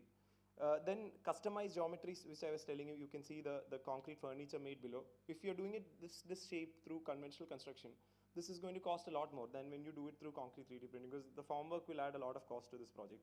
Or even the facade elements you see on the right-hand side. So these type of applications is where the 3D printing can be used. Yeah, so coming into where you can really use this technology in roadways and infrastructure-related applications. So one is basically short span bridges. You can see that in the image here. So the right side is a image made in is a bridge made in Madrid in Spain. This is one of the first 3D printed bridge, which was when the technology was just picking up. This is just about 10-12 meters long, this bridge. But now, which was on the left-hand side, you can see a bridge that was made much more recently in 2021. This is in the Nijmegen region of Netherlands. So both these bridges, but this bridge is close to 30 meters compared to the 10-meter bridge that was made in 2017. Now, both these bridges, again, what they want to showcase in this is the possibility for parametric design. So the unique geometries you can use, and then the type of topological optimization you can have, and come up with complex shapes, which you see in the images here. Not just with bridges, you can also look at many other infrastructure related applications also where 3D printing can be used. So for example, the one that you see right below, that is a culvert done in the UK. It's actually a head wall. So head wall is the region where there's the entrance to the culvert. And this is where a lot of erosion can happen. Normally, if you're doing a rectilinear wall there, you would need to heavily reinforce that wall. But if you make use of curved shapes, like they have done in this particular project, a lot of material savings can be achieved. But this, if you do it with conventional construction, this is quite tricky to do. So they opted for the 3D printing technology here. Again, on the left side, this is a different type of optimization. They did optimization based on acoustic studies, because the idea was to create a sound barrier. But then the outcome is it's a complex shape. It is difficult to make it through conventional construction, because formwork cost will add up. So again, they opted for the 3D printing technology. Same about the revetment wall in China that's shown on the right-hand side. Yeah, so this is background into this technology and where you can apply it in infrastructure-related projects. So I'll just quickly mention what we work on at IIT Tirupati. So one of the aspects we work on there is on a particular technology called set on demand. So in this technology, what we do is we work with nozzles that can allow accelerator addition. So there will be two pipes that meet at the printhead, and one of the pipes will carry an accelerator. The advantage of this type of technology is that you can make very tall structures in a very short amount of time. Very tall in the sense 3-5 meter columns in just about 3 to 5 minutes. You can see how we have developed this. This is one of the printer systems we have developed, lab prototype we have developed now. This was done based on numerical studies we performed. So you can see the printhead here, and this is the numerical studies we did, which is basically computational fluid dynamics. And then we collaborated with faculties in mechatronics to develop the lab prototype. This is a patented lab prototype. Now, based on the learnings from this, we'll be upscaling it to a system where we can do at building scale. Yeah, the another project that we work on is related to durability of 3D printed structure. One issue you can get is shrinkage, because there's no formwork. This concrete is very susceptible to drying, as you can see here. So there again, how to measure formwork in a fresh concrete, this is a problem. So here we use a vision-based method. You can see camera setups and how we develop image-based algorithms which can characterize the shrinkage occurring in the concrete. And then we look at developing mitigation strategies. So you can see there are two graphs here. One is one with the mitigation, where a curing compound was applied on the surface. Now, just to conclude, before we conclude about the research there are certain other technologies also we work other than 3D printing. So mostly the emphasis for these technologies is to look at waste-derived materials. One is nanographene-based technologies, but nanographene developed from waste materials like cytosine graphene oxide, which is used to develop AR-based coating for glass fibers. This is a completely waste-derived brick. It's only using graphene pitch, no clay is used in this. And when you look at embodied energy calculations between conventional brick and this brick, we are looking at much significant reduction in embodied energy. Another material we work on is repair materials, again mostly using waste-derived materials. In all these three cases, if you do market studies with cost as well as embodied energy calculations, you'll see both ways. We emphasize on reducing cost as well as the CO2 emissions. Yeah, so to summarize, concrete 3D printing is a technology that's gaining a lot of importance in the recent years. Its advantages is it can do rapid construction, but the main point, particularly for infrastructure-related application, is you can eliminate formwork. So every time you want to have a complex geometry made, this is an option that you can think of. This is definitely a technology that we can work with. Now, the current existing applications around the world, in India, this is very limited right now. Around the world, you have short span bridges being made, short span from 10 to 30 meters. Now, there's a 40-meter bridge being proposed in the Olympic Stadium in Paris. It's in the planning stage now. Then the other is use the complex shape and involve parametric designs, where you can save material through these designs, through topological optimizations. Then I also gave a brief overview about the research that we are doing based on computational CFD simulation to develop more state-of-the-art 3D printers which can do accelerator additions, and also studies that assess the long-term performance of 3D printed concrete. Yeah, thank you. Thank you, Dr. Rahul, for bringing this fast and sustainable construction technique of 3D printing. The next presentation is Dr. Dharamveer Singh. Dr. Dharamveer Singh is a professor in IIT Bombay, and he has done his studies at USA, PhD from USA. He has received Pandit Jawaharlal Nehru Birth Centenary Award from IRC in 2019. He has published over 100 papers in international journals and conferences. And he is also a member of various board of various journals for editorial board. So over to Dr. Dharamveer, please. Yeah. First of all, good evening to all of you. And thank you, Nirmalji, for introducing me to the audience. And thank you to IRF for giving this opportunity to come over here and then present critical things in 6 to 7 minutes. That's what we are going to do here. And I will just not going to present a lot of solutions, but I will just highlight the kind of challenges that we are facing and the kind of practices which is going on, and how some of the tools and techniques can make you fool to, like you are thinking something is good, but sometimes it may not work also actually. So let's think about the acquisition actually. For example, there are many concessionaires or many agencies, they think about buying the assets. And if you're buying any assets actually, for example, there are a couple of challenges, the thought process which goes into the mind. First you think what is happening before, what kind of construction was done, what kind of material was used. And after that, when you start buying, at that time you have to think, what is the health of the structure? What is the health of the payment? How confidently I can rely on that? What is the kind of investment that I'm putting up into the payment, whether it is really going to help me or not? Because in many cases, sometimes the decision goes wrong. So you have to have certain tools, but doesn't mean that having the tools is going to help you. You need to really understand how to utilize them properly to connect all the dots actually. So if you go through the payment life cycle situation, and this is not like nothing new graph, which is very complicated, is nothing complicated, it's very simple graph. If you start any kind of construction, in the beginning you have on the top, and I'm sure that nobody wants to slide it down actually, because when you slide down, then you see the problems coming up. So definitely all the contractors or all the agencies, they want it to be on the top. However, depending upon the situation, depending upon the construction practices, depending upon the quality control, depending upon the technologies, it is bound to happen actually. You'll be sliding down somewhere actually. And we have seen the technology which is going to save you sometimes, that how do you come back actually. So these are the, like the quadrant that you're going to see. You have the rehabilitations, or you have the preservations, or you have the payment evaluations, and then altogether you have to bring the innovation to counter all these things actually. Now, I'm just going to present some of the key thoughts that you are going to see. By the way, these are the technologies and techniques which is there in the market right now. And they are not new terms actually. We have the IRC guidelines almost for all. For all these things, guidelines are there. But who are willing to do the trials? Who are willing to take the risk actually? How do we collect the data? How do we bring the confidence into the highway communities? What kind of risk that we can take up actually? So that's what we are going to talk about actually. So we have the milling, we have additives, we have the preservation techniques, we have the structural analysis.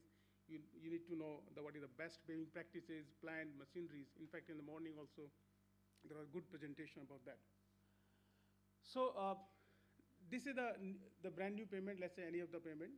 And the situation comes, what is the structural health of this particular payment? Can I rely confidently on that this is a good payment which is going to last maybe let's say 30 years or 40 years? So you have certain tools with you actually that you can really utilize. For example, this is the tool. And it's quite common terms nowadays actually in the industry. The polymer deflectometer has been used extensively. But I just would like to warn you that this tool can also make you fool sometimes. So you need to know, in fact, we have seen the agencies, those who are struggling about the outcomes which is coming out of this tool. It doesn't mean the tool is the wrong tool actually. You need to know how to utilize the tool, what kind of outcome has to be taken out of this actually, and what is the best approach to take up the outcomes. So just blindly relying on the tool is not going to help you to just understand what kind of reliability and confidence level that you're going to have. So this is the first message that you need to look into that. Second terms is you are going to see the NSV. A lot of data has been collected on many of the highways. They are getting collected, dumped somewhere, and then forget about that.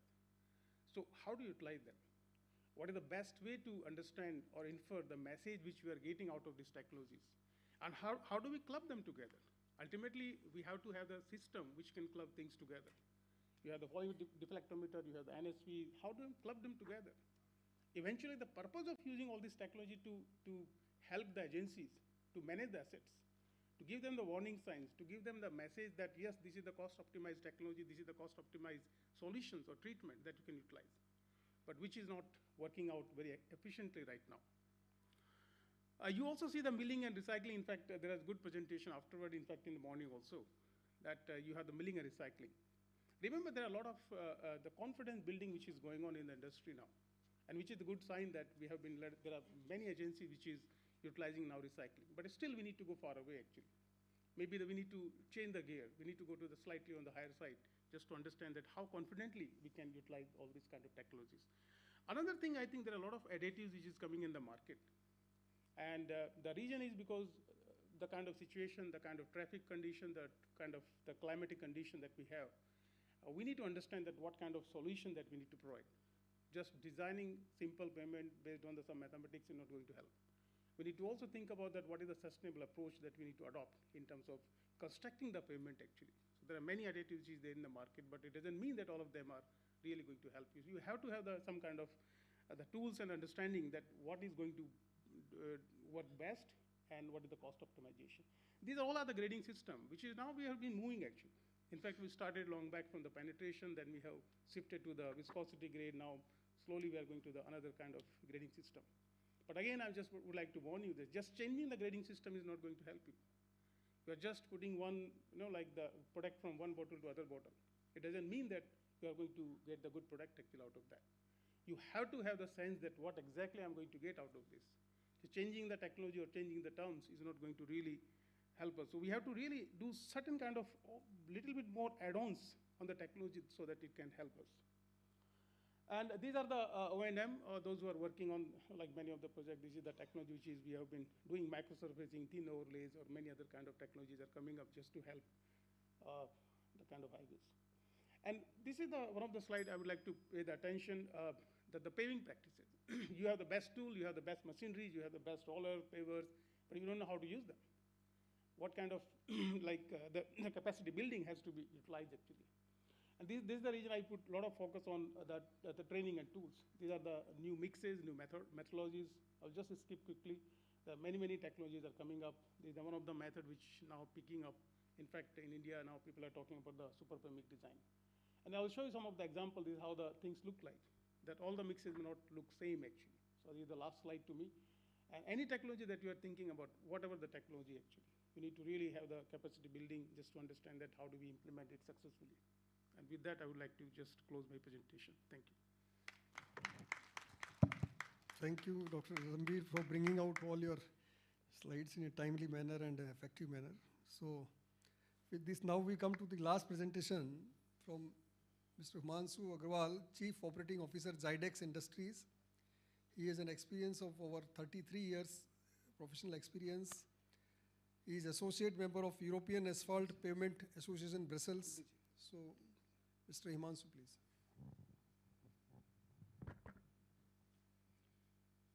So, session chair, co-chair, speakers on the dais, off the dais, ladies and gentlemen, a very good evening to all of you. Thanks for this opportunity given to me from IRF. We'll give you in the next 5 to 6 minutes or 7 odd minutes a sense on what silane can do as materials for helping the cause of sustainable road infrastructure. Why do we need sustainability? If I look at a number, bitumen layer acid erosion costs, to my estimation, is somewhere around $3.5 to $4 million per day in India. If you look at the 6 million kilometers network, do a math in terms of what is the premature damage, I think the number will come to a staggering number. Now, highways are good. Could we have federal specifications going down to the cities? Smart cities can only become smart when the road network is good. How do we travel from $4 trillion to $40 trillion if after landing, the road itself doesn't give a good experience? That's a challenge for all of us. Carbon footprint, of course. So what we need is a solution set. What silane can offer? I'm not giving a company presentation precisely because silane is a new class of material like probably PMBs as we have seen over the time. Water damages the road. At the time of construction, we compact. But post-compaction, water does the decompaction. What do you do? So, do we look at a possibility of having reduction in permeability factored into our design equations at some point of time? When the confidence comes up? Yes, for sure. But we need to address this as we move on to the journey of Viksit Bharat. The asphalt layers, again, get delaminated because of moisture ingress. Of course, traffic leads to fatigue. You have oxidation, which is UV related over time. Construction being good, yes, you do not have a problem. However, in India, we have very diffuse contractors. When I work in Scandinavia, 1.5 million tons of bitumen is paved between 5 or 6 contractors. That means there is a control right on the street as well. We are still in the phase of probably over the period trying to consolidate the contractor set. What do we need? We need longer life, and of course, Professor Dharam, we talked about it, so I'll skip. What is the innovation that we can look at? Silins, of course, I mentioned, they are neutral. They are organosilins are polar and unpolar both, so they can be mixed in water. They can also be mixed in the bitumen oil. Their interface chemistries change the surface behavior of all these silicate particles, be it stone, be it soils, and create a surface like the human skin. But what is very important is when we sell bitumen or we give cement, we are giving a product to the contractor. Should we graduate like the IT industry to sell it like a service? Because if we sell it like a service and you give a more premium to the contract, to the product seller, then maybe the losses can get that much lesser because skilling is an issue. Everything being good, can we look at a SaaS mechanism here? Can we have user consolidation or mandate, as it happens in Turkey, that you will have a laying contractor, but the production mix contractor will be less in number. They will have a centralized mix process wherein the quality control can happen. Carbon footprint definition probably should be changed from at the time of construction carbon to the end of life cycle. Let's say if I constructed a road or if I constructed a Delhi Vadodara perpetual pavement and my top layer has gone before the traffic is started, I need to factor that as a carbon as well. And what happens to the leaching which goes into the soil mass? Silins resolve issues of stickiness, etc. in the bitumen. Silins typically are silane in my mind, I was thinking of the right word. Probably it's an infra-shield like Covishield is for human bodies. It gives warm mix, it gives anti-strip, it is a cross-linker at the interface, it micellizes asphaltenes as well. I could show a video, maybe if I have time, take a look. This is the core issue. If the mix is not workable, how do you get quality? That's exactly the point at which we should control, irrespective of what type of mix is being made. I'll move forward. So, enables faster coating at lower temperatures, you get compaction at lower temperatures. Look at this. This is 5 years down with the silane. Another thing which is coming to my mind of late is, should we look at saltwater resistant built into our coats? Because we are in India, a peninsular country where bulk of the roads are also affected by salt. So I think Kerala is suffering on account of that. Maybe we can work towards that. Tack coat and prime, I'll take 1 more minute. I'll skip the tack coat and prime coat. Prime coat gives a solution where you can address, you can do a prime coat at the dosage of tack coat within 1 hour. So is there a solution? It helps. I will go to bases and I will just show you one thing. This is a stabilized road with 3,000 millimeters of water without a bituminous top. Post one monsoon, the contractor is payable. Now the point is, whether you stabilize or whether you construct conventional, if the water permeates, you will have a dimensional deformation. That needs to get stopped. And now, thank you very much. In just last minute, I'll show you the road. The same road which the contractor made after 2 years of monsoon.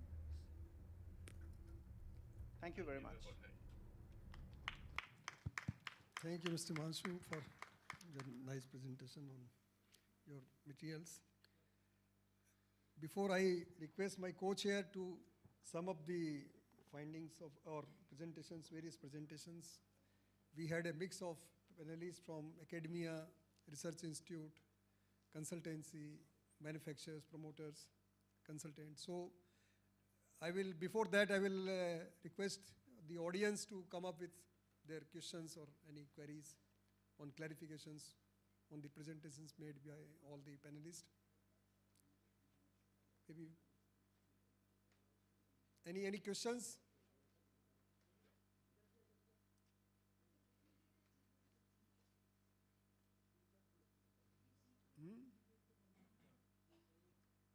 Okay, yes, please.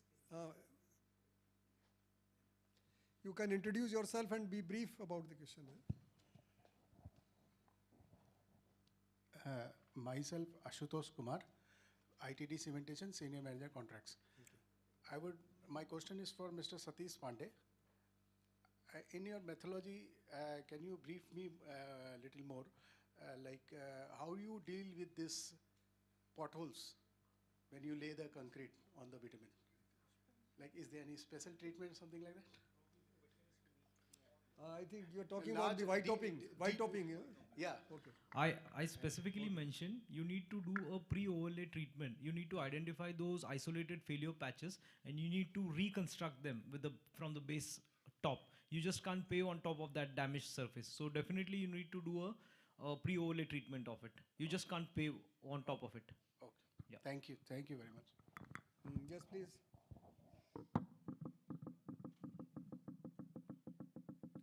Any other question? Yes, please, this side, Mr. Popley. Huh?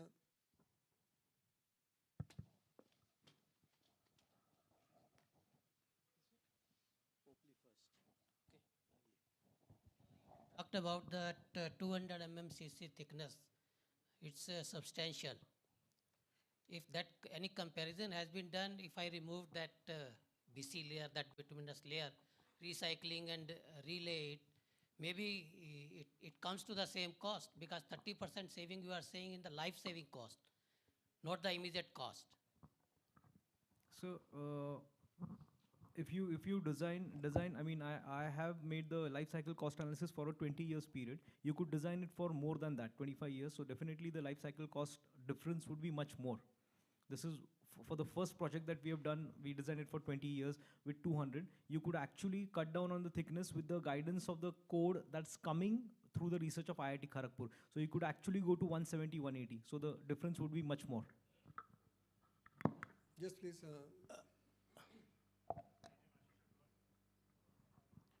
My name is Ashish Agrawal. I am from AECOM. So I am just, my question is, pothole is a big challenge in Indian road network. So my question is, can we think in future the 3D printing can help us in that? What is your opinion? Dr. Rahul, you would like to?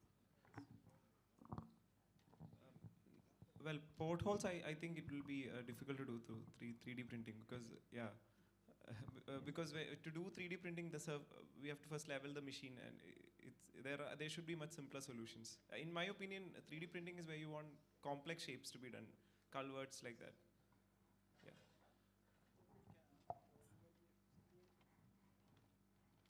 Mic is already on. Hello. You know, use of silanes in the bituminous mixes and overlays eliminates potholes because it makes the aggregates inert to water damage. Chairman, sir. Typical cost, 1.5% to the cost of the bituminous mix. At that cost, you can eliminate potholes. Chairman, sir, I have a question. Oh, first, a kind of rejoinder to answer given.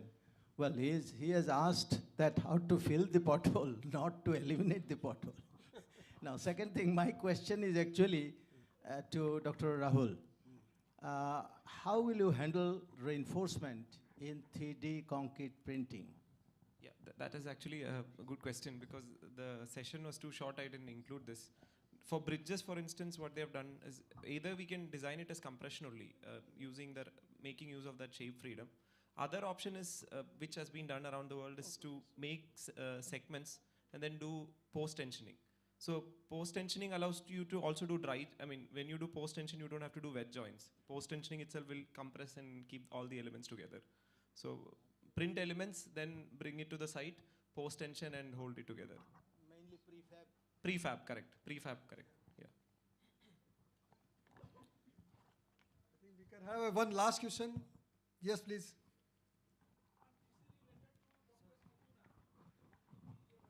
Dr. Manjunath, are you there? I think he's not there. Maybe you can send by mail. We will get it. Maybe Atasi, you want to have some question?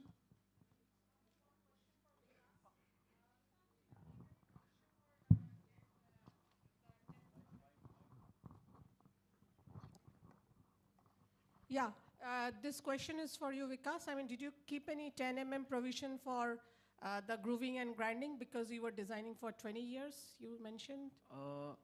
In the pilot project, no. But yeah, we need to look at that. Yeah, we because haven't done it in the pilot project. Yeah, but the other NHAI projects that you were constructing now? We have included the provision for a profile correction of around 25 mm because the existing bituminous pavement, sometimes you don't get the camber. So in the overlay itself, you bump up the thickness by an inch so that the profile can be taken care of. And I mean, that would take care of the grooving to be done at a later stage. Okay. Yeah. And I have a question for the 3D printing. I mean, are there many instances in India? You mean in projects done in India? Yes. So there is a house that was done in IIT Madras. The Inside structures, I mean, bridges and all? No, not right now. Okay. There is a plan to do one in Hyderabad currently, as I know, but I have not seen anything implemented. Okay, yeah. thank you. But like bus stops and those type of things have been done. But in IIT Hyderabad, I think some 3D printed the guest houses and all are there, no? I mean, sorry, not the guest house, but the hostels and all. Some are there, I guess. No, I think recently what was done was the post office by L&T in Bangalore. Okay. Yeah. Thanks.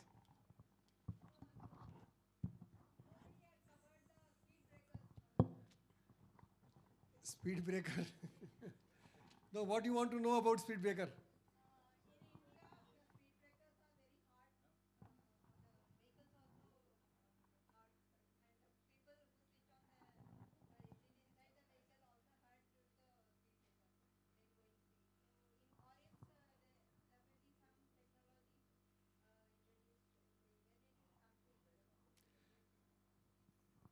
As far as though this was not the topic of any of the panelists, but speed breakers, we have already given a clear design in our IRC code, relevant IRC code, that how it has to be designed. Unfortunately, what happens that it is a knee-jerk reaction by the enforcement police department. Whenever there is an accident, immediately they will put something just to break the speed. And that is not properly designed speed breaker. That is why we feel the pinch of traveling on such kind of speed breaker. So what you are basically want that speed management. Yeah, there has to be speed management in our high-speed corridors, because that is why we are having the largest fatalities in the world. So IRC is also coming out with a new document on speed management, and this we have to definitely go for speed management in all our high-density, high-traffic corridors. Recently, I came to know that some speed breakers... Ma'am, I'm sorry to interrupt. We can discuss this during the tea break, because already co-chair also has to So conclude. I'm thankful to all of you for bringing, for so live interaction and coming out with so many queries and interest with all the panelists. So now I hand over to my co-chair, who will like to summarize all the proceedings of this particular session. Thank you, Mr. Nirmal. The presentations itself was a little extended summaries. So I'm not very sure, we need a summary, notwithstanding. So we started this session on innovative, sustainable, and cost-effective construction materials and technologies with a brief introduction by the chair, Mr. S.K. Nirmal, wherein he clearly presented that there are a number of initiatives in this country by ministry as well as IRC to create new technologies, tools, and promote with adoption and adaption of all the new technologies where they are available. So the session started with the first presentation by Mr. Satish Pandey on steel slag roads. How steel slag can be used as a substitute or a replacement to aggregates, which are becoming premium, and creation of aggregates itself has a huge environmental impact. So he presented various methods and the cautions that one has to take while using steel slag in roads, like basically corrosion effects and leaching effects. And he presented that the roads constructed with steel slag can be much better and durable when compared to the conventional roads built with conventional aggregates. He also presented case studies which were highly informative, useful, and this technology seems to be India produces a lot of slag, so therefore obviously this could and should be a useful alternative. Then there was a presentation by Dr. Manjunatha on low energy cement. So he presented how low energy and blended cements can be used actually to reduce carbon footprint, as well as to increase the durability of life of the structures. Then we had a presentation by Mr. Vikas Thakkar on white topping. I think this technology, a lot of roads are roads in the last 2 or 3 decades, massive amount of road construction took place. And when we look at basically road rehabilitation, what we often face, the challenges basically are whenever we want to recycle, basically our wrap is basically, it's almost as new as a virgin mix actually, right? Which clearly shows basically lots of roads are having premature failure. And this, while it is not an automatic fix for every failed road, but this definitely presents an alternative to roads which are halfway through their life cycle with white topping, basically how we can preserve that and substantially enhance the life. Cost-wise, the technology, the white topping is about 30% more expensive, but in terms of life cycle, probably it's enhancing the life by 3 to 4 times. So definitely, there seems to be a good option when most of our roads which are constructed in the last decade or so come for that, when they reach that stage in life, basically this seems to be a feasible alternative. Then we had a very interesting presentation by Dr. Rahul on 3D printing. So what we have seen on our roads generally, this again basically emphasized a lot by Professor Dharamveer, the design in the lab to the implementation on the ground. I see as a practitioner, there is 100% variance actually. And that could be one of the reasons. Recently there was a very interesting presentation by IIT Hyderabad together with Mahindra Tech, I guess, in our office in Cube. So it's a very kind of a distressing scenario where they say structures which are constructed in the last 10-15 years have an average life of 25 or 30 years, largely because of construction issues. Probably 3D printing is one way of ensuring that the variance between the lab to the field substantially gets reduced. We had a presentation by Professor Dharamveer Singh, and that's something basically we as practitioners always look for.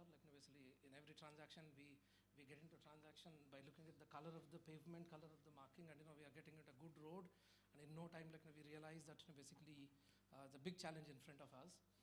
So the investigation methodologies that he presented, the mixes, the kind of parameters that one should be taking care, basically while constructing as well as assessing, basically would be very useful to the industry.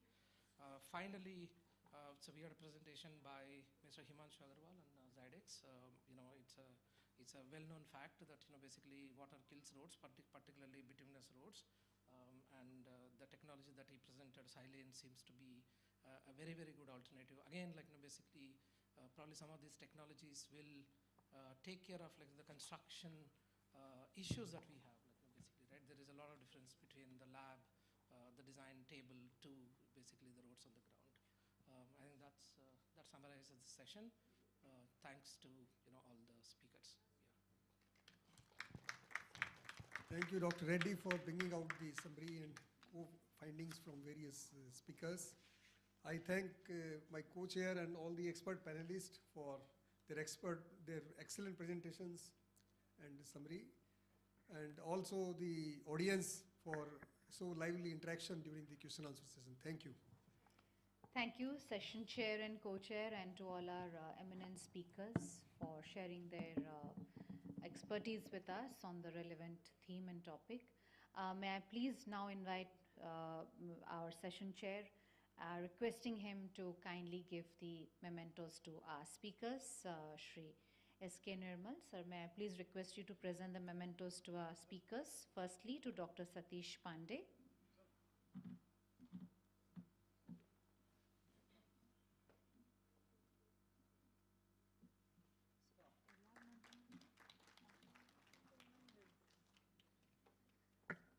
To Mr. Vikas Thakkar.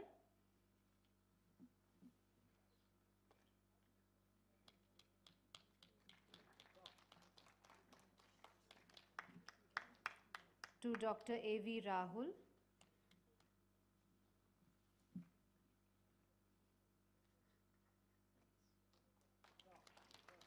To Dr. Dharamveer Singh.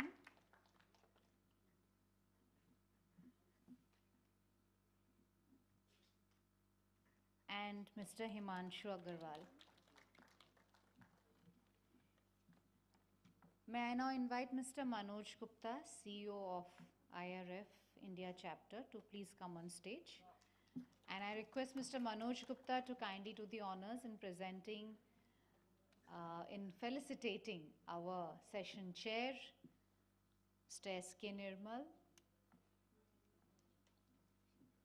with a shawl and a green gesture by presenting him a plant.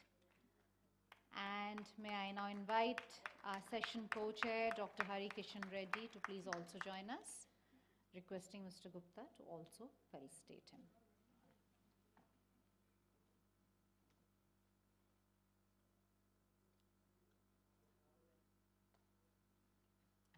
Ladies and gentlemen, I would like to now request all our speakers, along with our session chair, to please join together for a group photograph.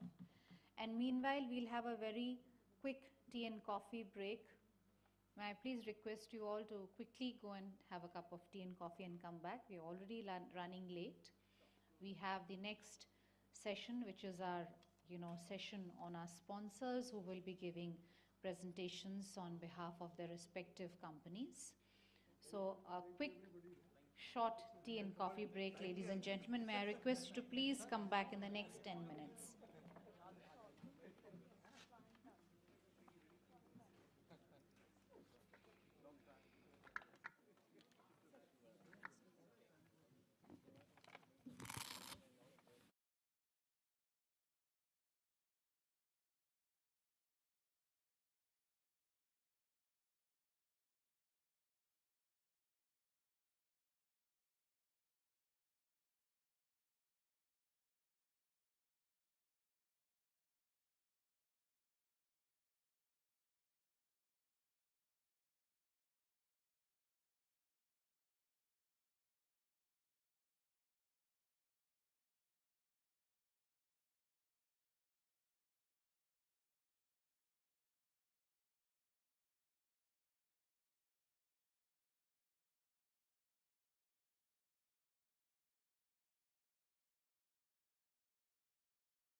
Development, invite them on stage. Mr. Manish Barot, Head Technical Sales and Business Development from TechFab India Industries Limited. Mr. Sushant Pahalwan, Head Business Development, Orafol India Private Limited. Mr. Subodh Kumar, Senior Vice President, Group Corporate Affairs and Policy Advocacy, Vishwa Samudra. And Dr. Ratnakar Mahajan, Regional Technical Head, India, Southeast Asia and Pacific.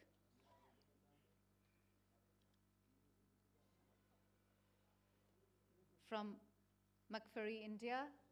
Ladies and gentlemen, may I request you to please welcome them with a big round of applause. And I would like to request our speakers to kindly speak in the order of my welcome. And may I also request you, when you come to give your presentation or your talk, to kindly reintroduce yourself for our audience once again. And what is the time we've allocated? 5 minutes we have. So may I also kindly request you to kindly give your talk or presentation within the time frame of 5 minutes. Thank you. So Mr. Manish, जिस order में मैंने welcome किया उसी order में आपका क्या presentation? और कहाँ है? One more? I think it is already. Yeah, is it? TechFab already है ना? Yeah, just.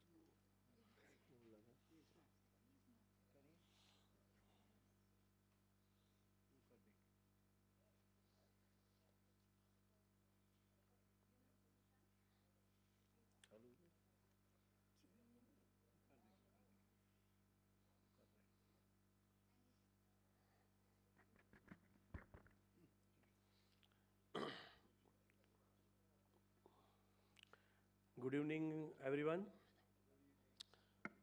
Myself, Manish Barot. I am Head Technical Sales and Business Development from TechFab India. So today's my topic of presentation is optimization of flexible payment using biaxial geogrid and Indian scenario.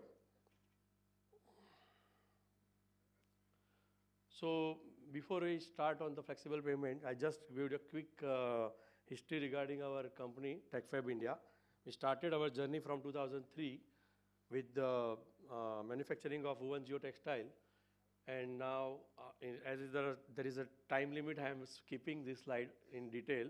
But still, up to 2024, we are actually manufacturing all the geosynthetic available in the market. And we are also in the geohazard applications. So presently, our company has 6 factories, and we are coming up with one more large capacity in India.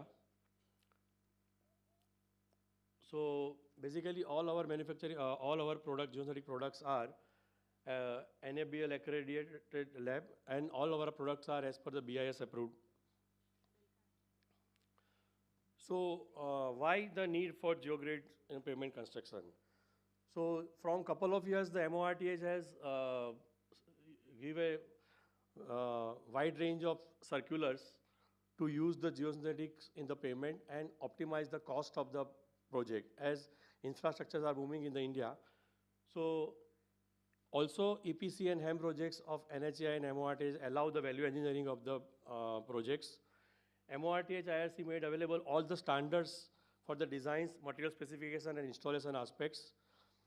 So objective of using geoengineering in road construction is for project cost significantly project cost is reduced, minimizing the use of the natural resources like aggregates, cementitious material, bituminous materials in road construction, thereby leading the significant reduction in the carbon emissions. And speeding of the construction activities.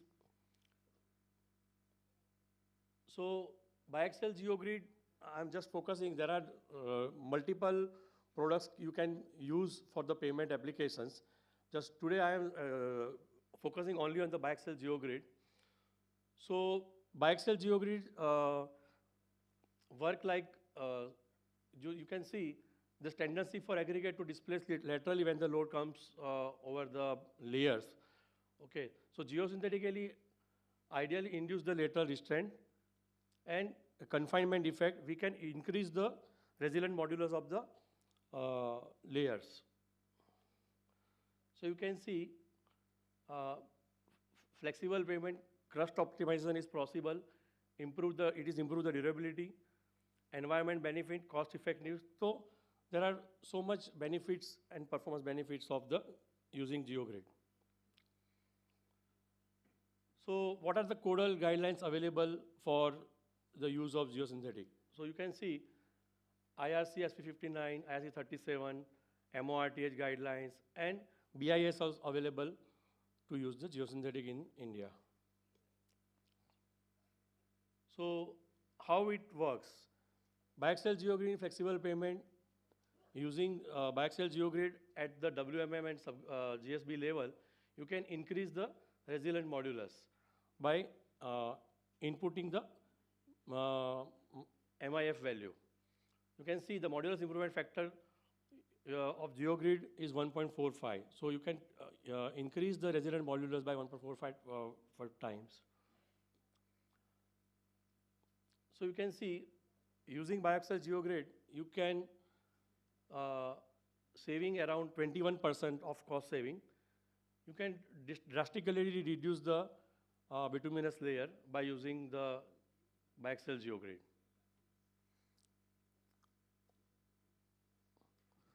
So as it is a mandatory in the MORTH and guidelines that manufacturer has to provide the MIF and LCR value. So test report for that product, we have actually evaluated our product with various institutes like CRRI, then Landmark Laboratory, and various IITs to find out the LCR and MIF value for our product. So you can see environmental benefit. The emission of greenhouse gases for a 1 kilometer of pavement constructed without geosynthetic is 730 metric ton of CO2, which is equivalent to the 550 metric ton of CO2 equivalents. So you can see the 24.6% of reduction in the carbon emission if you go with the reinforced pavement instead of the unreinforced pavement. So recently we are using we have lots of projects going on at present with the same theory what I have told, and there are a number of approvals we have received in recent days. And just these are some photographs of the current ongoing projects using payment stabilization.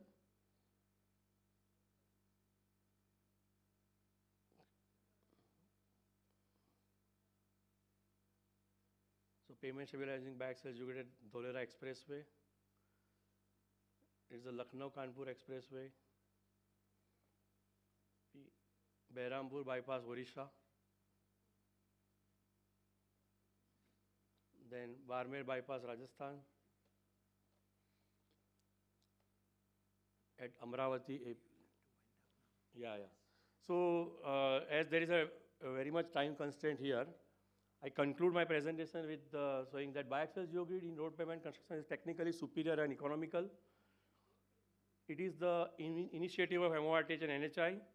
The design methodology and material specifications are included in the BIS, IRC, MORTH and SORs. So TechFab biaxial geogrid materials have been certified by BIS, CRRI, IIT, BITRA, CE, NABL and GILEP. And TechFab India is complying the Atmanirbhar Bharat Make in India initiative of Government of India with highest manufacturing capacity of BIS certified geogrid material in order to supply huge quantity in support short period of time. So thank you very much. I am not taking much time. Thank you.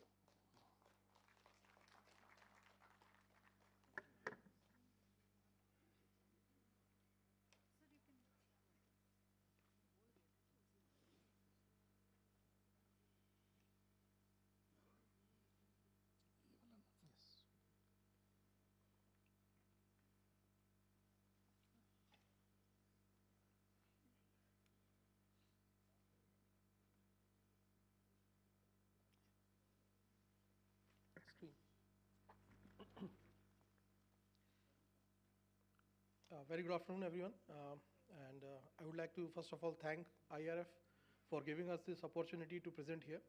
I come from Orafol India Private Limited. We are a German multinational, and we are the world's oldest organization who deal into reflective solutions.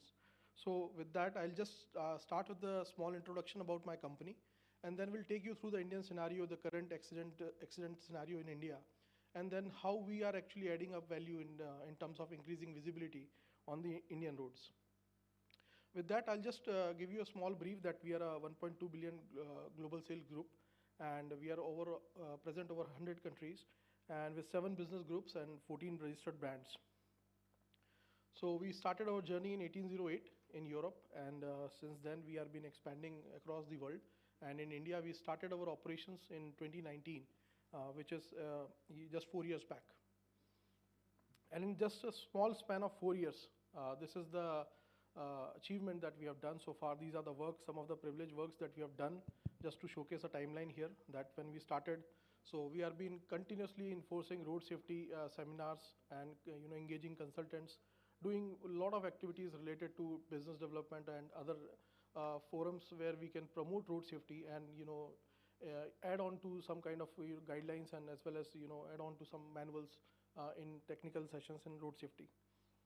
So as I said, we have 7 business groups, which is graphics innovation, reflective solution, then adhesive tape system, advanced polymer films, advanced TPU films, automotive graphics, and optic solutions.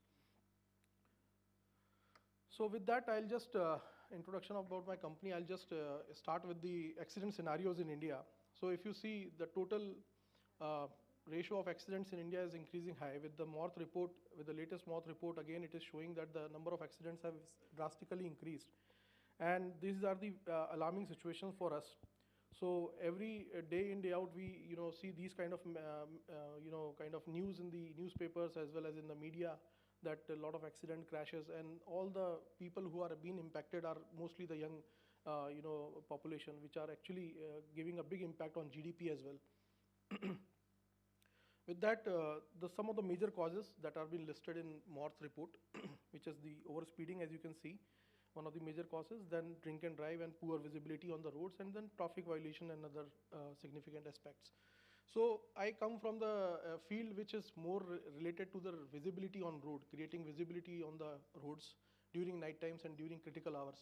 So as you can see, if the reaction time for a driver when he's applying his brakes increases significantly with the speed of the vehicle, and today all the highways that we have been, heard a lot of presentations regarding the pavement and other aspects which are creating world-class infrastructure in India, and the speeds are going higher and higher. But with that, the significance of road safety also goes high. So this is the area where we should all be focusing at. And it's a major cause, one of the major causes for road accidents, which is overspeeding as well as the poor visibility on the roads.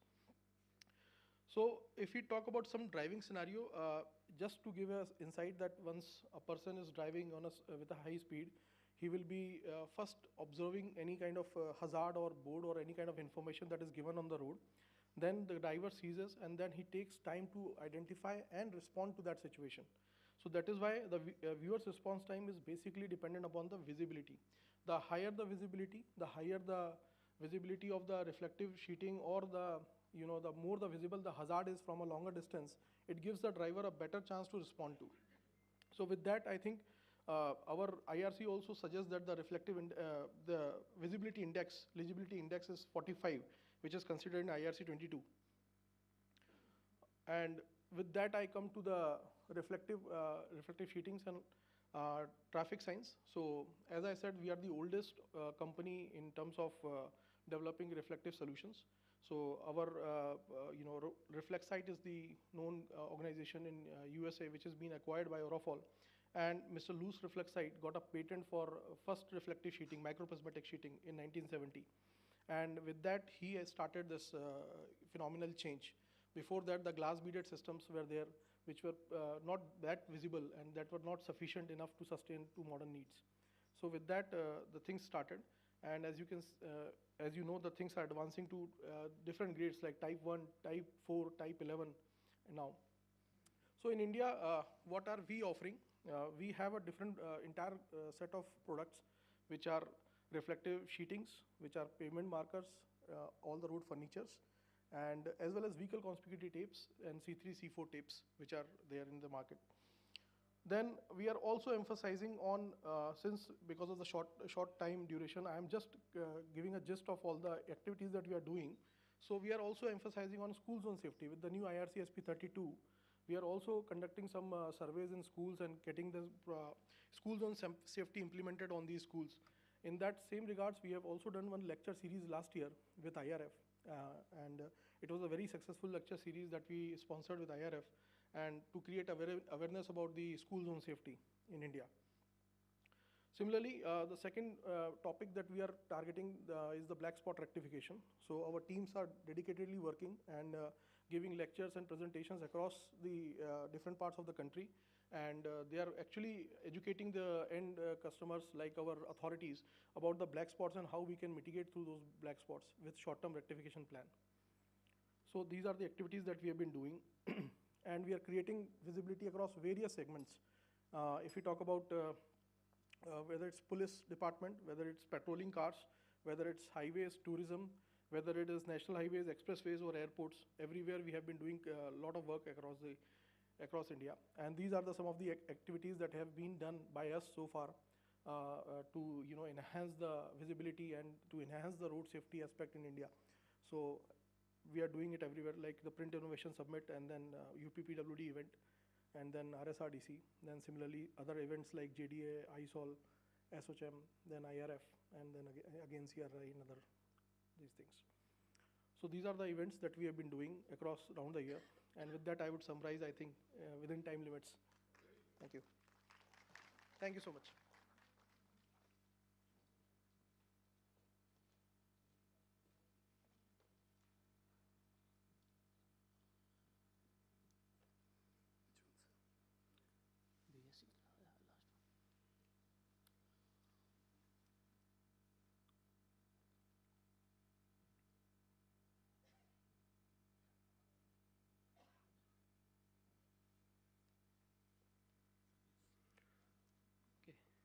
So good evening, everyone, and welcome to presentation of Vishwasamudra Engineering.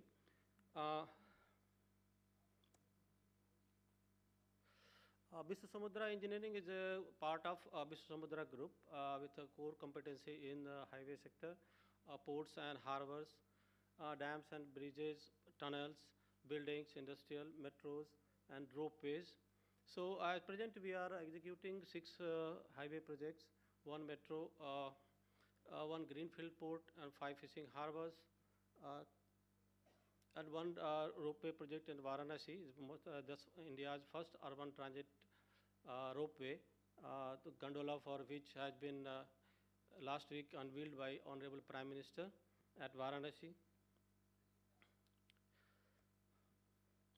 So going with the theme of this conference, we are presenting to you a eco-friendly technology, which goes with the theme with this conference.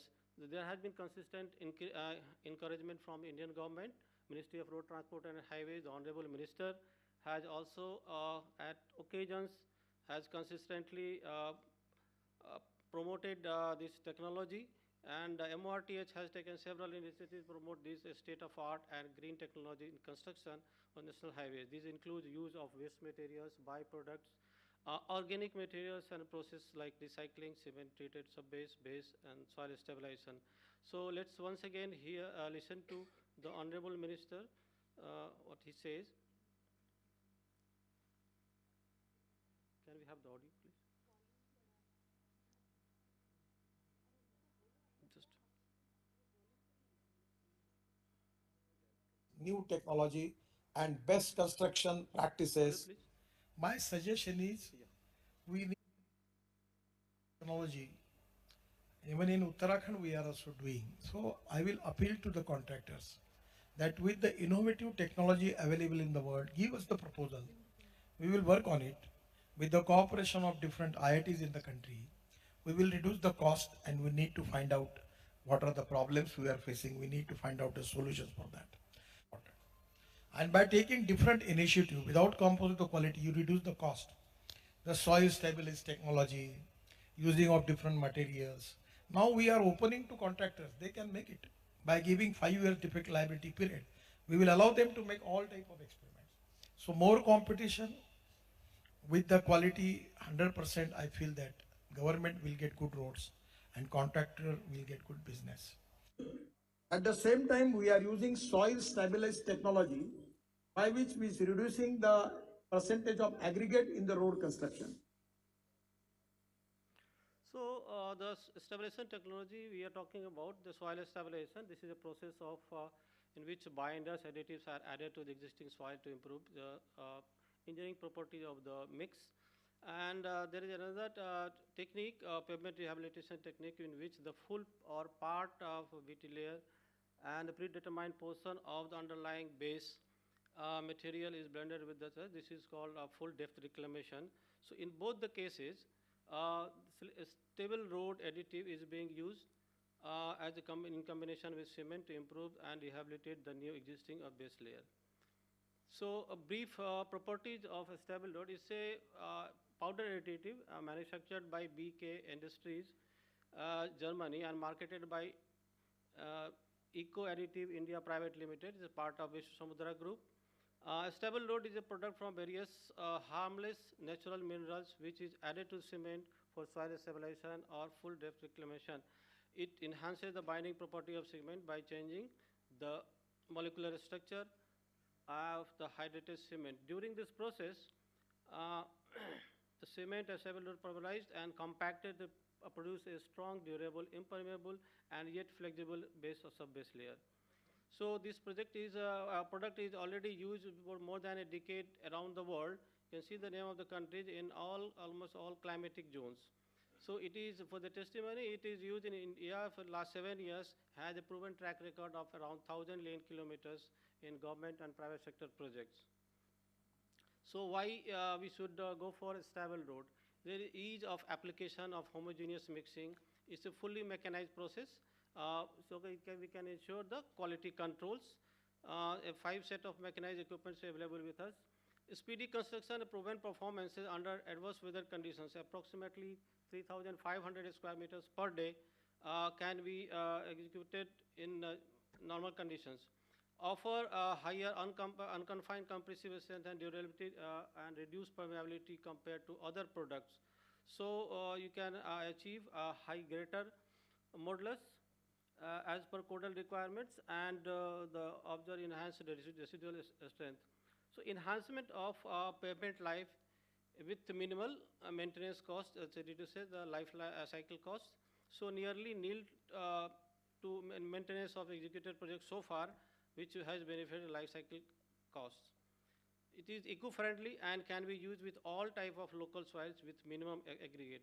So saving of around 87% of natural resources expected, and its project can be executed in different climatic conditions within India.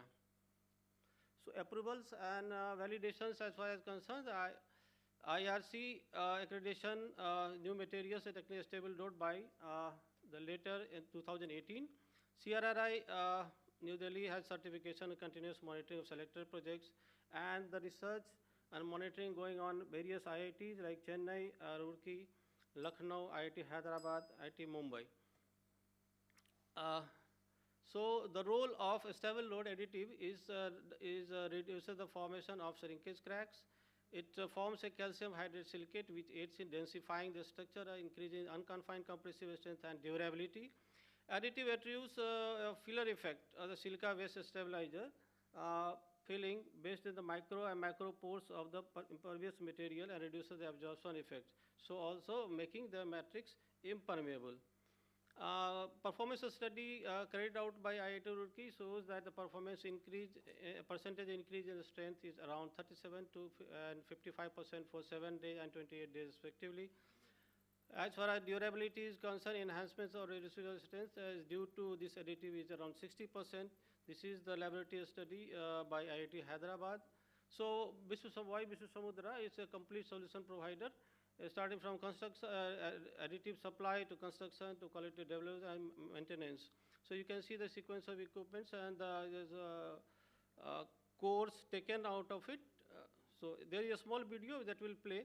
Will show you how the the construction takes place. So some of the projects executed with a stable road infrastructure, the Krishnapatnam port and a port in Chennai, and the Hyderabad airport, the Mopa airport in Goa, city roads in Hyderabad, national highway in Andaman Nicobar Islands and Bihar, the state highways in UP, Kerala and Punjab, and then the rural roads in Andhra Pradesh. So about 3.75 million square meters, around 1,000 lane kilometers in India has been executed with a stable road stabilization.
Our contribution to the environment, the fresh soil aggregate savings, and in terms of carbon emission reduction. So this will help us to achieve a net zero carbon emission by 2070 as the Prime Minister's vision. So thank you very much. I've exceeded a little bit of time. Thank you. Our valuable client.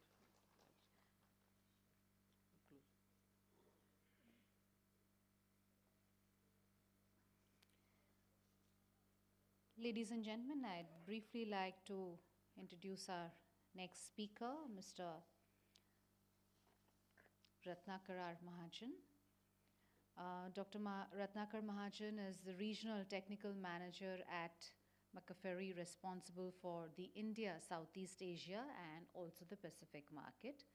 He's a civil engineer who has a key experience in the field of soil reinforcement, geotechnical centrifuge modeling, instrumentation, pseudostatic earthquake analysis, ground improvement, retaining structures, slope stability, river training, channel living, and rockfall protection.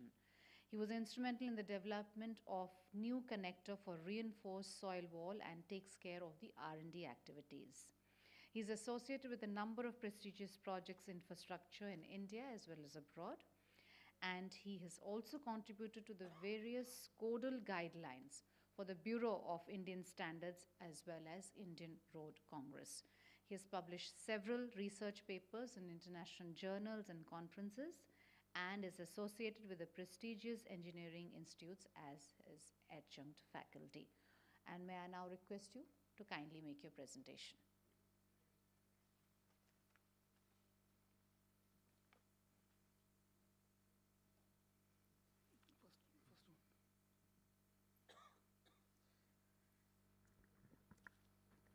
Very good evening, ladies and gentlemen. By the time we have the presentation on and up running, I'm going to touch upon the theme on the policy. See, reinforced soil is not new to, let's say, civil engineers nowadays. It is known to everyone. Why I chose this topic is this technology is widely adopted in India. However, there are some challenges. Even the topic I chose is quality of reinforced soil wall using the geosynthetics is a need of our.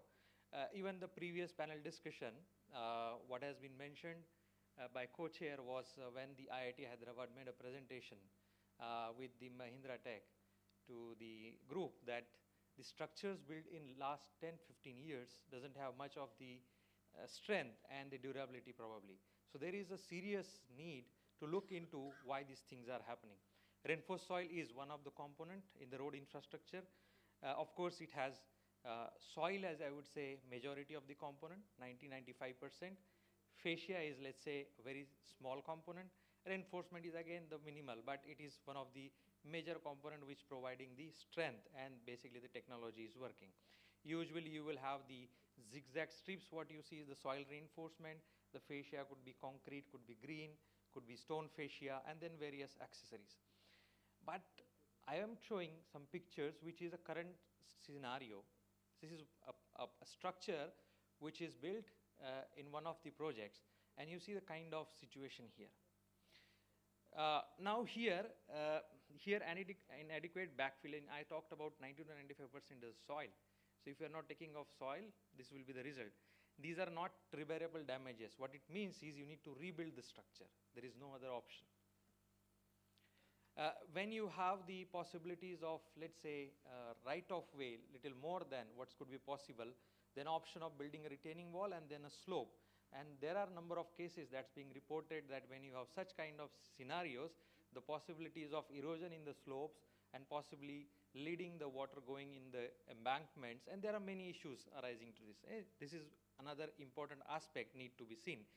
We are engineers, we can design for each and everything. But as even Dr. Dharam mentioned, something in laboratory going in field, there is a transition and we need to think of this. This is an example of another, like this is a retaining wall where there was a drain on top of the retaining structure, a poor foundation, finally the result is you need to rebuild it. The time is lost, money, many things. So if we count off the cost, initial cost versus the cost of repair, I'm sure I don't have to tell this audience which will be the higher one. This is another example where maybe some foresight or maybe miss.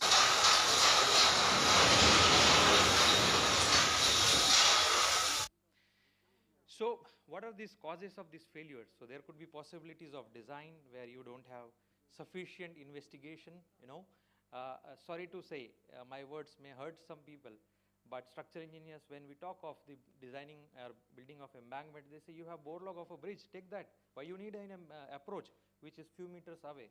But sorry, it's not like that. When you are building 500-meter long embankment, you need to have the investigations. Of course, it's a part of whether DPR or EPC, I'm not going in that aspect, but this is one of the aspect of it. Inadequate borrow area. Maybe we have borrow area, we select this backfill. The important part, our guidelines are sufficient enough. MRTS sections provide frequency of testing to be done at 3,000 cubic meter. How much this testing is ensured? That needs to be seen.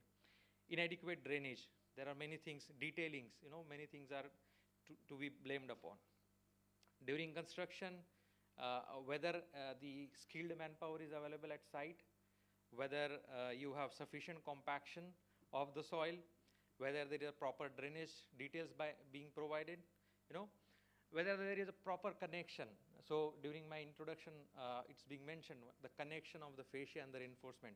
I was instrumental in one of the connector which is developed. I know what important it has.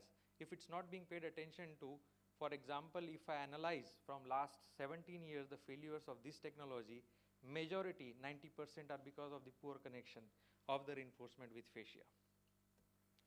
Now, what's the way forward? I'm not here just to tell you the problem. In terms of policy, our earlier policies where there were listed system providers. When I say system provider, fascia, reinforcement, connection, design, construction, and supervision. That was a model. But in view of the speed of construction, we want to accelerate, we want to provide an opportunity to many people. Of course, it was being unbundled, and some people are doing design, somebody is doing manufacturing, somebody is supervising. So there is no one single point of responsibility. Here, of course, we have project owner, contractor, applicator, consultant, and system provider. If we have one agency to look after this technology, which is being supervised by a consultant on behalf of authority or authority itself, most of the things could be looked into. So are there any provisions what we can be looked into? Of course, there are standards available, the specifications available, like British Board of Agreement certification is available.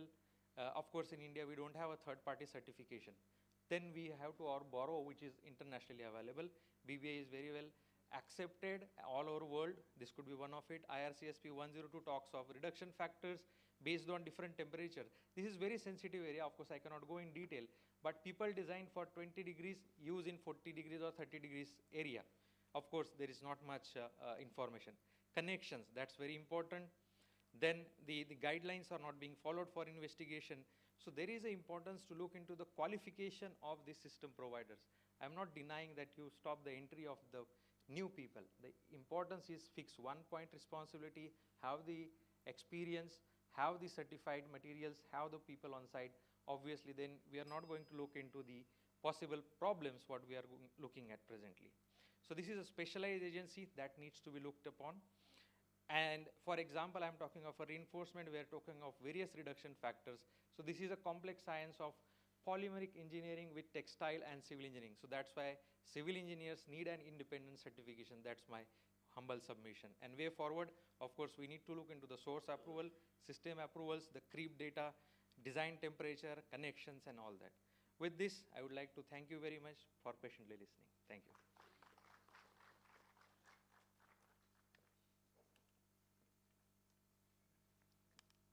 Thank you, speakers. And ladies and gentlemen, I request you to put your hands together for all the wonderful presentations they made on behalf of the respective organizations. And may I please at this stage invite Professor Dr. Manoranjan Parida to please come on stage and do the honors in presenting small token of appreciation to each one of our sponsors.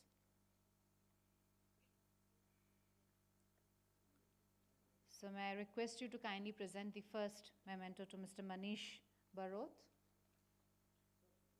So kindly come forward for the photo op.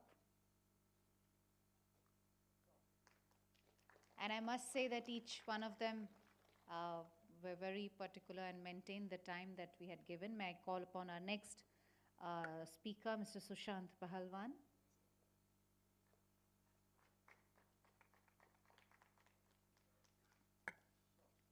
I now invite our next speaker, Mr. Subodh Kumar.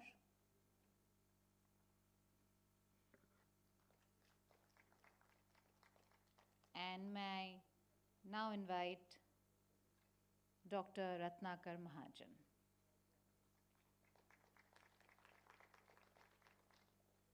I request all our speakers to kindly come forward for a group photograph. Ladies and gentlemen, may I request you to kindly remain with us. We will immediately move on to our next technical session, which is technical session number 3 of the conference.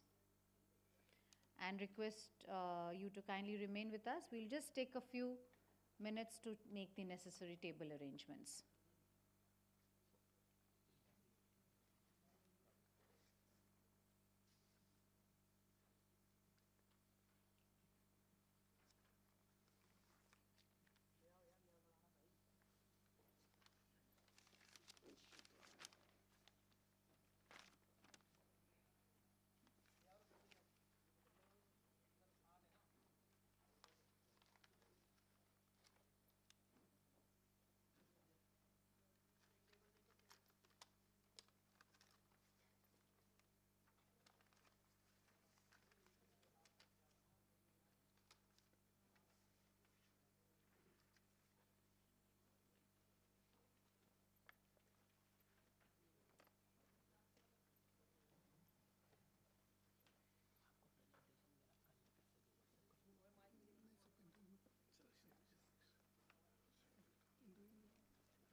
Can you please switch off that spotlight? It's very difficult to read.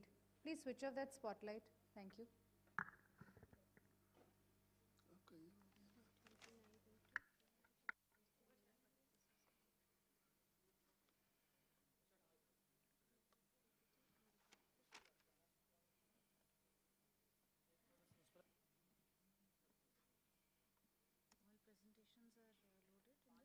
अभी देर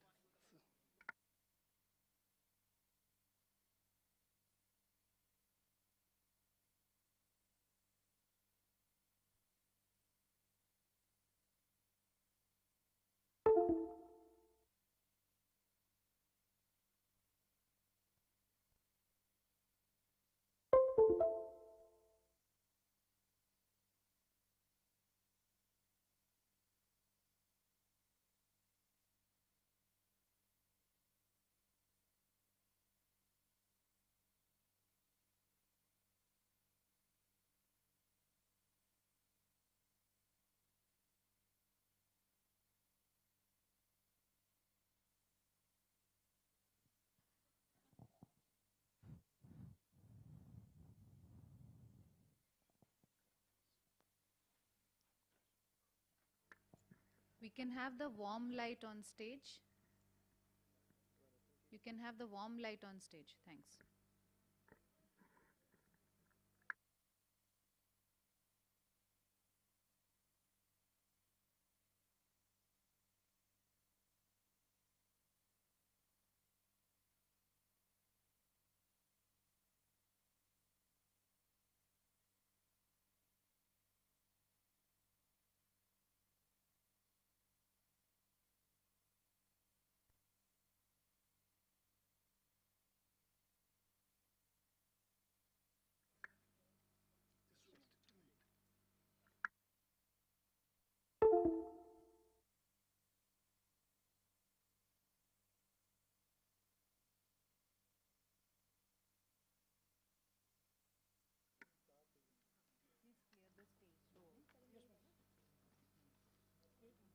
Very warm welcome, ladies and gentlemen, to our third technical session. Can we clear the stage, please? Warm welcome to the third technical session, which is on innovative, sustainable, and cost-effective construction materials and technologies. And we are very pleased to welcome our session chair. We have with us Shri Dharmendra Sarangi. He's a DG RD on the Ministry of Road Transport and Highways. May I please request him to kindly join us on stage. Please join me in extending a very warm welcome to him. Ladies and gentlemen, I would like to now invite our speakers for the session, Dr. Ambika Bahel, Senior Principal Scientist, CSIR, CRRI, Ms. Minimol Korula, Head SISP from Macquarie, Mr. Arpan Ghosh, President Engineering, Cube Highway, Ms. Atasi Das, Assistant Vice President, GR Infra, and Mr. Sashank Shekhar.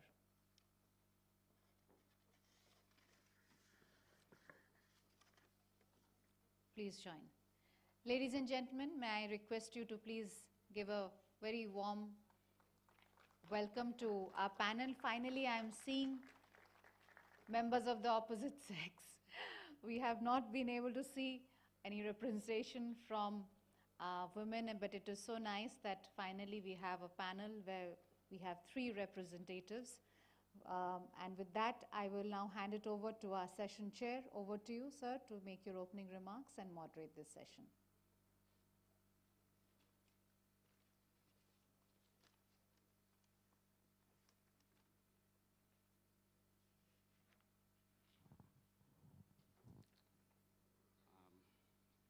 Very good evening to all. It's really my pleasure to session this particular chair. In fact, working as S&R zone head of the MRTH in last 3 years. So I have been a lot associated with these new innovative materials, technologies, waste material, issuing circulars, guidelines. There have been a lot of achievements. There are also a lot of disappointments. In fact, immediately I took over the charge. We had a game changer circular that many people in the industry still have very conflicting views in December 2020, where we specified that anybody is free in EPC BOT contracts to use any new innovative technology, and any cost savings that accrues to the contractor and concessionaire need not be shared with the authority. So on this point, there has been a lot of debate.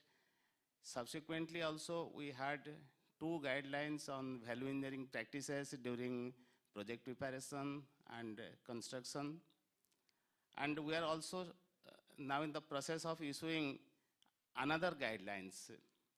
But in spite of all these actions from the government, and to say that there are ample standards, guidelines by IRC on each of these subjects, and we are also allowing wherever there are IRC standards are not available, international standards can be adopted without any problem, and also allowing to the extent even if standards are not available, but if the product is accredited by Indian Road Congress, that can also be used on pilot basis.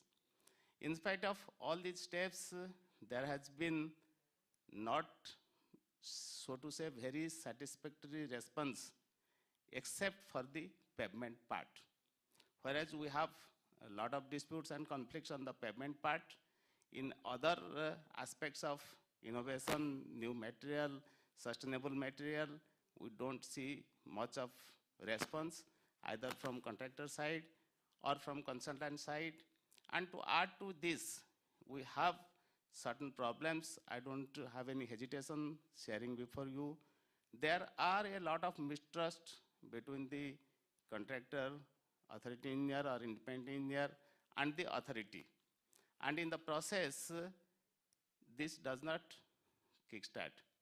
And wherever we are having use of these materials, we also don't get proper evaluation of its performance. That is the most, I should say, the most important drawback which we have, and the performance evaluation, we should have strengthened our position for more and more use, is somehow not happening the way we expect. So in that circumstances, in today we have 5 presentations, and we have very stalwarts of the industry. I hope you know all of them. So I will give, keeping in view the time constraint, I will give a very short introduction of them. But before that, let me just announce one point. Because of the time constraint, the initial time, as we thought, 7 to 9 minutes, I would request all experts, all panelists to please confine their presentation to 7 minutes duration, so that we can take some questions at the end. And I hope that is also equally important as the presentation is. So as given in the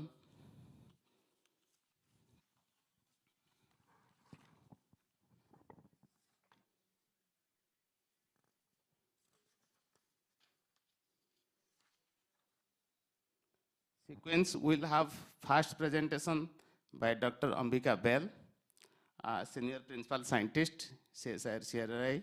So I would request Madam to please start the presentation.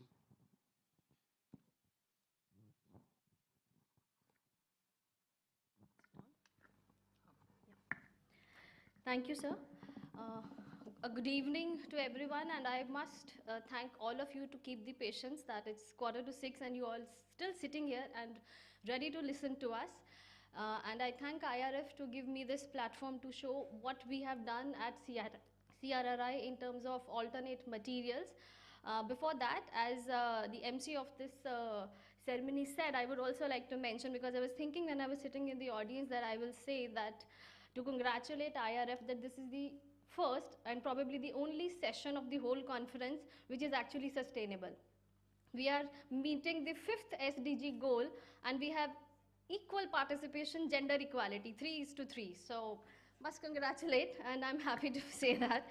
So talking about the topic of this conference, it's very aptly kept revolutionizing the road infra with equipment, materials, and policy guidelines. I always say it is next to impossible to achieve sustainability without equipments. Materials alone cannot work, and equipments alone cannot work. We need a combination of both. So to come to this, if I talk about the emission profile of our road construction industry, so you can see from this slide that approximately 40% is coming from the materials, and rest all is about equipments. It's on site, during the production, during the transportation. So we really need a big push from the equipment sector as well, so that we can bring sustainability and decarbonization into road construction sector. Since morning we all are talking about we need durable roads, we are putting paving mats, we are putting white toppings, we are doing this and that. But no one is talking about the depleting materials. How are we going to construct roads? There is a clear report by the government which was released in 2016 that we have aggregates left for only next 25 years, out of which 8 years are already passed. And bitumen, we are already importing. 50% bitumen is being imported. So I will not go into the depth of this slide. Aggregates are already less. So we have left with the option, two options. One, recycle as much as. We need to recycle our pavements, and then talk about alternate materials. The two biggest materials which are being used in road construction, aggregates and bitumen. Aggregate, my colleague Satish already talked about, which CRRI has worked on by bringing alternate aggregates from slag. As I was saying that we are importing bitumen. So if I number it, the total cost of bitumen imports is somewhere around 250 lakh crores every year for road construction. That is huge. One, we need to have alternative to cut this imports. Another, we need to have an alternative of bitumen, because the petroleum-based bitumen is very, very carbon intensive. So we need to reduce the carbon emissions. And third, we need to have material which is not depleting. So what are we doing at CRRI? We are working on bio-bitumen.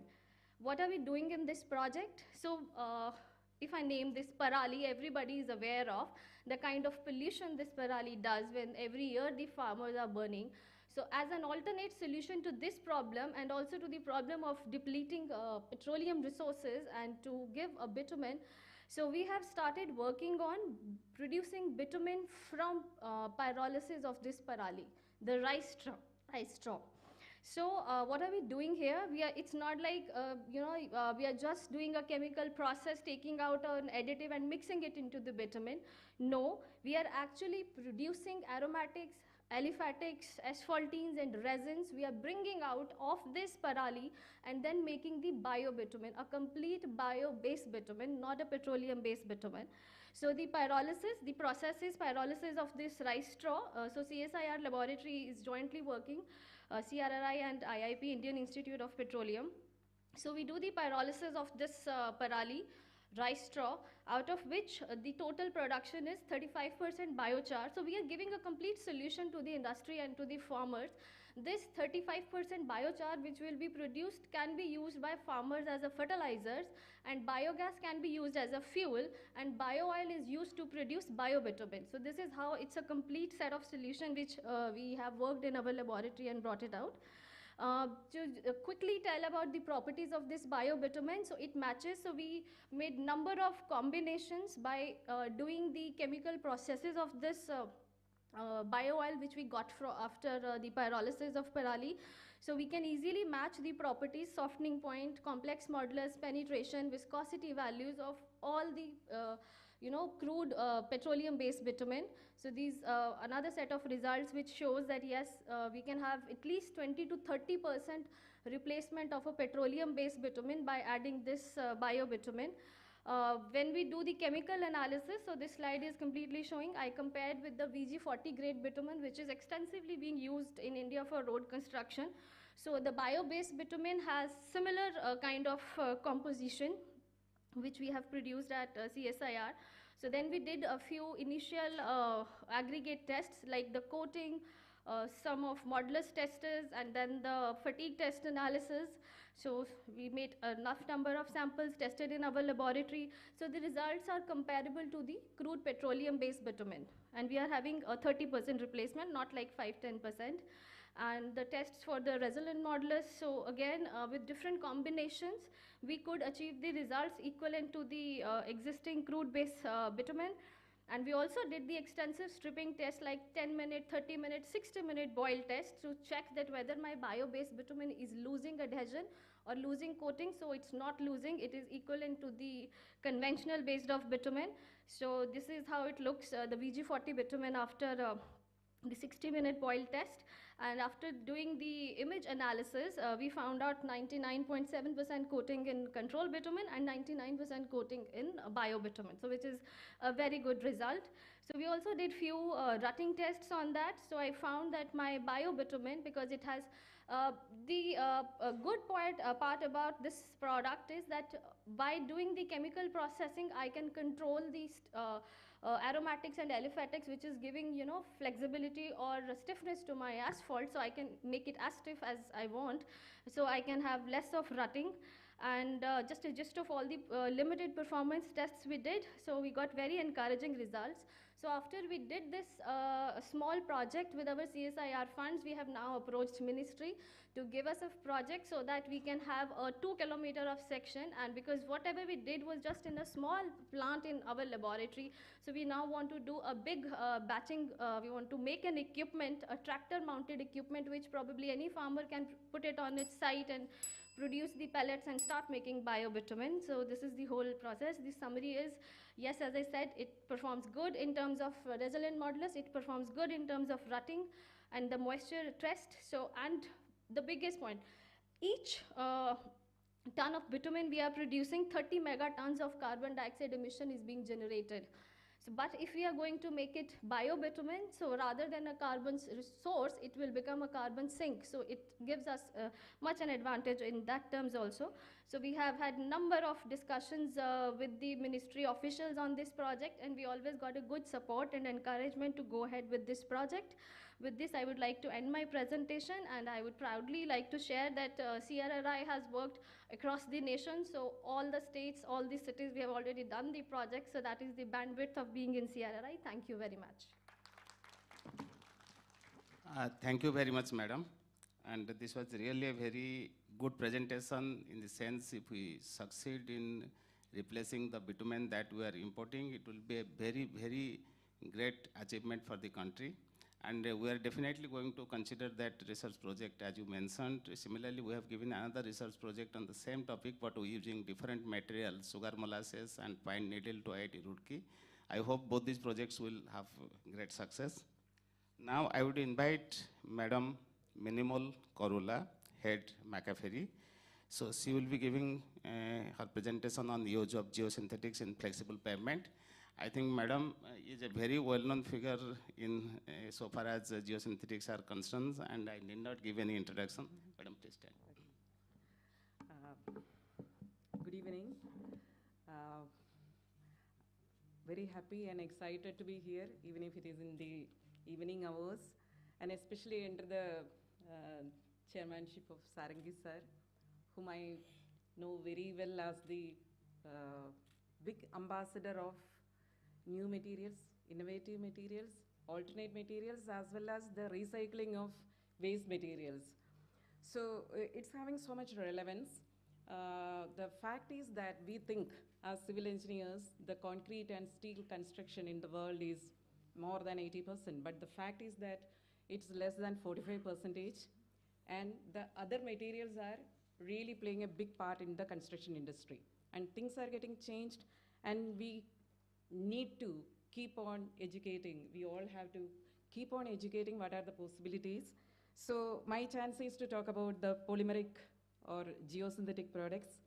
And the sustainability. Sustainability is not just about carbon emissions and durability. We all know that anything will be sustainable only if it is affordable. So there should be a cost effectiveness which need to be attended, and technically it should be stable. Otherwise, from any carbon emission theories, we will deviate. So the sustainability is a combination of all this.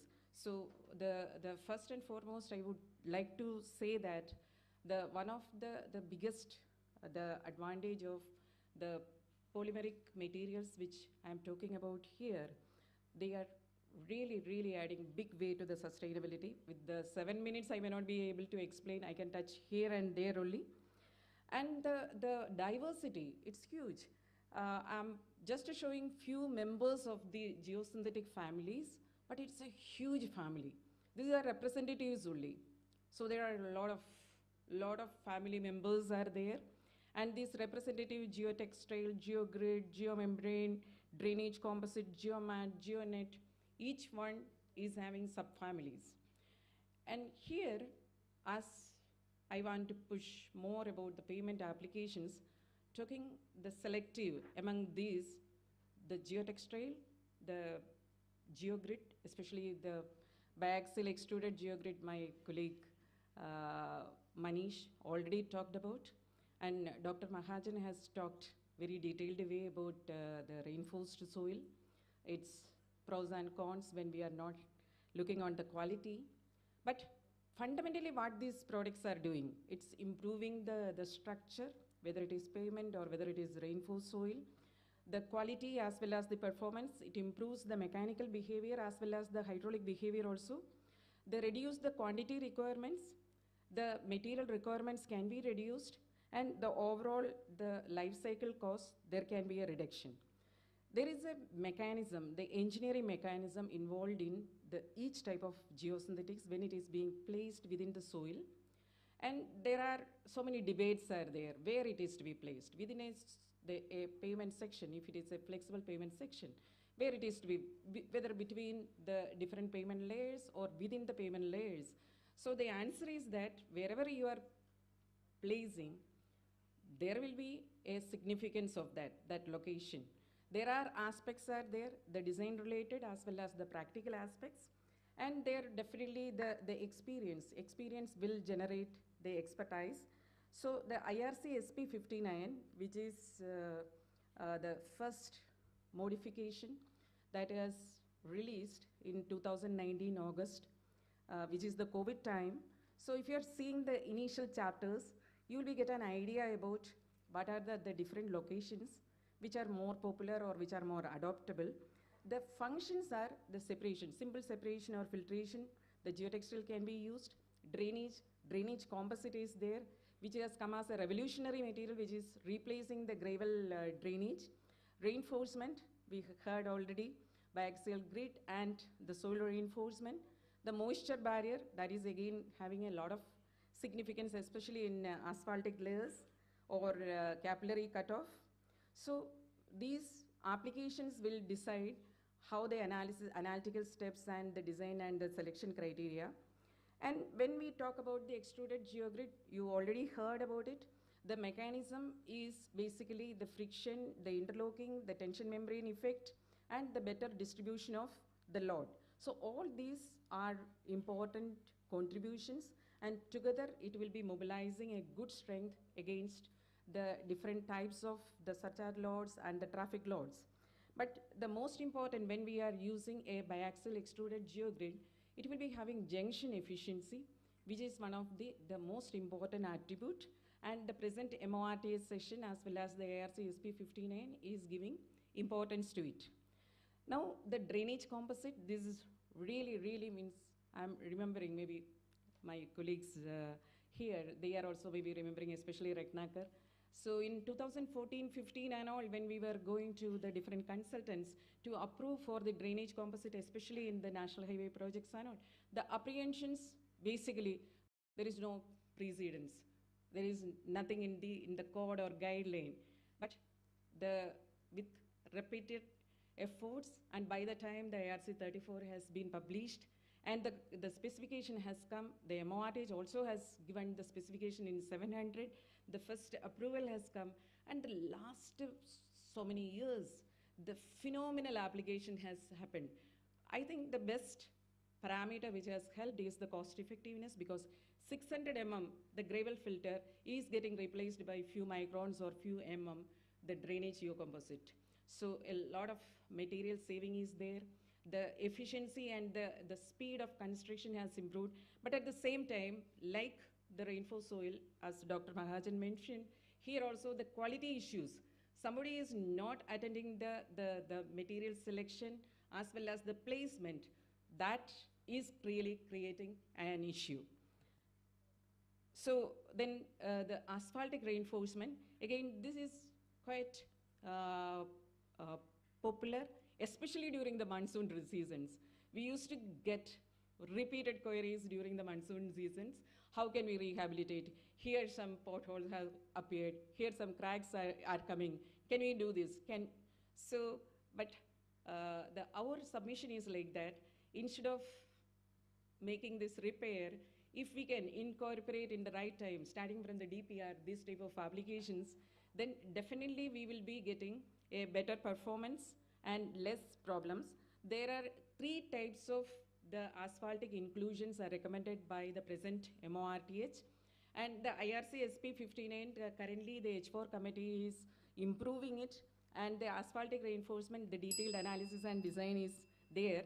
So the 3 types are, one is paving fabric, which is a geotextile, then paving grid, the glass grid, and the third is a composite, asphaltic interlayer composite. So I already talked about IRC SP-59, so all these material characteristics, the test methods, the selection criteria, and as well as the design. It's in a simple language, it is there. So definitely for a beginner, everything is in the present IRC SP-59, and it is getting modified for the advanced, with the advanced inclusions. So as the time is over, I will just give just a glimpse of the projects where these materials are being used. The first is in Gujarat.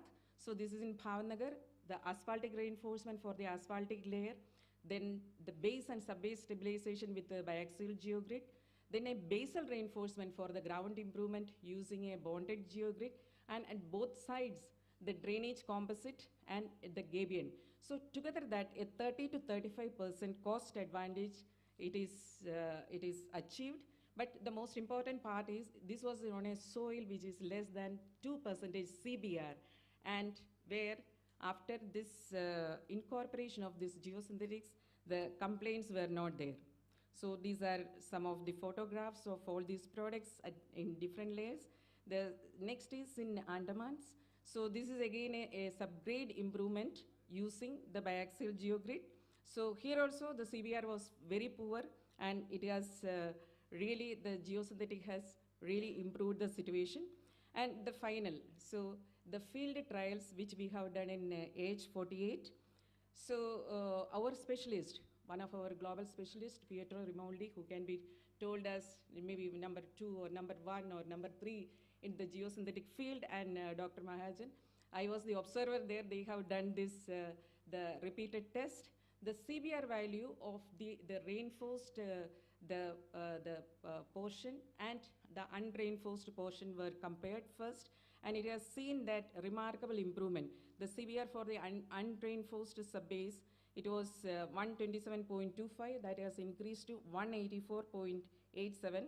And then plate load test was being conducted, and there also a remarkable improvement for the modulus that has been achieved, almost 11% achievement we have seen. So the use of geosynthetics in nutshell, it will reduce the vertical as well as the lateral deformations, which really a problem, and increase the bearing capacity of the soil, allows the use of marginal soil. Still it has not come in the guideline, but that may be the next development. The better drainage, separation and filtration layer, the extended serviceability period, reduction in crust thickness, less periodical maintenance, reduce construction and operational cost, and lower carbon footprint, up to the extent of 80% to 150%, the carbon emissions can be reduced with the use of intelligent use of geosynthetics. Thank you. Thank you, Madam. Now I would request Sri Arpan Ghosh, President Cube Highways, to give his presentation on PG bitumen in highway construction.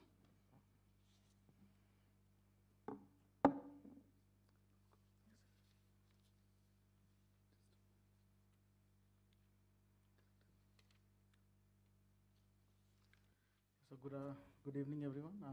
Good evening, DD sir. So thank you, IRF, for giving me this opportunity to present on our experience on using performance grade binders. So as you know, the national highway, there has been a substantial increase in the construction of national highways, and mostly it is being upgraded to 4 lanes, and that has led to an increased demand in the bitumen consumption. And then, as Ambika was telling, that we are now importing bitumen to meet the demand actually. So, and the Indian bitumen market is going to exceed by rupees 50,000 crores by 2026.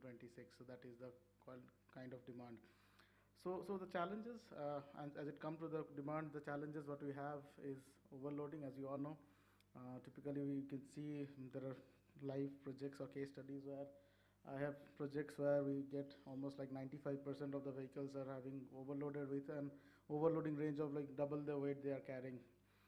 Even if you design a project with some VDF initially, because the road or the condition of the road is improving, the load carrying capacity increases, and then the VDF substantially increases. And then in one of the projects, you can see a VDF of around like 100, where typically we are getting 100, 164. Even with the vehicles getting more improved in terms of their load carrying capacity and all those things, overloading poses a big problem actually to us.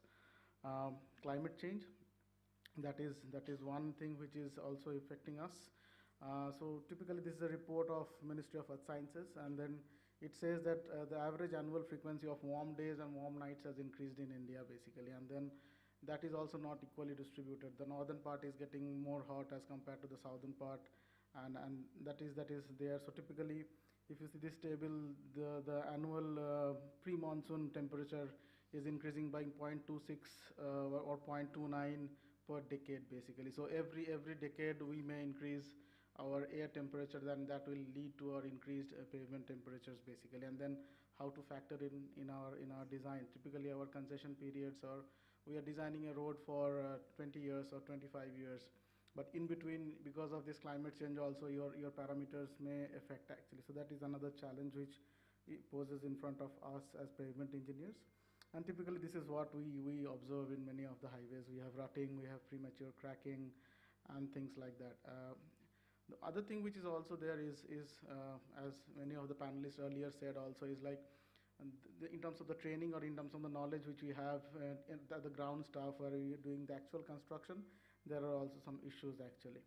So coming to the topic of performance grade, the grading system has evolved from achieving to performance grade, typically where we typically, this is a climate-based grading system where the average 7-day maximum temperature and the minimum pavement temperature are considered in the PG specifications. Typically, we have moved, this grading system moves to fundamental properties where we take care of how the bitumen will perform in terms of rutting or in terms of fatigue. It also takes care of the conditions of like when you are actually doing the mixing, there is some low short-term aging, and then in the in-service condition, there is some long-term aging. So all the different equipments or the test protocols which we use, typically it in a way tries to capture all these things of temperature, loading, the construction, short-term aging, long-term aging, and that is why this is kind of a well advanced grading system, and that is also being started, at least it's there in the code in India. Typically we use a rotational viscometer, that is called as an RV, for the construction phase to simulate the walkability and other things. We have a DSR for the rutting, we have a DSR for the fatigue, and then typically low temperature cracking is not a big issue in India because we don't have many places where we have a negative temperature, but it's there in the practice where we have a short-term aging protocol and a long-term aging protocol in the PG specifications. But coming to this, how to select a temperature range basically, what we'll have is, we may have a average temperature or maximum temperature, but here also if we need to select the reliability factor, like if we want to design for a 98% reliability or for a 50%, if I take a mid value of temperature, we may design for a 50% reliability, but if you want to take the entire scale, so we need to see, before choosing the PG grade, we need to actually see how much the temperature variability is there, and then accordingly select my PG grade also. So reliability is one thing which we also need to think through when we are selecting any PG grade, or because it's typically on the temperature. Again, need for modified bitumen, because in India, typically the pavement temperatures in the north may go high, where your unmodified bitumen may not be able to satisfy the requirements and you need a binder. The PG plus specifications typically also considers the heavy and the extremely heavy traffic conditions, so that is also there. These are the multiple things which are there for the PG thing. This is one case study where it was a turning point for us. So we did one section with PMB and then one section highly modified as bitumen with the PG specification. Typically, when it was only a PMB 40, it showed premature rutting, though it was polymer modified, but typically we had rutting in the initial 6 months. When we did the MSCR, it was coming to be a PG 58. In Rajasthan, a PG 58 would not work actually, though it was PMB 40 with a higher softening point and other parameters. But if we see the PG, though it was it was like, we thought it was PG 64, but when we tested, it was coming to be PG 58. So we thought like, okay, rather than going for, and in case of that, when we had a highly modified asphalt where we in a way specified all the PG specifications and other things, it was a PG 76 minus 28E, and in 2 years we didn't have any problem. So we had a continuous roughness data collected, or depth data and roughness data collected, and you can clearly see the difference between, if you have a properly chosen PG binder, you can see the performance in terms of your other rating parameters and other things basically. So that is why this is how we have developed our own system in terms of, initially we thought of enhancing softening point, then we started to use PG specifications, and then we moved to PG plus specifications in Cube. This is all the projects which we did in Tamil Nadu, Kerala, Andhra Pradesh, West Bengal, Bihar, and these are 5 different production units. Almost we have used 85,000 metric tons of PG binder in, and almost we have carried out 24,000 tests. We had been using random DSRs for all the testing. We are using predominantly polymer modified bitumen with OOMS and Bitcol. They are our partners in this. And the good thing is that people, they have ensured that even their small plant in Durgapur or in places, they have a DSR installed in one of the containers actually. So that quality system has been there. It's not like that we cannot, if we want to use PG, then we need to have those advanced equipments even at site also. So they have been very supportive in terms of putting those equipments in there actually. And also what we have seen, like even if you use PG, there are variations which are there. Even if you see there is a range or a temperature, but depending on your different production units or different plants and modification units, we could see different variabilities. And typically what we have seen is like, due to their, maybe the plant, how automated the plant is, how calibrated the equipments are, you can still see some variability. And then if you have more automation in the PMB plants and other things, you can get a very consistent homogeneous PMB. I'll just end with, this is the current observations which we are having. Suppose I am saying a PMB of PG 7610E, because the current specification which we have combines a G star as well as the MSCR thing. So when I am testing it at 76 degree, it is going, so my pass fail temperature, if I consider this G star parameter, is going up to 82 actually. And then if I go and test at 82, my MSCR fails at 82 and passes at 76. So typically my original binder grading and the PG plus grading, there is a difference of 6 degrees basically. And this 6 degrees sometimes becomes 12 degrees also. This is a typical challenge which we are facing, because now when I am designing for wrap, then what should be my temperature? That is a problem. If I say 76, but it is actually failing at 82, that means it's much harder than 76 actually. So this is what challenge we are facing when we are trying to design with wrap, because there are more data we are collecting in terms of PG superplave and a superplave plus combination is kind of creating, there is some difference in the both parameters where both will not meet at the same temperature actually. So this is one thing which we could have more data and then we can work upon, because this has an impact on the wrap mix design going forward, because we are looking for more recycling and other things. Because if my original binder is very hard, I'm thinking about 76, but it's coming to 82 or 88, then with the wrap binder and other things, it becomes practically a little bit of challenge when we are doing a wrap mix design where we are thinking of a higher wrap mix designs basically. So that's from my side on the PG thing on bitumen. Thank you, Mr. May I now request Madam Atasi Das, she is the Assistant Vice President GR Infra, for her presentation on new age tech in pavement application.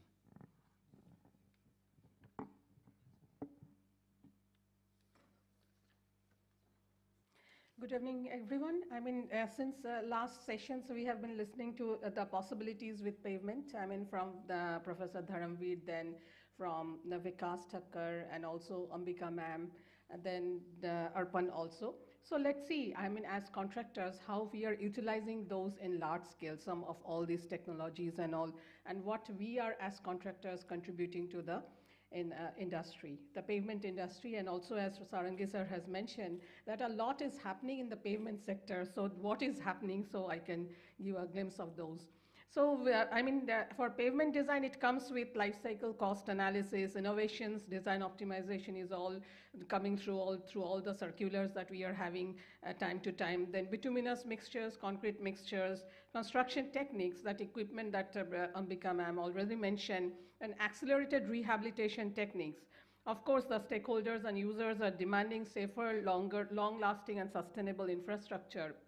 But in the name of savings, I mean, is it that initial cost that we should saving now and paying later? Well, it's really an irresponsible act. So we should go for sustainability, for life cycle analysis.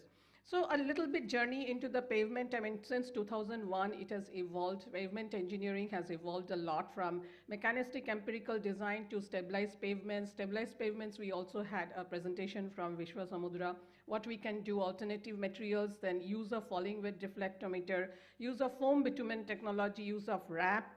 Then, as Mini ma'am has mentioned, use of geosynthetics in pavements, then starting the construction of long-lasting or perpetual pavements, like building roads for 50 years.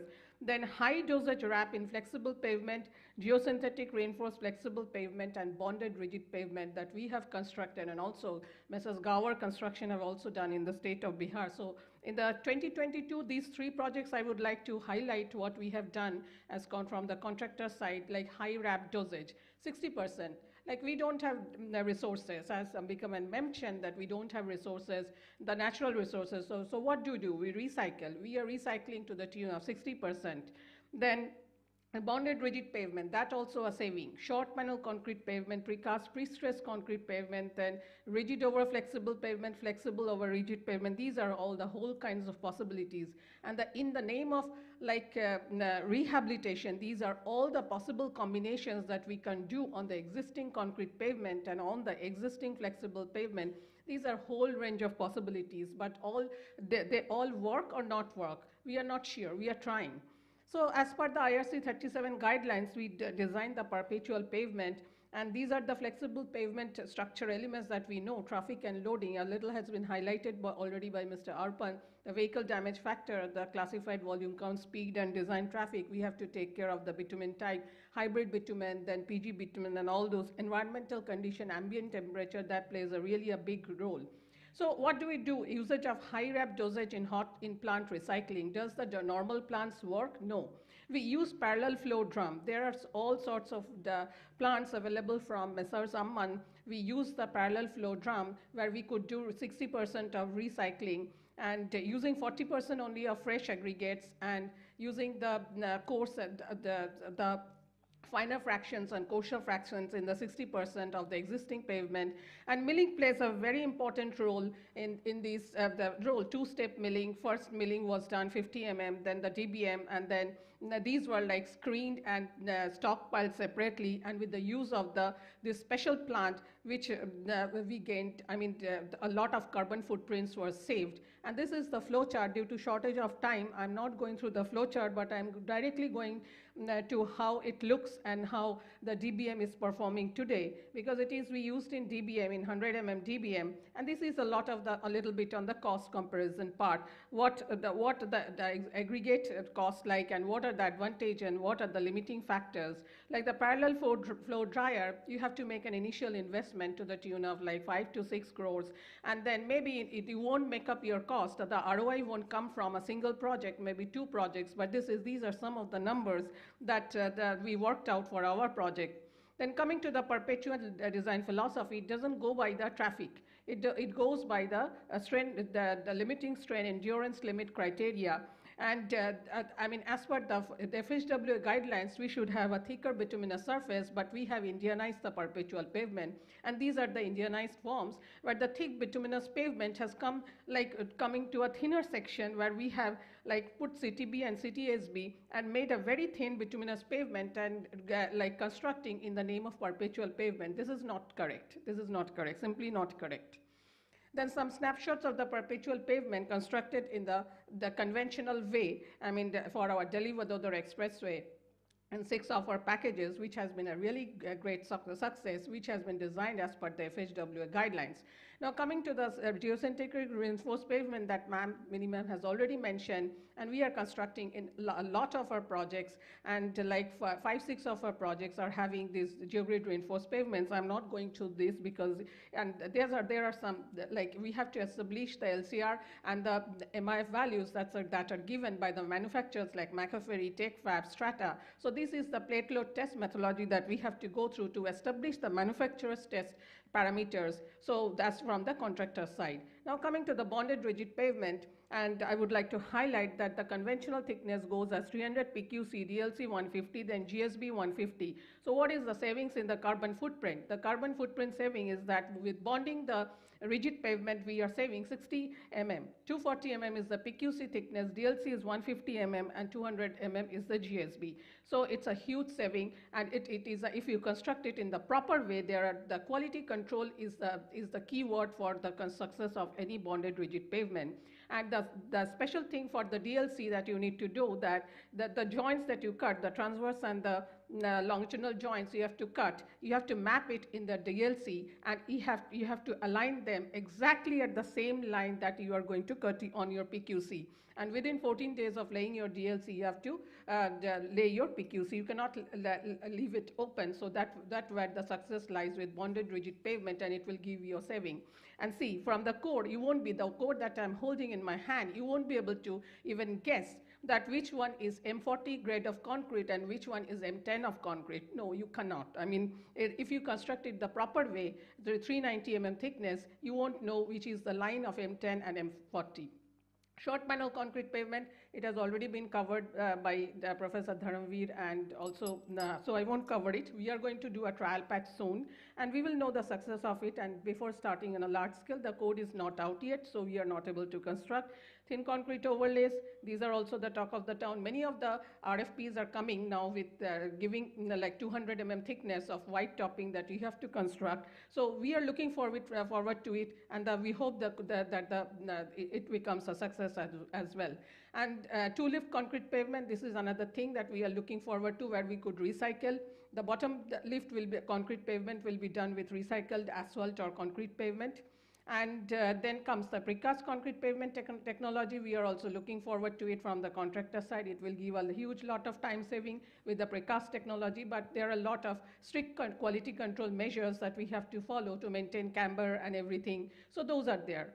So accelerated, it will give accelerated maintenance and rehab technologies. So this is a technology as well.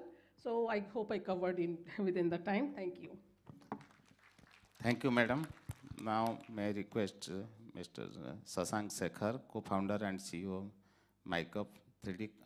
His presentation is on 3D concrete printing.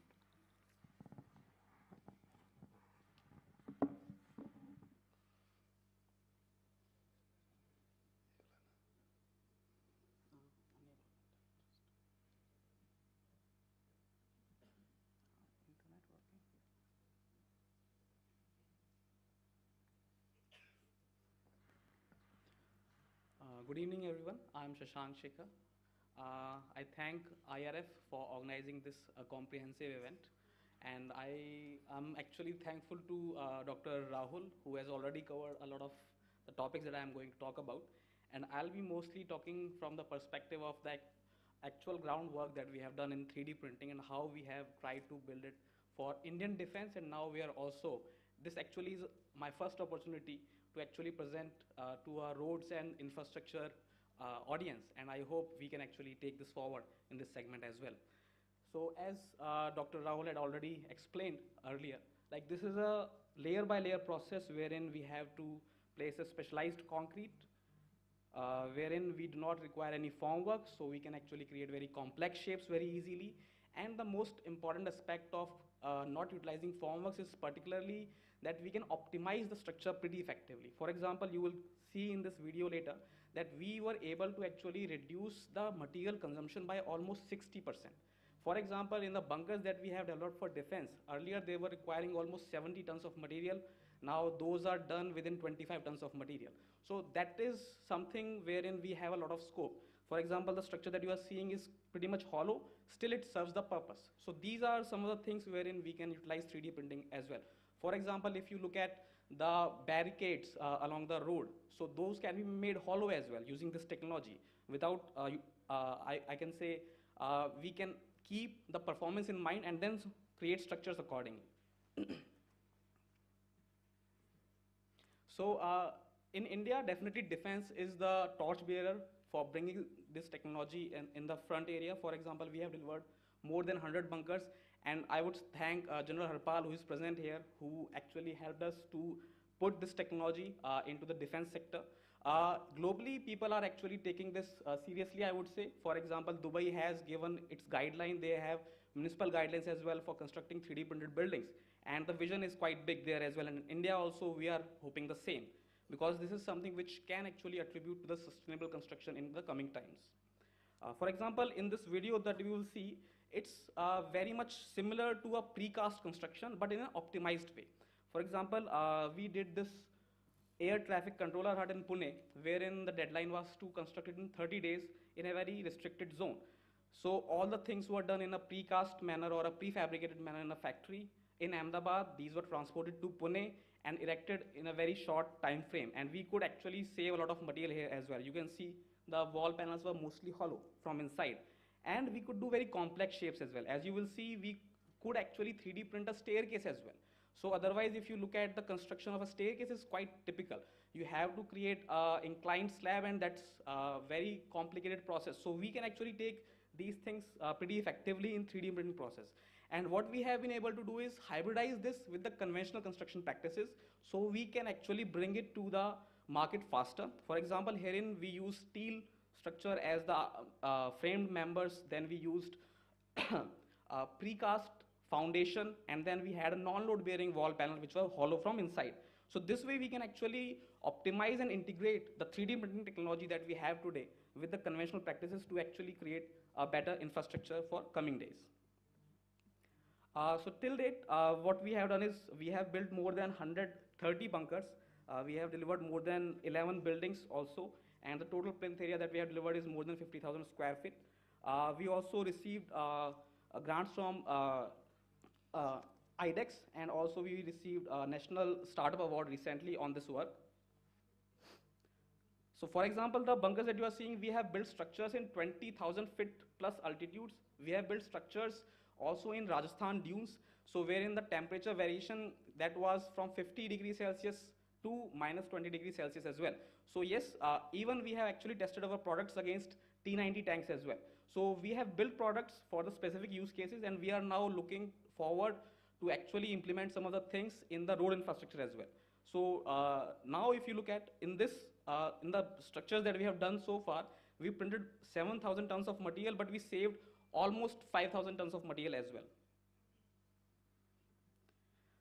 So some use cases are like, for example, bunkers, wall panels, facade, office buildings, residential building, landscaping elements, boundary walls, retaining walls, marine infrastructure.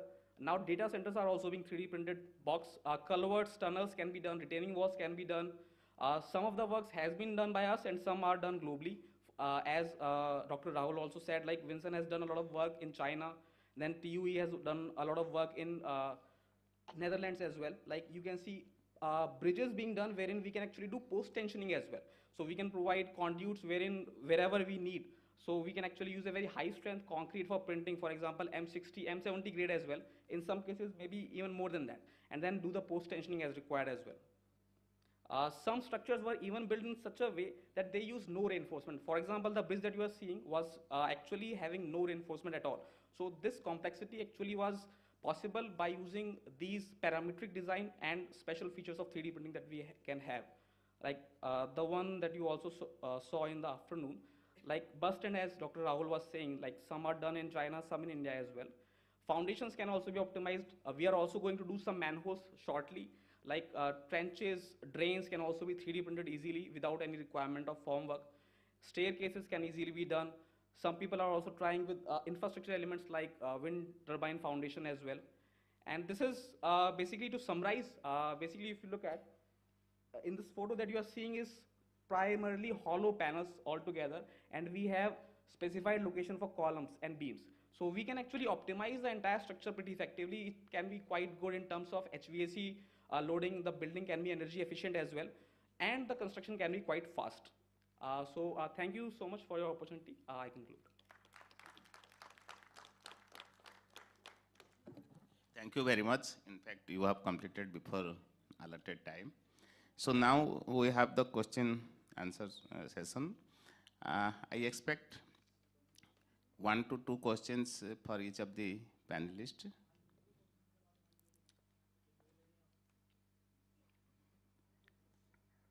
Please, sir.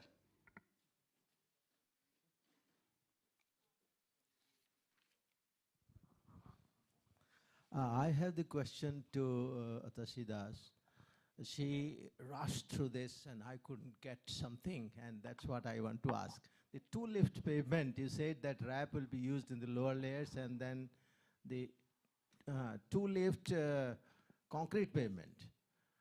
Lower one is using wrap, and then top one, thinner one, is probably actual concrete. Yes, sir. Now, can we call, I mean, is it the thin white topping or something, or it is kind of PQC, or what is it? Sir, it will be PQC only. The second lift also, it will be wrap material, but it will be concrete material. I mean, the first lift is also concrete, the second lift is also concrete. So it is a sort of bonded concrete pavement, the other example that I showed, but it's a two-lift PQC pavement. And there will be like 2 concurrent pavers running to construct the pavement. Yes.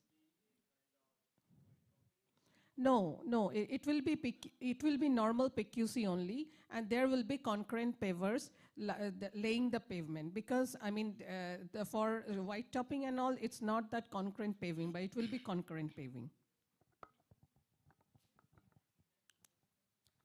Question is basically to all the pavement experts, and you talked about this Delhi-Mumbai expressway, and even this Delhi-Panipat and Trans-Haryana expressway. All these are perpetual payments, SMA. All the within 1 year, rutting is, we are observing huge ruttings. What are the reasons for that? I think first Madam can answer, then Ambikabal Madam, you can also respond to this. One of the reasons could be when the pavement was constructed, the maintenance of the air void. So air void plays a big role for SMA, and also the bitumen content, and also the cellulose fibers that you have used, the quality of the cellulose fibers. Because I mean, a lot of cellulose fibers are going and floating around in the market, which are not doing their job. The drain down and everything, it's not doing the job. And also, I mean, these are the prime points that I would say. And also the paving technique, I mean the compaction technique. There are really, I mean compaction technique, the use of the equipment, PTR is of course not used, but how you would use your other equipment and the number of passes that you have to give, so that played a major role, without using which, I mean if you treat the SMA as BC and pave it accordingly, do the compaction, it is bound to fail. So as far as I learned, those were not followed, and our Baki, I mean Dr. Ambika can mention.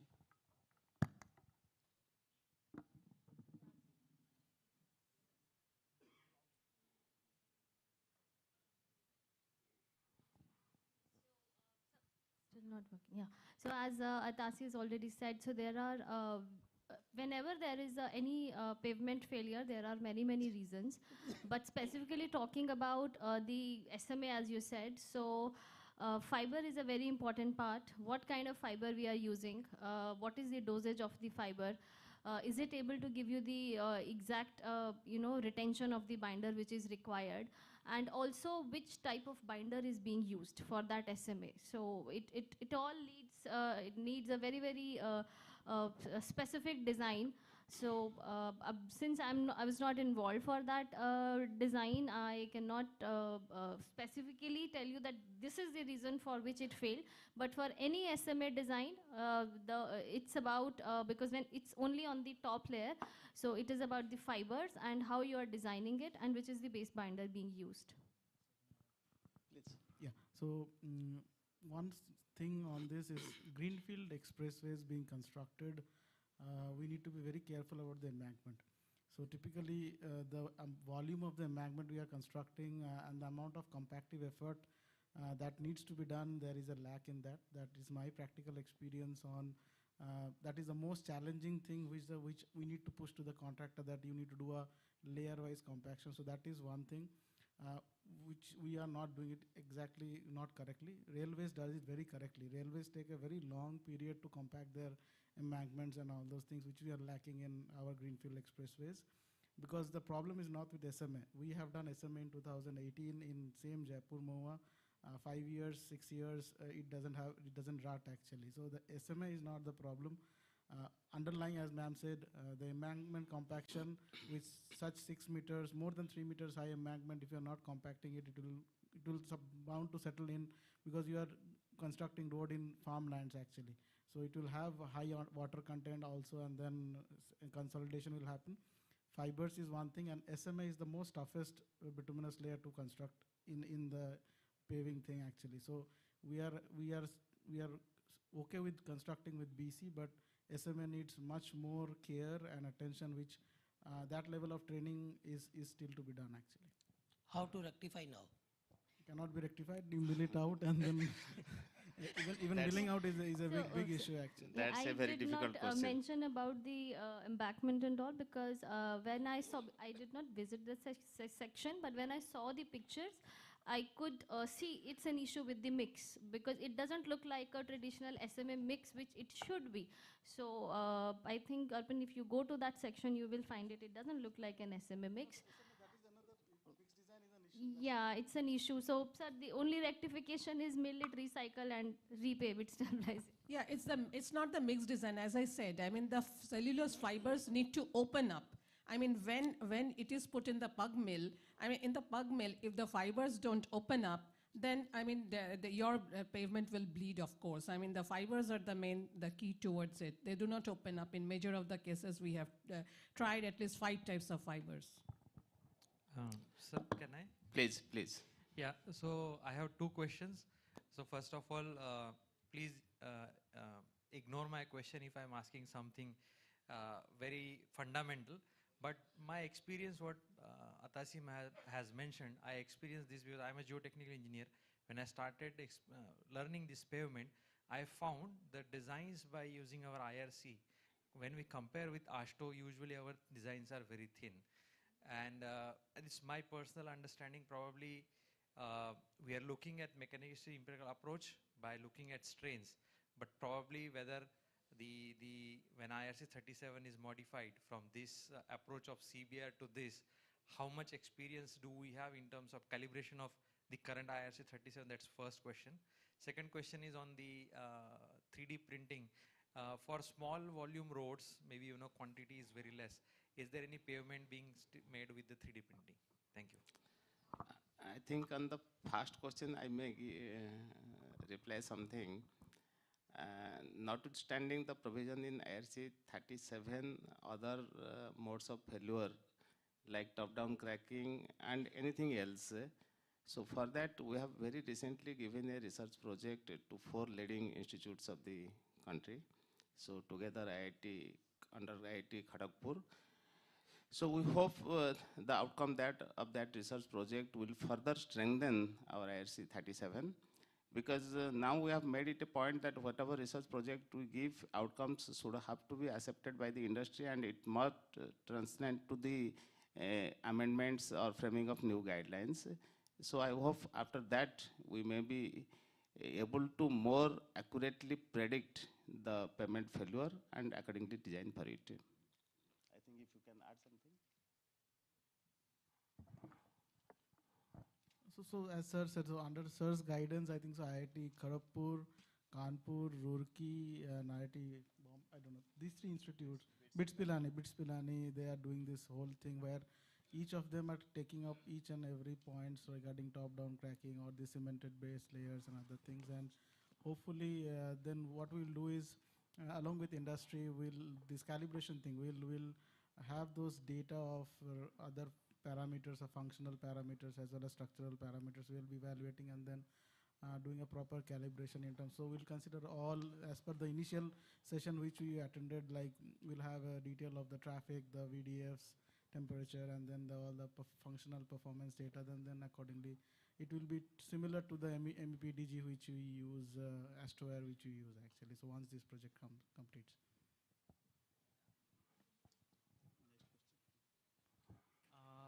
So till date, no pavement have been 3D printed, but bridges have been. For example, there have been 10-meter, 30-meter bridges which have been 3D printed. Apart from that, 3D printing application could be in the like drainage, which are actually aligning with the roads. That could be done. There could be furniture items in the road infrastructure. For example, there could be barricades, sound barriers. That could be done. There could be in cities, the manholes could be 3D printed, something like that. So pavement is not, which I also see in the coming times, to be 3D printed particularly.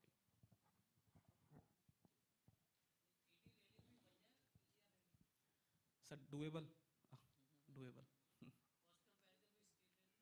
So yeah, if we get the design, we can definitely revert to you on that. Definitely, sir. Please. Please. Can we use demolition waste recrushed and use in 3D printing? Yes, sir. So in demolition waste, there are certain issues like related to water absorption. Okay. So that is one of the thing wherein, because in 3D printing what happens, we have to have a very high consistency of each and every material. We have to know the properties very precisely. One issue with demolition waste presently is the absorption characteristic of those. Once those are done, or if we are able to do certain coatings on the manufactured sand that we have from demolition waste, then definitely it can be done. But there is research going on these aspects. We have also tried up to 10% of addition, like replacing our sand with demolition waste. But still, we need to look to the tune of like 50–60%.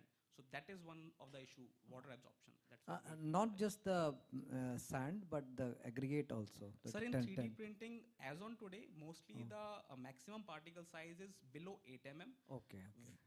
Wherein we are using micro concretes. Generally, you would see below 4 mm particles are used. Okay. And what about if the sand is properly washed and all the silt and clay has been removed?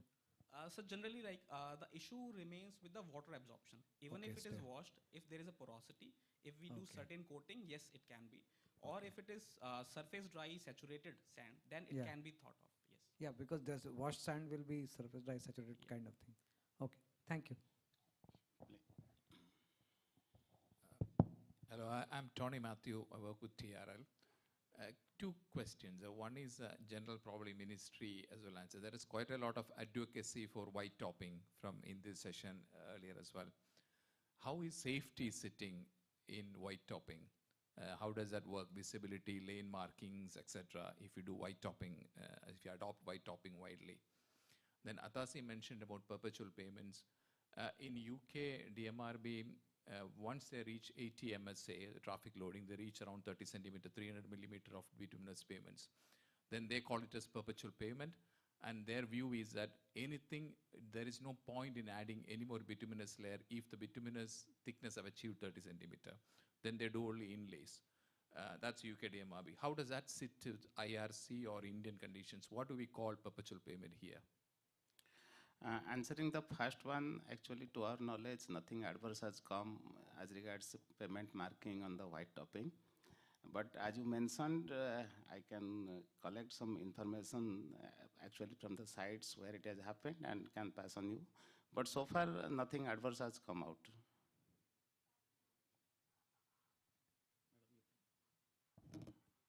Regarding perpetual pavement, it is rightly said that if we are reaching 300, I mean, as per the IRC code, I mean, it says that as soon as you, if you have 300 MSA, like you mentioned 80 MSA, for the IRC guideline, it is as soon as you reach 300 MSA, you have to construct the pavement as perpetual pavement. And for perpetual pavement, we don't have any minimum bituminous thickness. So if we go by the FHWA guidelines, then 300 mm of bituminous thickness, that's what we built our the pavements for, the Delhi-Vadodara Expressway and all. But as I showed, we have Indianized it. And when we have Indianized it, the perpetual pavement thickness, I mean, for the bituminous thickness, it is coming as minimum as 100 mm as well. So I don't know if it can be called perpetual pavement. Ministry, I mean NHAI also took a workshop in this regard, calling all the stalwarts from all the IITs, whether to call this kind of pavement as perpetual. Is still a debate, and IRC Kharagpur, IIT Kharagpur, IIT Roorkee have been asked to do a research from that workshop. As far as I know, I was present there, whether to call 100 mm thickness a perpetual pavement or not, because just because it meets the strain limits in the endurance limit of 200 microstrain and 80 microstrain in the bituminous layer and the base layer with CTB and CTSB. So the debate is on. I think the time is short. I have to conclude this session. So thanks for the questions. We had 5 very excellent presentations in this session. The first one by Dr. Ambika Bell, actually the requirement of biobitumen cannot be overemphasized. We all know that a significant percentage of our flexible pavement cost goes to bitumen, and either crude or bitumen, on either way, we substantially import it. So any percentage reduction in use of bitumen by biobitumen will be a very, very advantageous position to the country in all respect. So this research project which they have developed in CRRI will definitely support it to do some pilot project, and based on that, I hope soon we'll be able to use it in the field. And we can develop some specifications by BIS or IRC, so that for the practicing engineers it will be helpful. The second presentation by Madam Minimal Karola was again a very excellent overview of different applications of geosynthetics in pavement, whether as drainage layer, whether to use or to reduce the pavement composition, thereby economizing the cost, and also to enhance the life or durability of the pavement.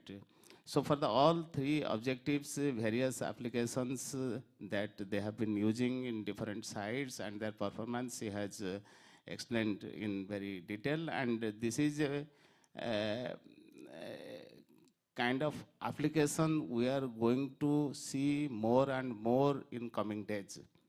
So with the new circular that we are going to bring on this, where there will be absolute clarity on how to use and how our contract schedules are to be framed.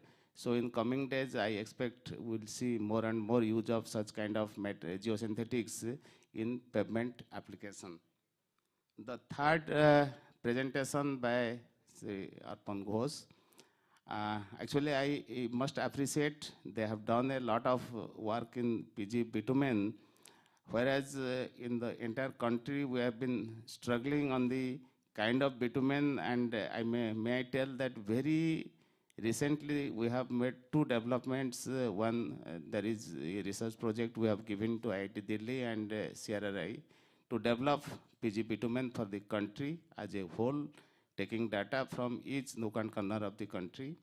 And second, pending outcome of that research project, which may take, will take another 2 years or so, very recently, under the directions of our Honorable Minister, we have developed a matrix, and maybe a circular will be out in next week at the most.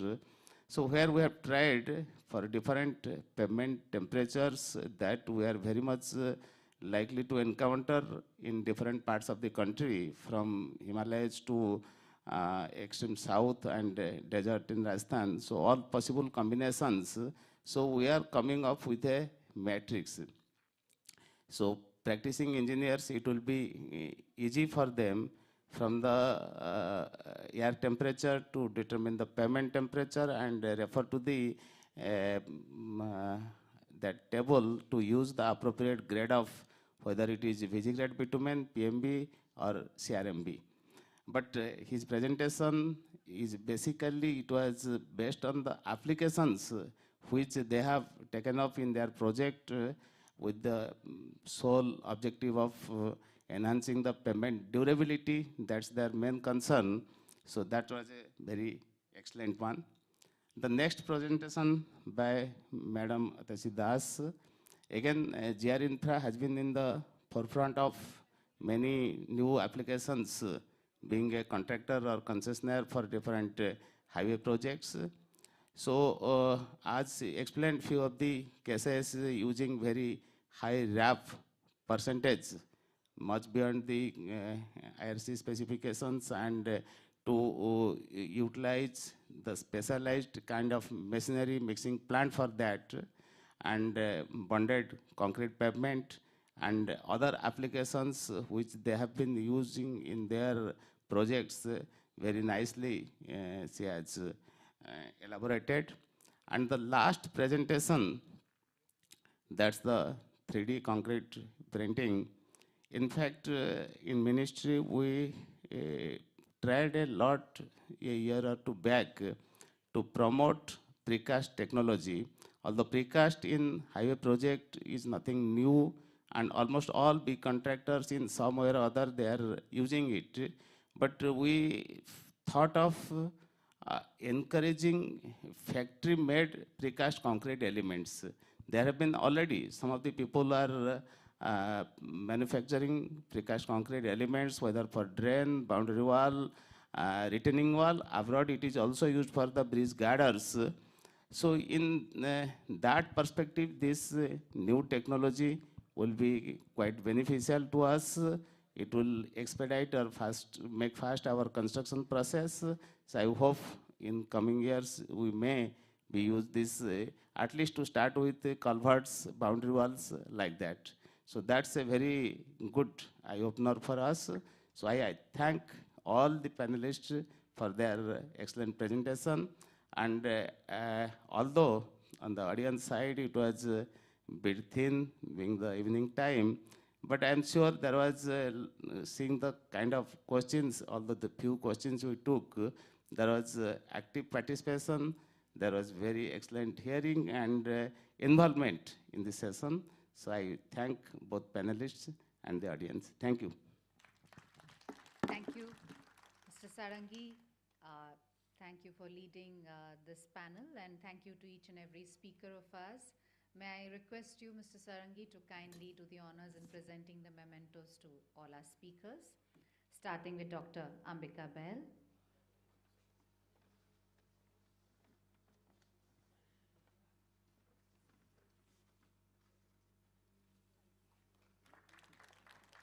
Ms. Minimol Korula.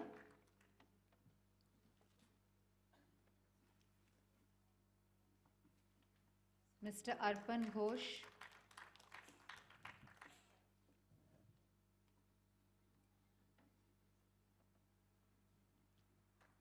Ms. Atasi Das,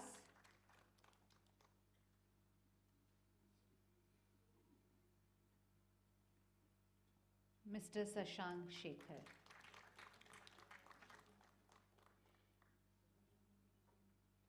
May I now invite Mr. Dio Taure to please join us on stage, and I request him to please felicitate our session chair, Mr. Dharmendra Sarangi. Sir, please come forward.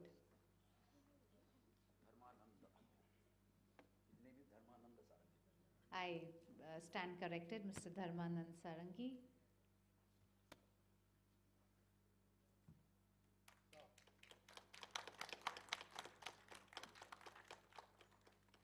And now I would like to request all our speakers to kindly come forward for a group photograph. Ladies and gentlemen, we have the last session right away, which is a very important session on presentations by startups. And this will be followed by a cultural program, which we have organized for our delegates. And that will be finally followed by dinner this evening. So we will just take a few minutes to make the necessary changes. The cultural program is by Ms. Rekha Mehra and her group. They will be presenting a wonderful cultural program based on Indian classical, folk and Bollywood. It is a combination of all three. So we will request you to remain with us to enjoy this cultural program followed by dinner. But before that, we have the last but not least session. It's an important session by startups who will make presentations.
Professor Nikhil Sabu from IIT Roorkee, Mr. Ganesh Verma, CMD Bhavya Shrishti Udyog Private Limited, Ms. Prerna Kalra, co-founder from Hanu AI, and Mr. Biren Shah, co-founder and MD of CATS Global.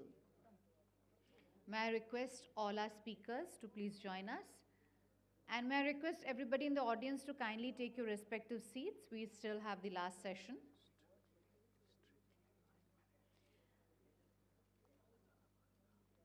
Ladies and gentlemen, may I request our speakers to kindly keep your presentation strictly to 5 minutes, as you're aware that there is a timer in front of you. And to save time, I will not be inviting each speaker by announcing their names. If I may request our speakers from my left to start in the same order after one by one. You may briefly introduce yourself and make your talk or presentation, whatever it is that. So we'll start with you right away.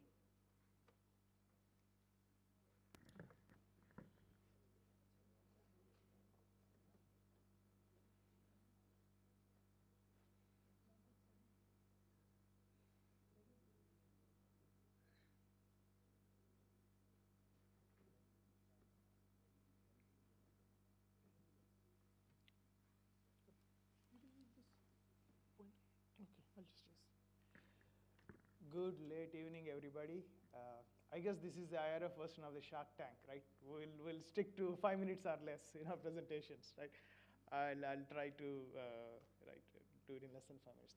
Okay, so I'll talk about Project IRASTE, and I head an applied AI research institute called INAI, which is a public-private initiative between Intel, IIIT Hyderabad, and Government of Telangana. And the mandate we have at this institute is to use AI to solve real problems impacting the society. And we have two focus areas, mobility and healthcare. And here I'll talk about our flagship project in the mobility area, Project IRASTE, where we use AI with a combination of other things, right? ADAS devices, traditional road engineering, the holistic approach of combining all these different disciplines to reduce road accidents, right? So this project was launched by Minister Gadkariji in September 2001 in Nagpur. And you see it's a collaborative project with a consortium, Intel, IIIT Hyderabad, Mahindra, CRRI, right? We have 6 different partners who are part of this thing. Right? So we have 4 different vectors, right? We have multiple disciplines. We have 4 different vectors that we're focused on in this project. The first one is the vehicle safety. Here we actually put ADAS devices, which are cameras, which have AI built in front of the buses. This is all the around 300 buses of the Nagpur Municipal Corporation. And these devices scan the traffic in front of the bus and give advanced warnings to driver 2 to 3 seconds before a potential accident can happen. Right? So this is the first thing where we are using technology to avoid the accident itself by giving advanced warnings to the driver. That's the first thing, right? Now, the drivers, it doesn't matter how good the driver is if the road geometry is bad, right? This is the second vector where we actually looked at all the different black spots in the Nagpur road network and try to fix them, right? That's the second one. The third vector is what we call gray spots, mobility vector, right? I mean, black spots are the places where accidents have happened, people have died. But what if we can predict where the future black spots is going to be? That will add real value. So this is where we're calling those gray spots, where we look at all this data coming on a daily basis from 300 buses, and we use the data to predict where the future black spots can be so that we can take action, preemptive action, and avoid the accidents. Right? This is the third vector. The fourth vector is we can do all these things, but still fundamentally we need to modify behavior, right? So we have done a lot of awareness activities, very focused activities and wide activities so that people's behavior is changed in terms of how they drive, right? So these are the 4 major vectors we have that we have done activities all together in Nagpur. Right? Now, if I put this in the IRF 5E framework, if you take vehicle engineering, we got ADAS devices and we have DMS devices too. ADAS device is the one looking at the road.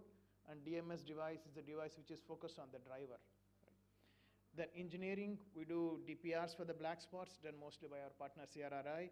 And then we use the same ADAS devices to do digital infra mapping of the roads also. And then in terms of enforcement, we have these gray spot maps that we give to the smart city folks and then the local traffic folks. They use this to take some measures. Right? In terms of emergency, I'll talk about it, where we looked at all the black spots and we put what we call tri-stander cells. Right? Typically, you have bystanders whenever an accident happens. So we train a lot of these folks around black spots where they can take first aid action within that golden hour and actually try to save the victim. So instead of bystanders, they become tri-standers. Right? And the last one is education. Like I said, we have done a lot of activities across the city in Nagpur, right, to modify people's behavior and their driving habits. This is just a project coverage area, the 300 buses that we have put the devices on. They pretty much cover the entire road network in Nagpur. But in terms of these other activities, in terms of black spot DPRs and these tri-stander cells, we have selected a segment mostly on the Nagpur Ring Road and the south of the Nagpur, where there's a lot of traffic. We can't cover the entire city for these activities, so we're taking a very specific corridor. Right? So with all these things, so what did we accomplish? Right? So if you look at the results, right, from an accident perspective, in the 2-year period, right, we're able to see 41% reduction in the ADAS fleet compared to the non-ADAS fleet, right? That's a significant reduction. And beyond that, now we have a risk score for each driver, right? Earlier, if you go to the depot and ask a manager, the manager knows, okay, here are the good drivers, here are the bad drivers, but he has no objective way of quantifying how good or bad they are.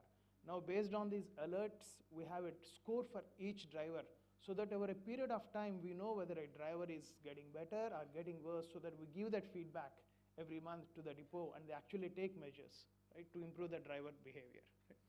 The second one, we actually implemented DPRs at black spots. This is the toughest thing, working with the PWD, NHAI. I mean, we had done a lot of DPRs, but actually getting them to implement is very tough, and CRRI has worked a lot with these folks, actually implemented the DPRs. Right? I'll show some other pictures. And with this, we expect a further 40% reduction beyond whatever we already accomplished in terms of fatalities and road accidents. The third one is gray spot, right? Here, we have given this already to the command center in Nagpur. They're integrating it into their command center where they can take actions. Then it's already 5 minutes. That goes by fast. So I'll skip this and I'll just talk about one more thing. Beyond these 5 E's, right, we added one more E, which I feel is very important. I call this encouragement, right? So we talk about all the people breaking laws and all, but there are a lot of us who actually follow the rules, right? I follow the rules and drive nicely. What's in it for me? So we have a partner called Traffic Rewards, where in a junctions, a lot of junctions, they put these cameras and then they give RFIDs to all the vehicles, and they measure whether you are adhering to the signaling protocol or not, right? Whether not jumping the signals. If you're not jumping the signals, they actually give you a lot of coupons, whether it is, this McDonald's or KFC. So this has been very successful in Nagpur, where people have actually shown better driving behavior because they're being encouraged, right? So just to summarize, right? So now Project Rayas, we also have a similar project going on in Telangana. Between these two projects, this is the longest running and biggest study of this kind using ADAS vehicles. The number of accidents have reduced by 41%, and we have developed the new AI model to predict black spots called the gray spot model, right? And we have already saved 31 lives at these black spots using these transponder cells. And we've shown this new E, added a new E into the mix, encouragement. Thank you.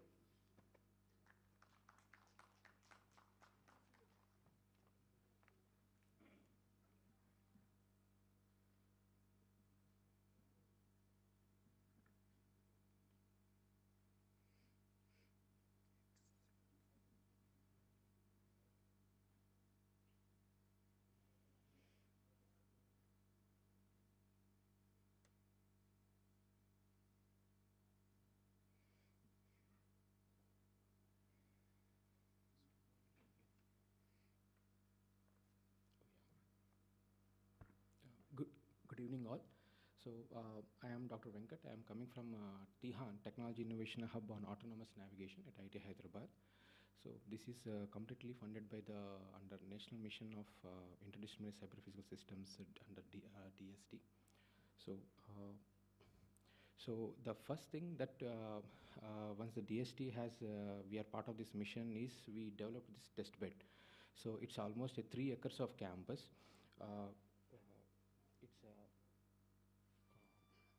It's around 3 acres of campus, what you're seeing here.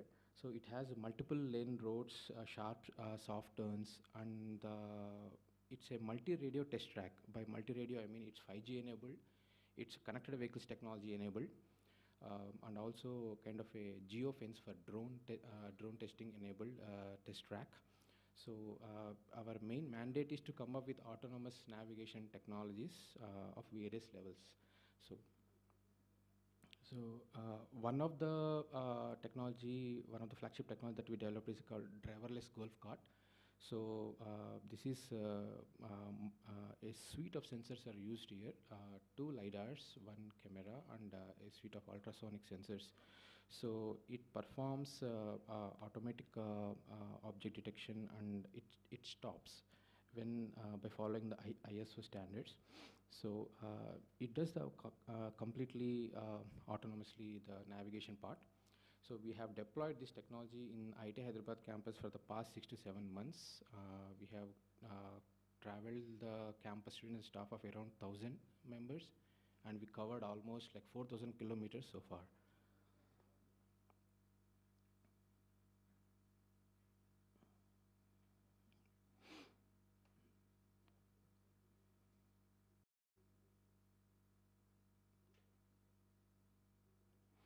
So the main, basically there are 3 layers to it. So perception, planning, and control. So the perception part is taken care by the LiDAR sensor.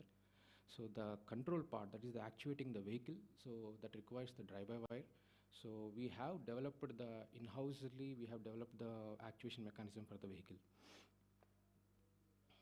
So the next technology that I want to share is the connected vehicles technology, which we have developed this in collaboration with CDAC Hyderabad.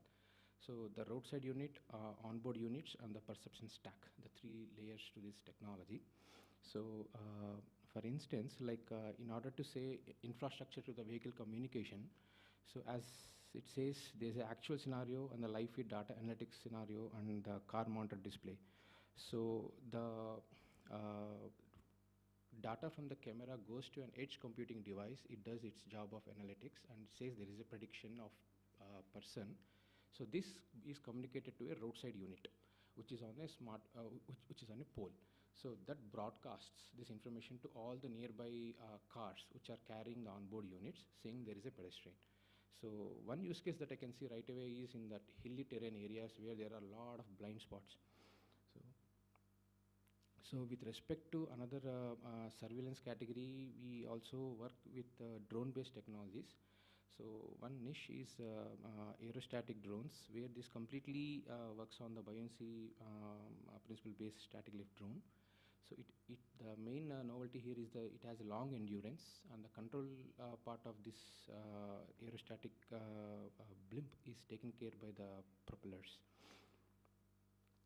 So another off-road technology that we are trying to work is with respect to Heavy Duty Automation Private Limited, where it has a novel chassis design, which is anti-slip and anti-scratch. It autonomously balances the weight, which may be placed regularly or irregularly. So, and it has been tested up to the 500 kg of payload. So this mainly the applications I can see is with respect to the packers and movers and the construction and renovation part. So thank you.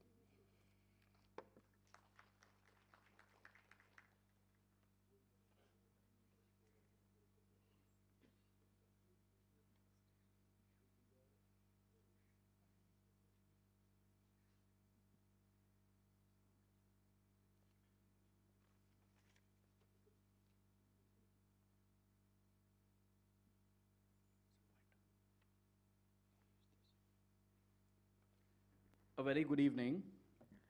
The whole day I was tortured by the thought that last session hai, sare bored honge, kisi ka man nahi lagega. But God has been kind. So a lot of people have spoken before me. Atasi ma'am spoke before me. She has already spoken a lot about RAP, so there's not much left for me to say around there. Incidentally, what has happened is the first trials that we did was for GR. Then the other major trial that we did was for Cube, and both the stakeholders are present here in this auditorium. So that's a big encouragement for us.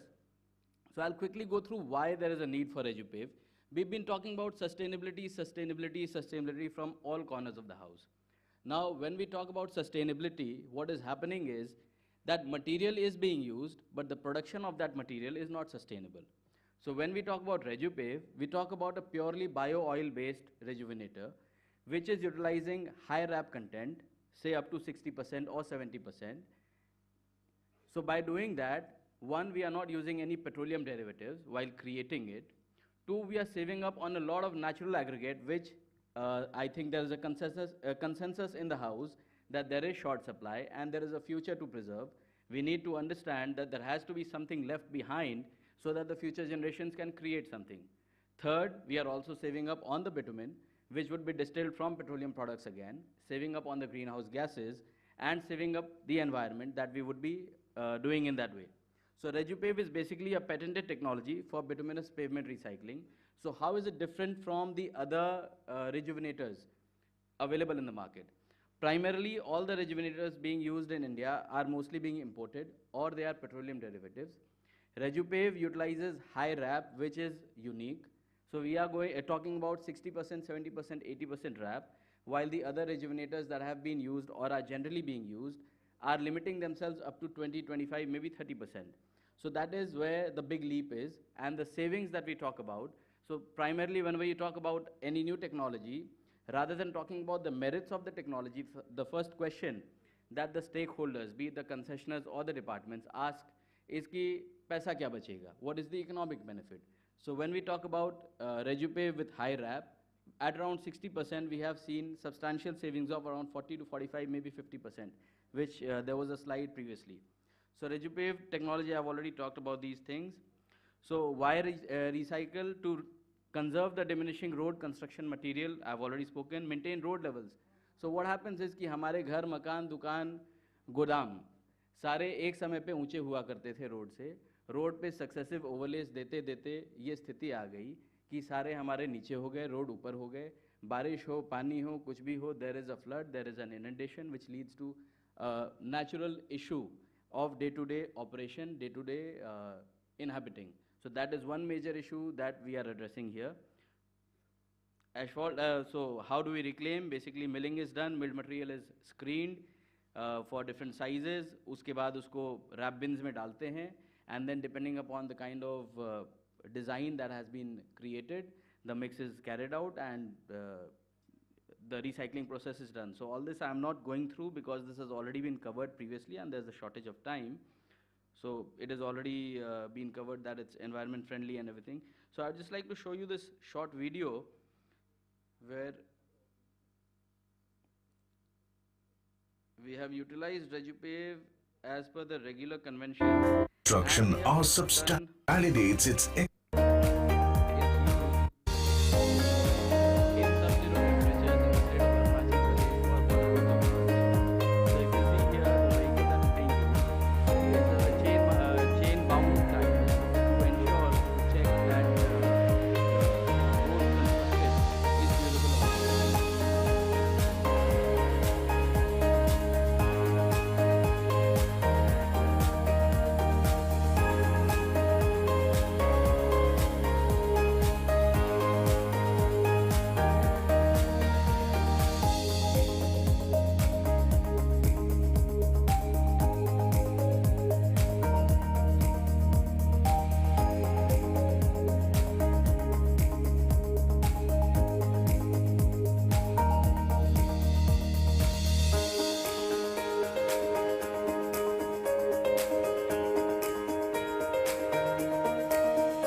RejuPave, paving the way to a greener.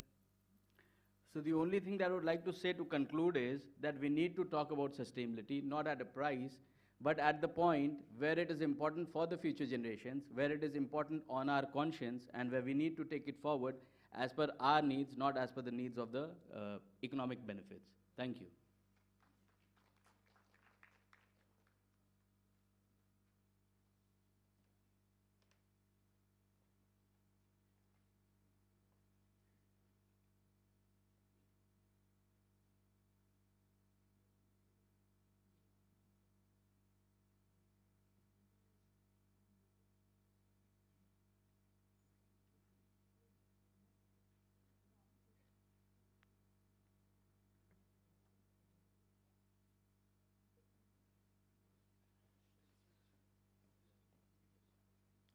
Okay, good afternoon, good evening everyone.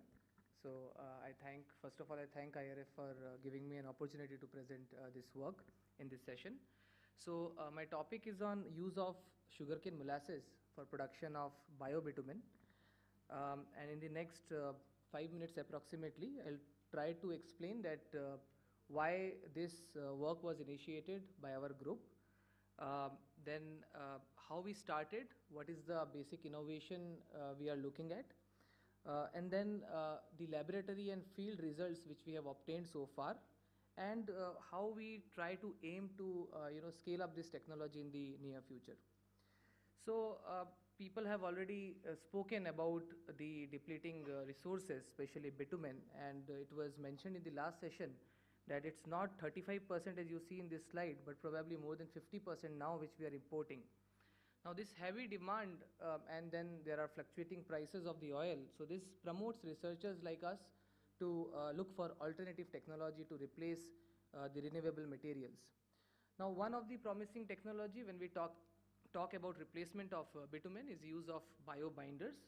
So this audience here, they already understand what a biobinder is. So typically you think that biobitumen or biobinder is basically a mixture of conventional bitumen which we are partially replacing with a material which can be bio-oil or biochar derived from biomass. Now when you look at the process of deriving this material, it involves a tedious process, for example pyrolysis. And then you also have to see that what is the yield when you talk about pyrolysis. So 1 ton of any biomass being processed through pyrolysis will only give you a few kg of biobinder or the biochar you are looking at. So how feasible it can be when you talk about industrial application and the length of road we are aiming to construct. So since this was one of the issue which was highlighted from the literature survey which we did, we were looking for technologies which can be directly used or replaced as bitumen. So in our lab we started doing this empirical study where we are looking for materials, doing some trials, looking at the results, and then trying to accept or reject that particular material for being used as a biobinder. We found that one such innovative material which is available abundantly in the Indian market is sugarcane molasses. So sugarcane molasses is a viscous type syrup which is basically a byproduct obtained during the sugar manufacturing process. And why I call it abundant? Because if you see, we are the second largest producer of sugarcane in the entire world, and we are just before Brazil, and the data of 2018-19 says that we are producing almost 137 lakh tons of sugarcane molasses per year. So then we started doing a lot of research. We thought that we have done some groundbreaking work looking at this material, developing an innovative material, but then we found that people have already done some background work on this. So you can see that we have materials dated back to 1939, 1895, where people have already mentioned that there were researchers who have tried to use sugarcane molasses as a replacement of bitumen. So we are not the first one looking at this technology. People already believed that sugarcane molasses can be used as a partial replacement of bitumen. Now, we did a lot of trials looking at the performance because there are various questions in front of us which we needed to answer. So our studies claims that you can replace 25 to 30% of the bitumen using sugarcane molasses. This biobitumen does not dissolve in water because this was one of the very frequent questions which was being asked to us. So it is stable under the action of moisture. There is a chemical interaction when you mix sugarcane molasses with bitumen. We have identified the same through FTIR analysis. So what happens there, that the phenolic group in the bitumen, it reacts with the carbohydrates present in sugarcane molasses, which creates which leads to resinification. So resin is a part, if you see the structure of bitumen, chemical structure, resin is one of the component in bitumen. So you get a resin type structure, so it remains stable when you mix this both this material. The stiffness is equivalent to the base binder, which means you are not losing the stiffness here. When you look at the production, you can go to 20 to 30 degrees Celsius reduction in production temperature, and also 15 to 20% cost saving per kilometer of road. And interestingly, we have already implemented this in one of the major roads carrying 200 MSA of design traffic in Shamli, Muzaffarnagar. And almost 650 meters of stretch was constructed. We are monitoring the stretch. You are welcome to visit this stretch whenever you travel through that particular road. You can see the excellent performance of the road, which is at par with the conventional section which you see there. I'll take another 1 minute approximately. So these are some of the results of softening point, which is at the binder level, stiffness, rheological parameters. You talk about the mixed properties, you talk about the tensile strength ratio, which is a moisture susceptibility parameter. You talk about rutting resistance, you talk about the fatigue resistance, or you talk about the resilient modulus. You get at least like the base binder or sometimes better than that, because the stiffness increases because of the increase in the amount of resins within the bitumen. So this construction was done around November 2022, and these pictures were taken around July 2023, just after the monsoon, which was very heavy this time in Muzaffarnagar. So the road is in excellent condition. As I said, this is a major highway facility, and it carries, the design traffic is around 200 MSA. So people ask us that presently in India, the sugarcane molasses is used for the production of ethanol. So this chart, I'll quickly go through it, that when you compare the ethanol and biobitumen, in ethanol the yield is only 18%, which means when you process 1 ton of sugarcane molasses, only 18% of the sugarcane molasses will get converted to ethanol. And in case of biobitumen, we are using it 100%, so there is no loss in the material. We have also worked out the cost, approximately 19% saving you get, and even considering the present production, even if you divert 1% of sugarcane molasses in the highway sector, so to construct 1 lane kilometer road of 100 mm bituminous layer, you can go up to 11,490 kilometers of lane kilometer per 100 mm bituminous layer. And it can be scaled up if you just increase the percent of sugarcane molasses being diverted in road construction. But of course, you have to see that where you can implement it. We recommend that we should take it forward into locations which are more closer to production of sugarcane. Let us say Karnataka, we have UP, Tamil Nadu, and so on. So you have to see those major locations where the production is abundant. Talking about the future, we are now developing SBS modified biobitumen. And we claim that we have worked out the cost, we have done all the analysis. I'll be happy to share with you that this bio-PMB will be equivalent to the cost of a very conventional bitumen or even cheaper. So you get a PMB, bio-based, which is almost the same cost as a VG40 or VG30 bitumen, which you get. So if you have more questions, I'll be happy to answer them. Thank you. Yes.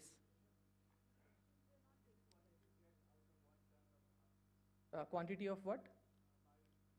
So quantity of biobitumen, so we are basically looking at, if you see the data here, just in the previous slide. From ethanol. Yes. No, sir. So when you look at ethanol, if you process 1 ton, 18% yield you will get. Okay. Okay, so I'll answer your question.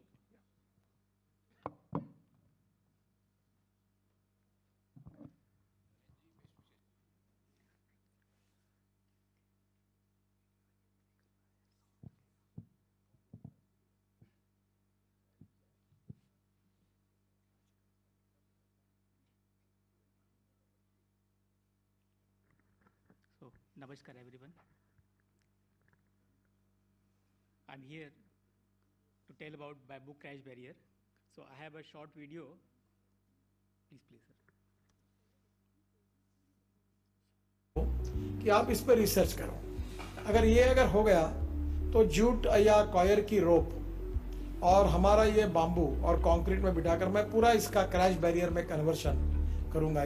पर इसमें research करके कोई certify करके मुझे देगा तो 4000 करोड़ की ये रिक्वायरमेंट हो सकती है। For many decades, the world has seen highway crash barriers made up of cement and metal. Inspired by the vision of Honorable Minister Shri Nitin Gadkari ji, Bhavya Srishti Udyog has developed this unique product, Kuch Kavach, a crash barrier made out of bamboo. New age of sustainability has dawned with the advent of Kuch Kavach, the world's first bamboo crash barrier, an innovation by Bhavya Srishti Udyog, Chhattisgarh. Kuch Kavach was tested at NATRAX, Indian government's testing and certification center under NATRIP, a flagship project of the Ministry of Heavy Industries. The test took place as per European testing standards.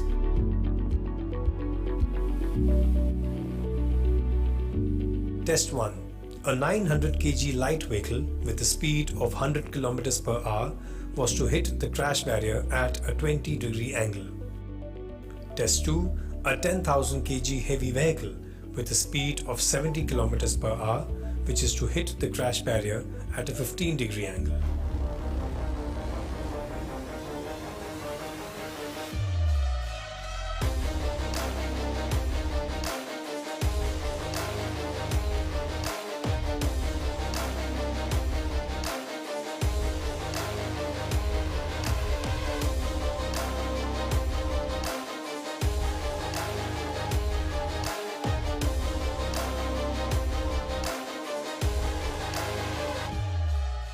The results of the test were: acceleration severity index was 0.4, theoretical head impact velocity was 17 km per hour, impact severity level A. A is the safest of classes A, B, C and offers great level of safety for the crash vehicle occupants. Working width. The barrier deformation width before and after impact was W4. Vehicle intrusion, angle of lift of vehicle during impact was V16. Kuch Kavach passed the test successfully and met all guidelines of Ministries of Road Transport and Highways, IRC and NHAI norms for crash barriers. A historic result for sustainable technologies and a new innovation in the field of crash barriers. Kuch Kavach in comparison with conventional crash barriers. Costing. Kuch Kavach's cost is at par with conventional barriers having an equivalent lifespan. Raw material. While conventional barriers are made from raw material which need to be mined and are limited, Kuch Kavach is made from bamboo, which can be cultivated extensively and as per demand. Manufacturing processes of conventional crash barriers require high energy and big investment in plants, whereas manufacturing of Kuch Kavach requires less energy and needs smaller decentralized plants. Production of conventional crash barriers has higher emission than bamboo plantations. These plantations also emit oxygen to keep the environment clean. Kuch Kavach is made out of Bahubali, an innovative new composite material made out of bamboo by Bhavya Srishti Udyog. It's made using carefully selected bamboo. It's treated with vacuum pressure impregnation to protect from fungal, termite and borer infestation, and is coated with high-density polyethylene to enhance mechanical strength and make it all-weatherproof. BSU, the maker of Kuch Kavach, is inspired by Madhya's Darshan coexistentialism propounded by Sri A. Nagaraj. BSU aspires to play a role in creating sustainable technologies where human prosperity can be achieved while preserving nature.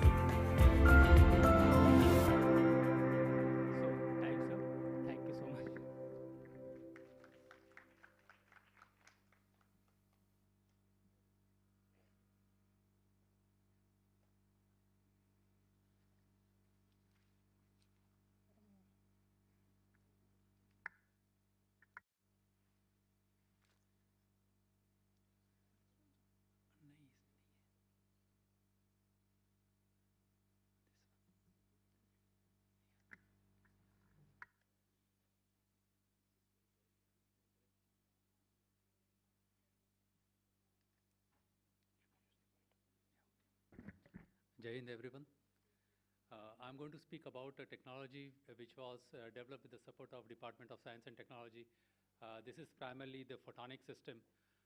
What we did was to create one laser system which can do monitoring of all the different parameters. Primarily the parameters could be acceleration, displacement, velocity. It can look at different gases. It can look at various aspects in one go. At the same time, all the data that has been collected by one single system, which is a sensing system, is a remote system. So primarily, if you can see, we have a laser mechanism. I shoot a laser beam far at a concrete structure over there, and I can identify the stability and dynamics of that particular structure. It can be a metal structure also. So this photonic system was developed very much by designing in a very nanometer scale of laser, and we have a photodiode mechanism where we can collect the data of the amplitude of a given vibration. So we can do the condition and vibration monitoring based on a mechanism where frequency is not required to be set. Generally, for all contact-based sensors, you have to set a frequency. Here, we do not need to set a frequency. So remotely, you can do all these sensing network. So primarily, there are three products which we involve. The first product, which we call it as Veda. Veda is a product where you can install this system on the side of the roads or the bridge, if you're monitoring a bridge or a tunnel, and you can understand the dynamic load of the vehicle's movement. You can get way in motion of that vehicle. You can understand where the vehicle is moving, in what direction, and also the type of the vehicle. So primarily, this works on the principles of Rayleigh waves. Second important thing is we do image processing, and we have a mechanism wherein we can look at all the structural health monitoring. For example, I'm just taking an example with the paucity of time which we have of a bridge. So primarily, we scan the whole bridge. Let's say if you have given me a bridge of 500 meters, the whole scanning of a bridge per inch basis can be completed within a span of 2 hours, and the report for that bridge can be delivered in next 2 hours. So it's a real-time mechanism where I shoot a light beam on the piers as well as on the span. So basic deflection on the each span on the real-time basis whenever the vehicles are moving can be picked up. And what are the information that are required to be looked in is from the damage detection perspective. So the product, which we call it as Vidur, can diagnose all this particular spectrum of damages in one go. And it can also, it's not necessary that if I'm shooting a laser beam on X location, I am able to get the vibration and information from the Y location. At the same time, if there are reinforced concrete which are getting corroded, the expansions which are happening because of that corrosion purpose, we can actually record the nanometer scale of sound also, so that we can be early detection of those cracking or the damage conditions which are coming on the concrete surface. So when we look at the perspective of the whole mechanism, we have 5 important areas to look into. One is to detect where the damage is. Second is to quantify how much is the damage. Third is what is the type of damage, severity of damage, and also provide the location of the damage. So these are the 4 important philosophical things when we look at bridge monitoring or even tunnel monitoring or any structure monitoring. Now most of the elevated highways can be managed by this. On real-time basis, this particular system can be uploaded on a drone, and you can scan it, the complete elevated highway using a drone. At the same time, you can also put it on a vehicle, a moving platform, where you can look at all the structural positions of this. At the same time, you can also get information if there is some trenching happening somewhere nearby the structure of a bridge. You can understand what is the geospatial information that has been transferred through the vibration from those particular trenching, and you can get the data of how impact that is happening on a given bridge. So primarily, we are speaking about a whole holistic mechanism of structural health monitoring. At the same time, we provide each and every span data as far as the bridge monitoring is concerned. Thank you very much.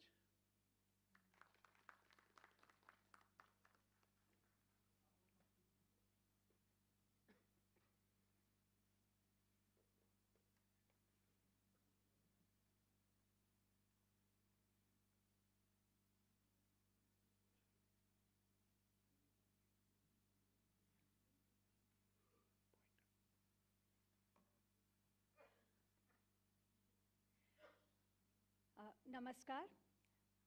Really privileged to be here, and thanks to the dignitaries who are sitting here because of whom I could present in the startup section. I am Prerna Kalra, representing Hanu AI, and we have an AI-based automated road asset management system. Let me share how it works. It's like, it will give you an idea if I just play this video. This is the solution in play. We are able to detect the road conditions, everything right from the pavement anomalies to the complete road assets. If you see that the solution is capturing not only the cracks, potholes, patches, also the various vegetation, and also the lane markings. All those who are from North India, they know how important these lane markings or mite markings are, because they really help to save life. And let me share with you that not only these lane markings, but there are signages which go behind the vegetation. They are not visible. They become hazardous. It is counting the trees, it can count the poles, it helps in the widening of the road, helps in the DPR preparation. The reports are very, very fast. They are geotagged, both date and time stamped. Even wherever there are vegetation which are missing, it is able to calculate that as well. So the other various, the reports which we provide are through various feed which we get. We have an integrated device. It gets fitted on the vehicles, and as the vehicle moves, it captures the road condition. We pass it through our AI model and provide various kind of reports. We automate the NSV data. We can take the feed from the NSV data. We also can take the feed from the smartphone apps which are there internationally available. And not only the processed video, we are able to give the dashboards as well as the Excel reports. Just to summarize, in interest of time, our solution has been deployed in Punjab only. In the project which we have done, we could save more than 100 CR. And after that, it's been a policy there to have road survey of all the roads through AI. This is the technology of future. Just before that, quickly let me share with you, we are the winners for Deep Tech NASSCOM Award, Emerge 50 in India. We are the winner of ESC Award. That's the Software Export Council. That means the technology is not only relevant in India, but also outside India. We are also the winner as a most innovative idea in the TICON. We represented our technology in Singapore and GPC. And very, very proud moment for us. Our technology has been shortlisted globally as one from India to get showcased in World Bank Summit, which is happening next month in Washington, DC, USA. So roads are for growth, and this technology is humane. It is really easing life for all the stakeholders on the road, right from monitoring to people who are maintaining and people who are serving and planning and taking the decisions. In end, I would just say, Bharat kadam badhao, AI ke saath har sadak hai taiyar. Thank you.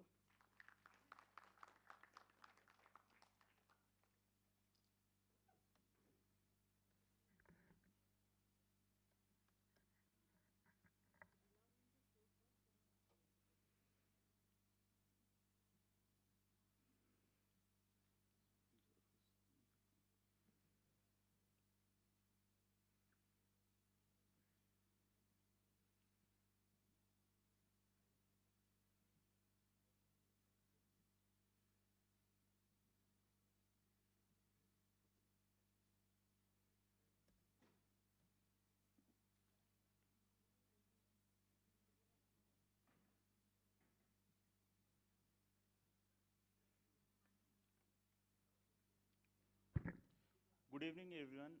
My name is Akash Singh. I'm a research scholar from IIT BHU Varanasi. I'm presenting on behalf of Dr. Ankit Gupta. I'm presenting on the topic of utilization of waste plastic in bituminous pavement with wet process approach. Coming to the plastic problem of India, now the left-hand figure shows the total plastic waste generation, the composition of different plastics. the composition of different plastics are among the total plastic waste generated. And the right side shows the composition of non-recycled plastic. From this figure, we can easily see that more than 50% of plastic is LDPE, and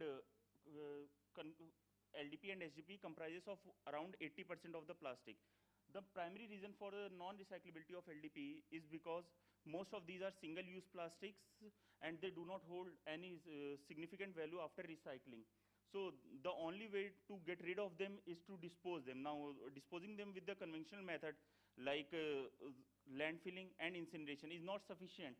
That's why these plastics get accumulated this much. So an innovative solution to use them is to use them in the bituminous pavement. So currently there are two methods of using waste plastic in the bituminous pavement. One is the dry process and one is the wet process. As we all know, for the dry process we have IRC SP 98/2013, which was following revised in 2019. And for the wet process we do not have any code. And as per the literatures, in the wet process the quality control is much easier and it shows the superior performance in the laboratory studies as per the literatures.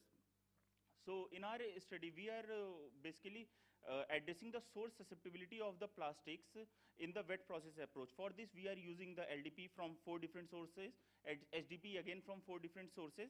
And now in this presentation, we are just showing the LDP results from 4 different sources. We have optimized the doses based upon the storage stability, and we have optimized the dosage in 3 categories. First, just bitumen and the plastic. We have got one dosage, optimized dosage of 3%. Then with some cross-linkers, we can increase the dosage. Here we have explored 2 different cross-linkers, that is sulfur and maleic anhydride. Then we are able to add the dose, increase the doses of the plastic. Further, it is clearly visible from this that the sources of plastics have significant effect on the doses, on the optimized doses also. Currently, the rheological studies have been concluded from for this study, and the highlights are these incorporation of plastic with the bitumen increases thermal stability. The modified bitumen yields better rheological properties. A stiffer bitumen was obtained, and a bitumen with the lower phase angle, that is the elasticity of the bitumen is more. Also, when we have added the cross-linker, there are some properties which have been improved, like with the addition of maleic anhydride, the elasticity of the bitumen further improved. But again, with the addition of sulfur, the long-term aging resistance of the bitumen has reduced. Whereas coming to the performance, the resistance to permanent deformation have increased multifold, and yes, again, in terms of fatigue life at 15 degrees Celsius and 25 degrees Celsius, we have checked using LAS test. We have got the comparable for fatigue performance as compared to PMB40 bitumen, and at 25 degrees Celsius, even higher than the base bitumen, and in some cases higher than the PMB40 bitumen. We have also evaluated the thickness, the cost saving, that is the economical evaluation. Remember, this cost saving is directly the saving in the construction cost. What we have done for 50 MSA, 100 MSA, and 150 MSA, we have fixed the bituminous layer, BC layer thickness of 50 mm. Then we have evaluated the cost of saving as compared to PMB. For 50 MSA traffic, we are saving more than 5 lakh rupees per lane per kilometer. Then for 100 MSA, say, we are saving around 8.8 lakh, and for 150 MSA, here we are further increasing the thickness of BC layer up to 70 mm. Then we are saving around 13.3 lakh rupees. Concluding my study, concluding my presentation with these conclusions, like we have to prioritize the HDP and LDP plastics, since other plastics are not in that much abundant that it can be considered for bitumen modification. Second one is we can incorporate a higher amount of plastics with cross-linker. There was the variation in the performance that has been observed with the variation in the sources of the plastics. Further, in the initial trials of the mixes, we have found out that there is a reduction in the OBC. There was a superior rating resistance for the plastic modified bitumen, but yes, somewhat in comparable fatigue resistance as per the base bitumen and virgin bitumen, but somewhat lower performance than PMB40. Also, the cost effective construction looking to the way forward, we have to first work on something to define the source susceptibility of the plastic based upon some fundamental parameters. For after this, we have to set up some limiting values for these parameters, which would decide which are the plastics of what properties are suitable for bitumen modification and which are not. During work, we have observed, like just concluding in 1 minute. During work, we have observed that some of the LDP plastic from one source has been optimized in 2 hours, and the other has taken more than 4.5 hours to mix properly. So we have to quantify these things in terms of some fundamental properties of plastic. Also, we should have to promote the development of MSME sectors which are going to process the plastic, clean the plastic, and provide the plastic for bitumen modification in the desired shape. That is either in the pellets form, flakes form, or in the chips form. At the end, like the ministry and other peoples have supported the dry process for the construction and performance evaluation of the dry process pavements, a similar treatment is required for the wet process, and it has the potential to overcome the issues that we are facing in the dry process, and it has a better quality control and quality assurance. Thank you. That's all from my.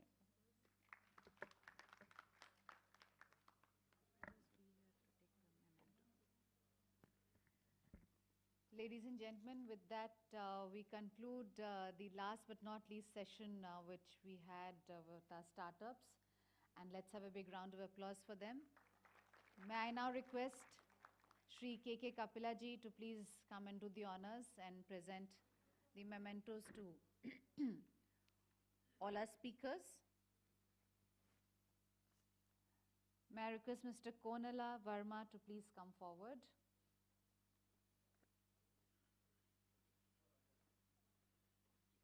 Please come forward.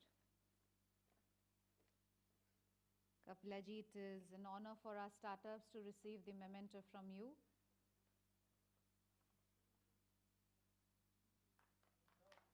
I now invite Dr. Venkata Satyanand Mutnuri,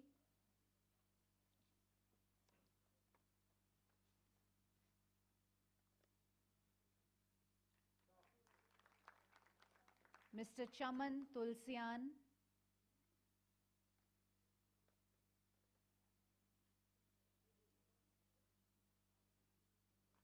Professor Nikhil Sabu,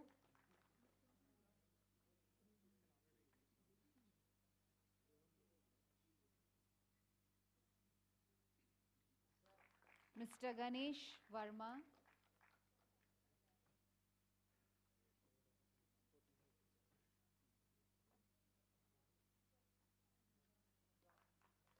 Mr. Biren Shah,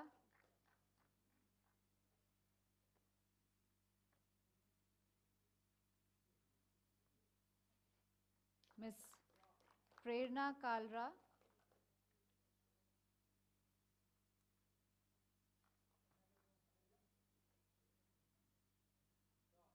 and Mr. Akash Singh, who will receive it on behalf of Dr. Ankit Gupta, Associate Professor, IIT from the Banaras Hindu University. And request all our speakers to come forward for a group photograph. Ladies and gentlemen, with this, it is a wrap for all the sessions today. Thank you for being here with us, and please don't go, because we now have the cultural program that we have specially created for you. This is by Ms. Rekha Mehra and her group. They have a wonderful program which is a mix of Indian classical dance, folk dance, and Bollywood all together, and this will be followed by dinner. So please remain with us. We'll just change the table arrangements, clear the stage for our performers for the cultural program. And also, ladies and gentlemen, as you are aware that tomorrow we start our first keynote, which is the second keynote of the session, but the first keynote of day 2. It will start at 9:30, so we request everybody to be on time. Thank you, have a great evening, and good night, namaskar.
request to all dignitaries, please stay back in the auditorium. We are having beautiful cultural program for you. Please stay back.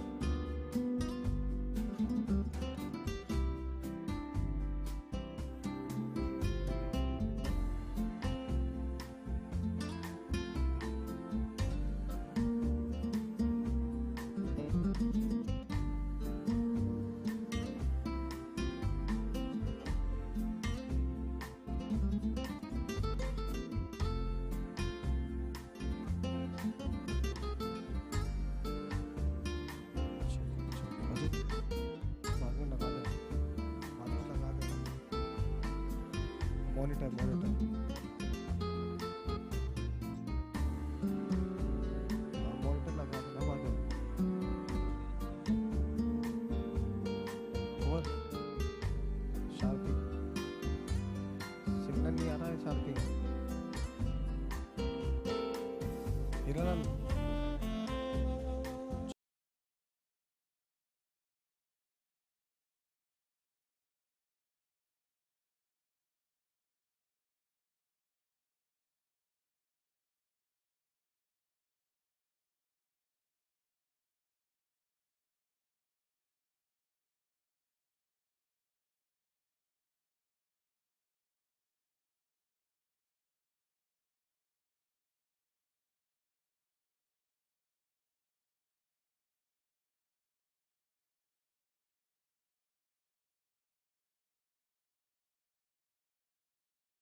Check 1, 2. We requesting you all guests, please come inside the auditorium. We are starting cultural program.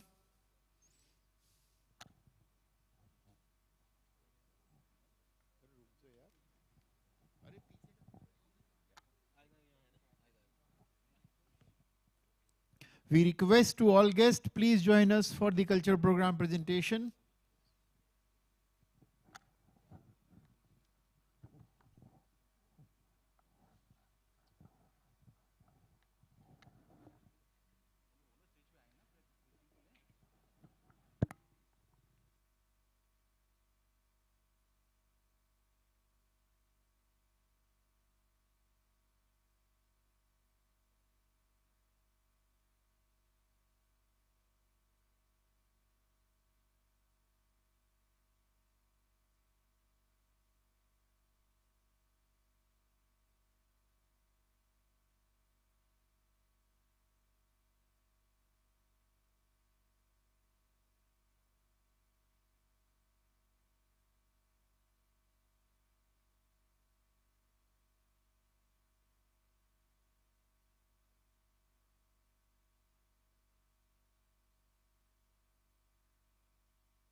We request you to all guests, please join us in the auditorium for the cultural show.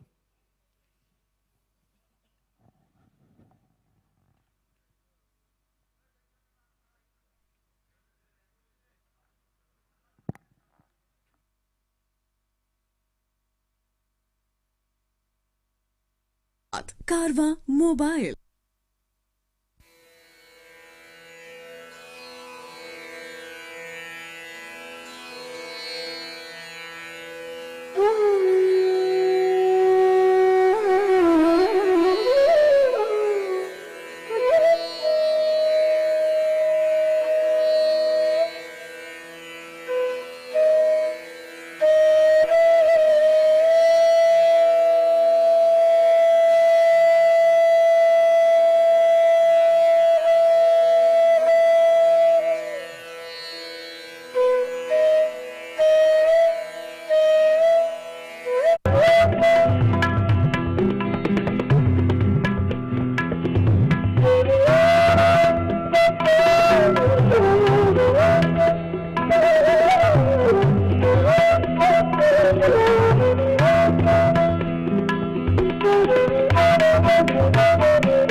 Ladies and gentlemen, now we are presenting before you glimpses of India.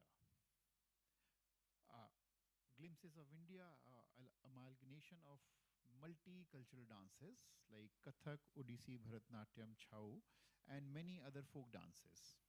We are starting with Ganesh Vandana, and this program choreographed by Dr. Rekha Mehra. We are presenting before you glimpses of India. Please enjoy.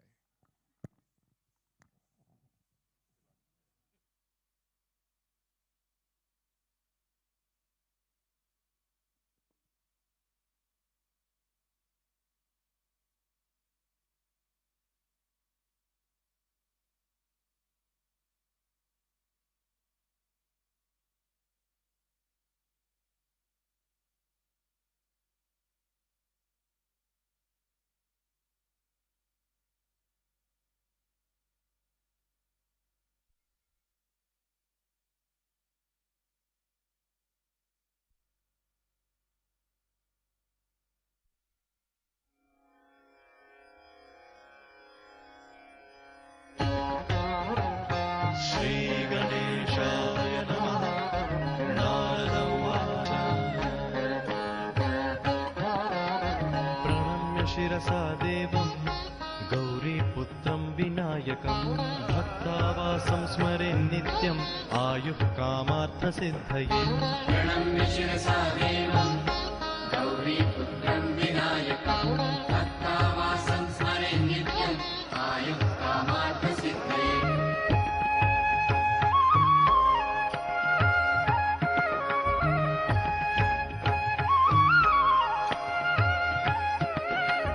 प्रथमं वक्रतुण्डं च एकदन्तं द्वितीयकं तृतीयं कृष्णपिङ्गाक्षं गजवक्त्रं चतुर्थकम्। प्रथमं वक्रतुण्डं च एकदन्तं द्वितीयकं तृतीयं कृष्णपिङ्गाक्षं गजवक्त्रं चतुर्थकम्।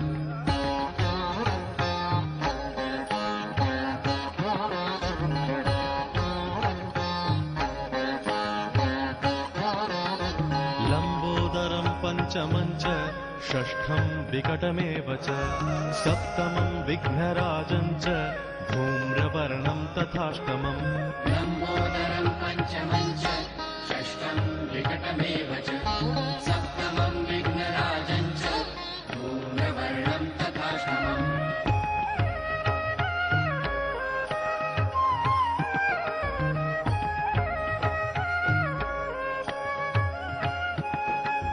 नवमं भालचन्द्रं च दशमं तु विनायकम् एकादशं गणपतिं द्वादशं तु गजाननम्। नवमं बालचन्द्रं च दशमं तु विनायकम् एकादशं गणपतिं द्वादशं तु गजाननम्।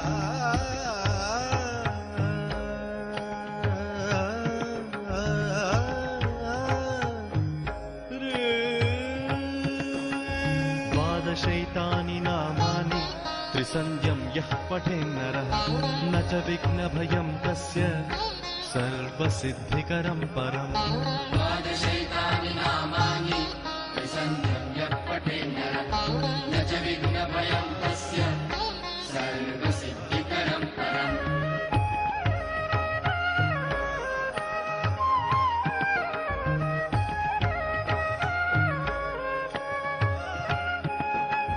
विद्यार्थी लभते विद्यां धनार्थी लभते धनं पुत्रार्थी लभते पुत्रान् मोक्षार्थी लभते गतिम्।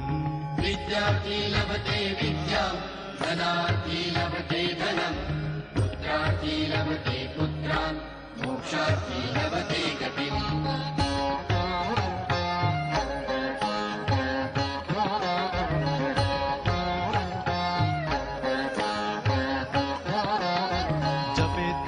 स्तोत्रं षड्भिर्मासैः फलं लभेत् संवत्सरेण सिद्धिं च लभते नात्र संशयः।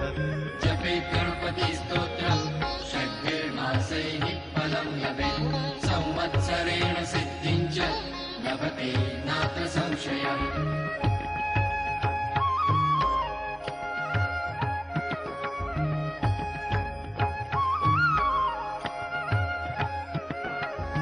अष्टभ्यो ब्राह्मणेभ्यश्च लिखित्वा यः समर्पयेत् तस्य विद्या भवेत् सर्वा गणेशस्य प्रसादतः।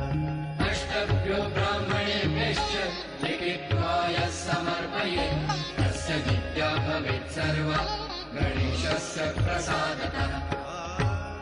इति श्रीनारदपुराणे सङ्कष्टनाशनं गणेशस्तोत्रं सम्पूर्णम्।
हालो नी बहदीला झालो सयो नहीं जाए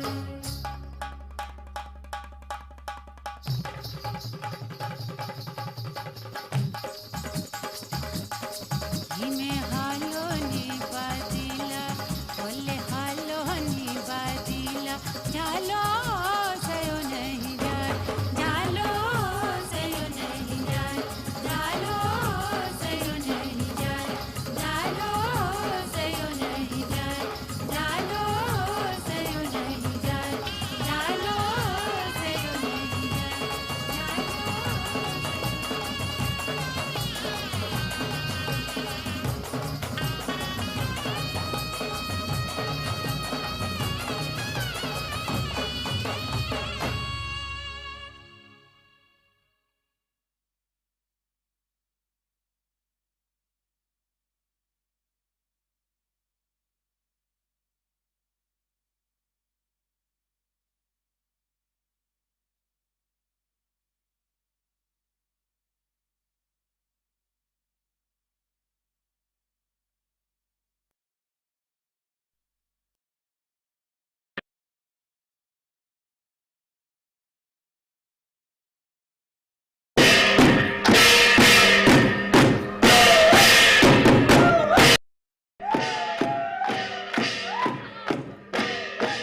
उनकी तमन्ना दिल में रहेगी, शम्मा इसी महफिल में रहेगी। उनकी तमन्ना दिल में रहेगी, शम्मा इसी महफिल में रहेगी। इश्क में जीना, इश्क में मरना, इश्क में जीना, इश्क में मरना, और हमें अब करना क्या जब प्यार किया तो डरना क्या, जब प्यार किया तो डरना क्या। प्यार किया कोई चोरी नहीं की, प्यार किया, प्यार किया कोई चोरी नहीं की। छुप छुप आहें भरना क्या, जब प्यार किया तो डरना क्या। प्यार किया तो डरना क्या, जब प्यार किया तो डरना क्या।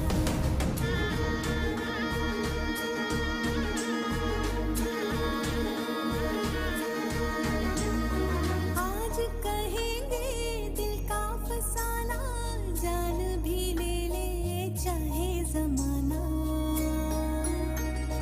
आज कहेंगे दिल का फसाना, जान भी ले ले चाहे जमाना।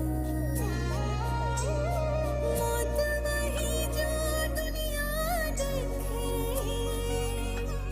मौत वही जो दुनिया देखे। घुट घुट कर यूं मरना क्या, जब प्यार किया तो डरना क्या। प्यार किया तो डरना क्या, जब प्यार किया तो डरना क्या। प्यार किया तो डरना क्या, प्यार किया तो डरना क्या, जब प्यार किया तो डरना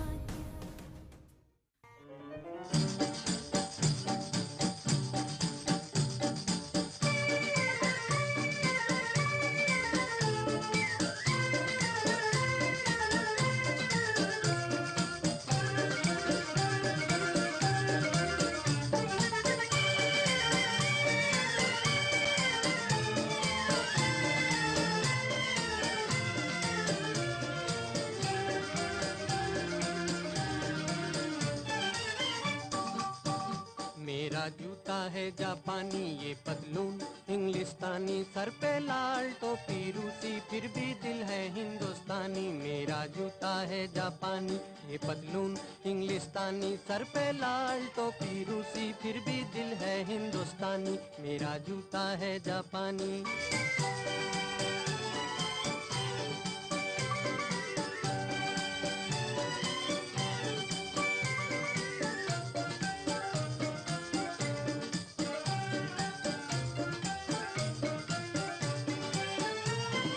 निकल पड़े हैं खुली सड़क पर अपना सीना ताने, अपना सीना ताने।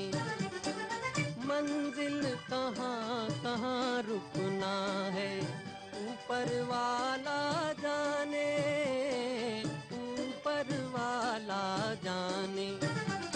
बनते जाएं हम सैलानी, जैसे एक दरिया तूफानी। सर पे लाल टोपी रूसी, फिर भी दिल है हिंदुस्तानी। मेरा जूता है जापानी, ये पतलून इंग्लिस्तानी। सर पे लाल टोपी रूसी, फिर भी दिल है हिंदुस्तानी। मेरा जूता है जापानी।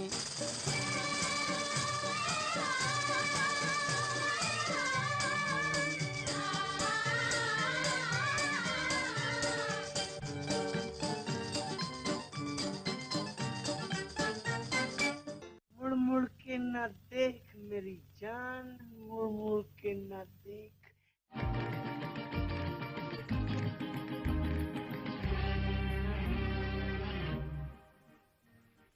मुड़ मुड़ के ना देख, मुड़ मुड़ के, मुड़ मुड़ के ना देख, मुड़ मुड़ के, मुड़ मुड़ के ना देख, मुड़ मुड़ के, मुड़ मुड़ के ना देख, मुड़ मुड़ के।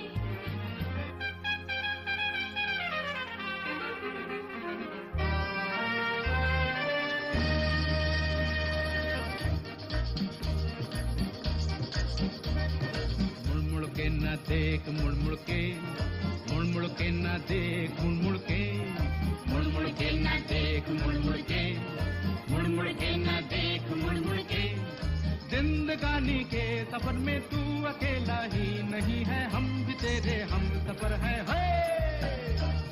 जिंदगानी के सफर में तू अकेला ही नहीं है, हम भी तेरे हम सफर है। मुड़ मुड़ के ना देख, मुड़ मुड़ के, मुड़ मुड़ के ना देख, मुड़ मुड़ के, मुड़ मुड़ के ना देख, मुड़ मुड़ के, मुड़ मुड़ के ना देख, मुड़ मुड़ के, मुड़ मुड़ के ना देख, मुड़ मुड़ के, मुड़ मुड़ के ना देख, मुड़ मुड़ के, मुड़ मुड़ के ना देख, मुड़ मुड़ के, मुड़ मुड़ के ना देख, मुड़ मुड़ के, मुड़ मुड़ के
शक्तिसंभृतं युक्तिसंभृतं शक्तिसंभृतं युक्तिसंभृतं शक्तियुक्तिसंभृतं भवतु भारतम् शक्तियुक्तिसंभृतं भवतु भारतम् भारतं भारतं भवतु भारतम्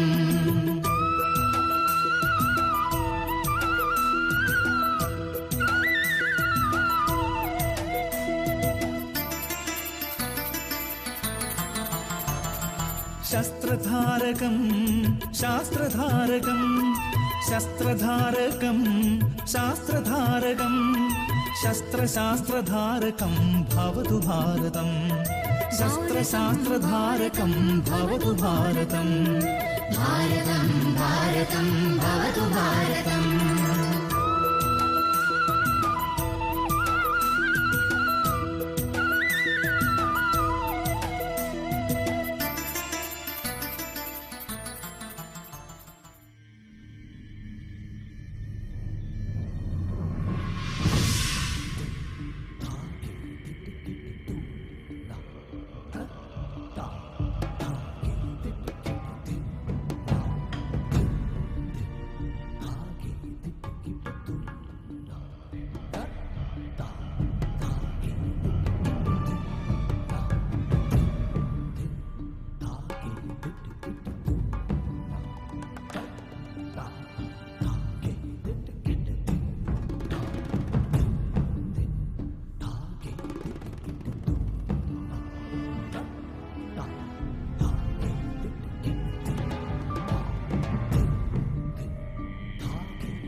Nader tana tumre tana tadriana diana tanan Nader tana tumre tana tadriana diana tanan Tadim tanana tadim tanana dim tanana dim tanana tadriana derena Dim tanana tadriana derena Dim tanana tadriana derena Dim dire tadiana tana derena tade Dire tadiana tana derena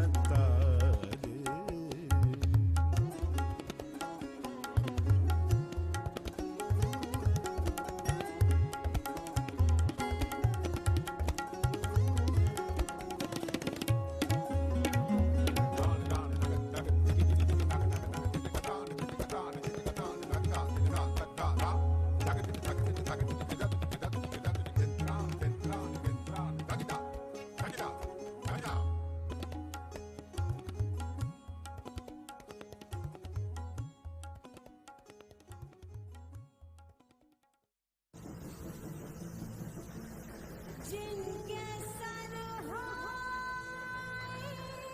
इश्क की छाँव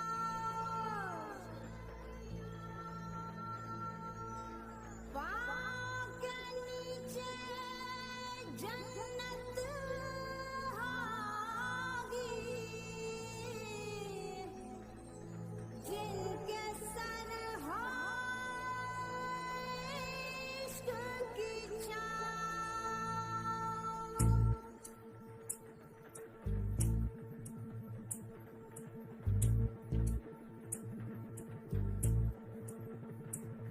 चल छैया छैया छैया छैया चल छैया छैया छैया छैया छैया छैया छैया छैया चल छैया छैया छैया छैया चल छैया छैया छैया छैया चल छैया छैया छैया छैया छैया छैया छैया छैया चल छैया छैया छैया सारे इश्क की छाँव चल छैया छैया सारे इश्क की छाँव चल छैया पाँव जन्नत चले चल छैया छैया पाँव जन्नत चले चल छैया चल छैया छैया छैया छैया चल छैया छैया छैया छैया चल छैया छैया छैया छैया चल छैया छैया छैया छैया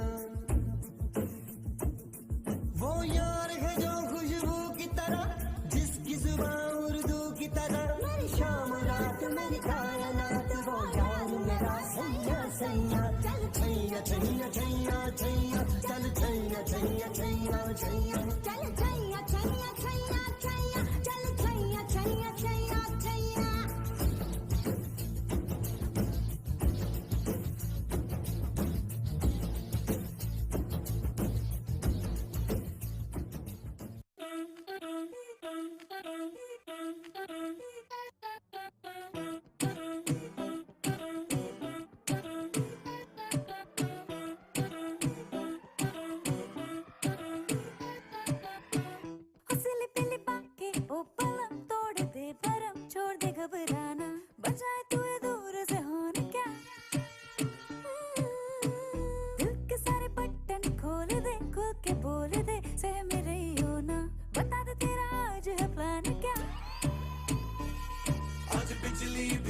लगवानी है, फायर भी लगवानी है, जो तू आके बेबी हमरे साथ माँ आ आ आ आ के कमरिया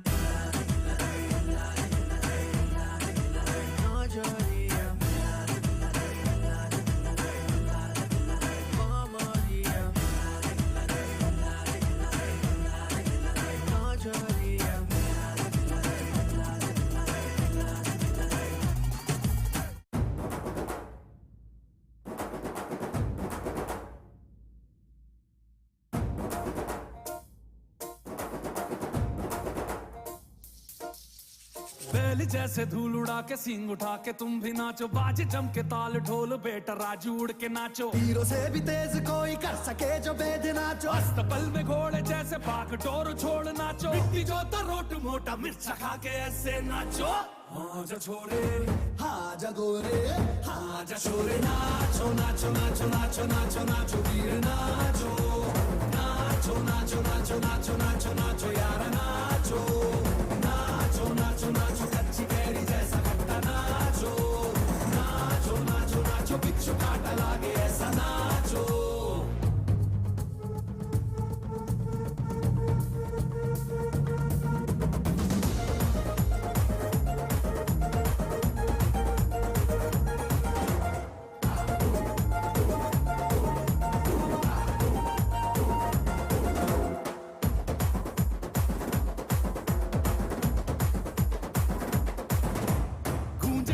ऐसे देखो धंधना के रोगी नाचे, शोर सुन लो है धमाका जैसे शेर हाथी नाचे। देखो दिल का ये मेला यारा अपने साथ नाचो, एड़ियों के जोरों पे तुम धड़ाका देसी नाचो। ओ पसीना माथे का चमके दमके ऐसे नाचो। हाँ जा छोरे हाँ जा गोरे हाँ जा छोरे नाचो नाचो नाचो नाचो नाचो नाचो वीर नाचो नाचो नाचो नाचो नाचो नाचो नाचो यार नाचो नाचो नाचो नाचो आगो वाला राग छेड़ा नाचो नाचो नाचो नाचो उसने चक्का लागे थी का नाचो।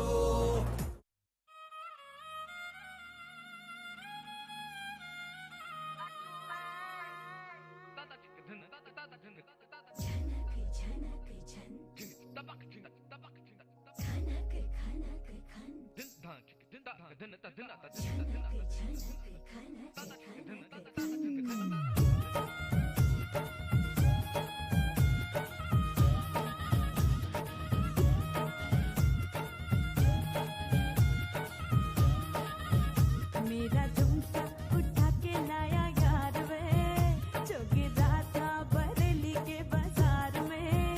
मैं तो ठुमका लगा के शर्मा गई, बोली घूम कर बजा दे के मैं आ गई।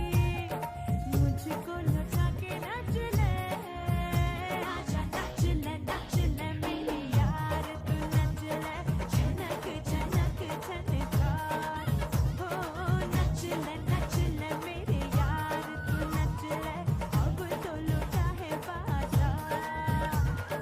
सबको बुला के नाच ले, आजा नाच ले मेरे यार तू नाच ले, झनक झनक झनकार हो नाच ले मेरे यार तू नाच ले, अब तो लौटा है बाजार।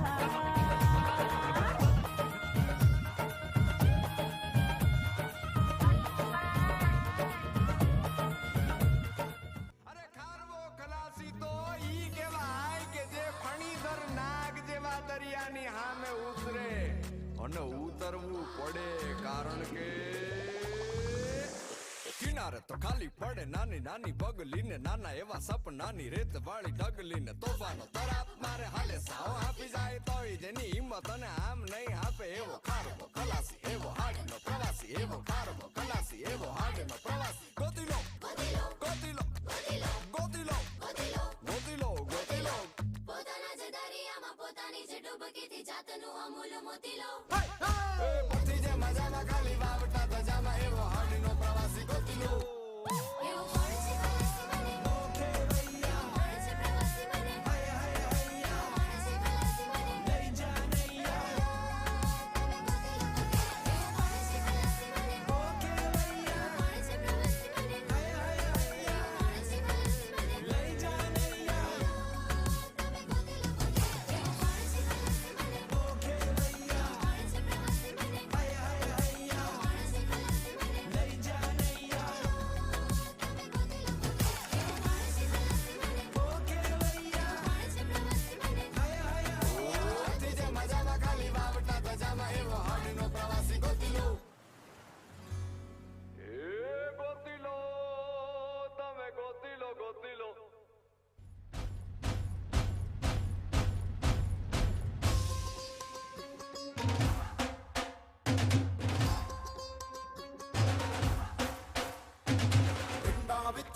ਸੁਣੀਦਾ ਪਿੰਡ ਸੁਣੀਦਾ ਤਾਰਾ ਹੋਏ ਇੱਧਰ ਮੇਰੇ ਨੇ ਜਿੱਤ ਹੀ ਜਾਣਾ ਯਾਰਾ ਕਦੀ ਨਾ ਹਾਰਾ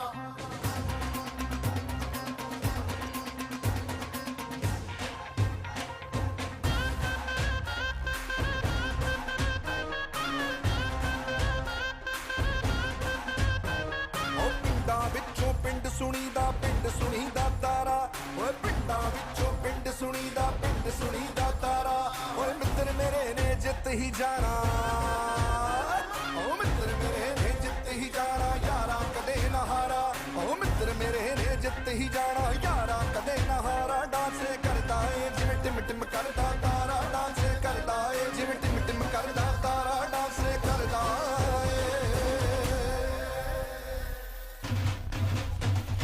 ਛੱਡ ਨਫ਼ਰਤ ਨੂੰ ਤੂੰ ਯਾਰਾ ਕਹਿੰਦਾ ਏ ਮੇਰਾ ਢੋਲ ਵੱਜਦਾ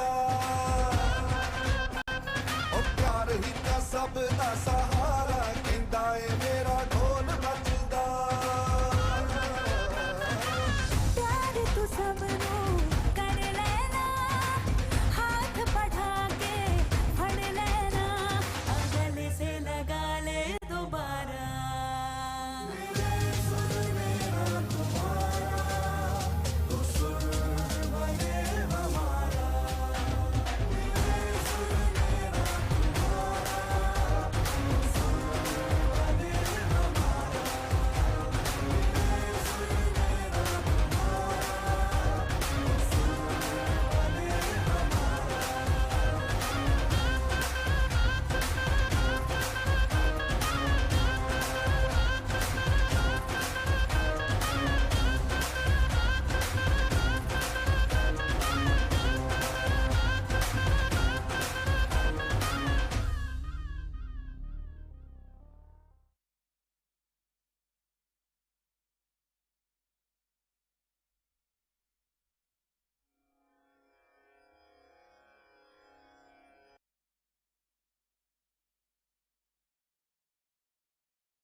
check check check check check ma'am ये लीजिए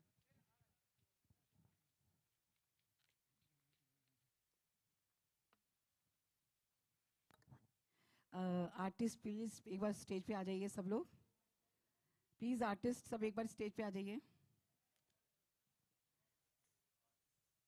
सब लोग प्लीज एक बार ही आ जाइए मैं IRF का थैंक यू सो मच कहती हूँ कि आप लोग ने हमारा प्रोग्राम देखा मैं डॉक्टर रेखा मेहरा और मेरे पास लाइट्स पर हैं मिलिंद और एक और हमारे बहुत अच्छे कोरियोग्राफर हैं अजय भट्ट जी ये हमारी पूरी टीम है Urvashi dance music art and culture society की और आप लोगों ने सराहा ये इसके लिए बहुत बहुत thank you so much ma'am thank you so much बच्चों thank you so much thank you ma'am thank you sir okay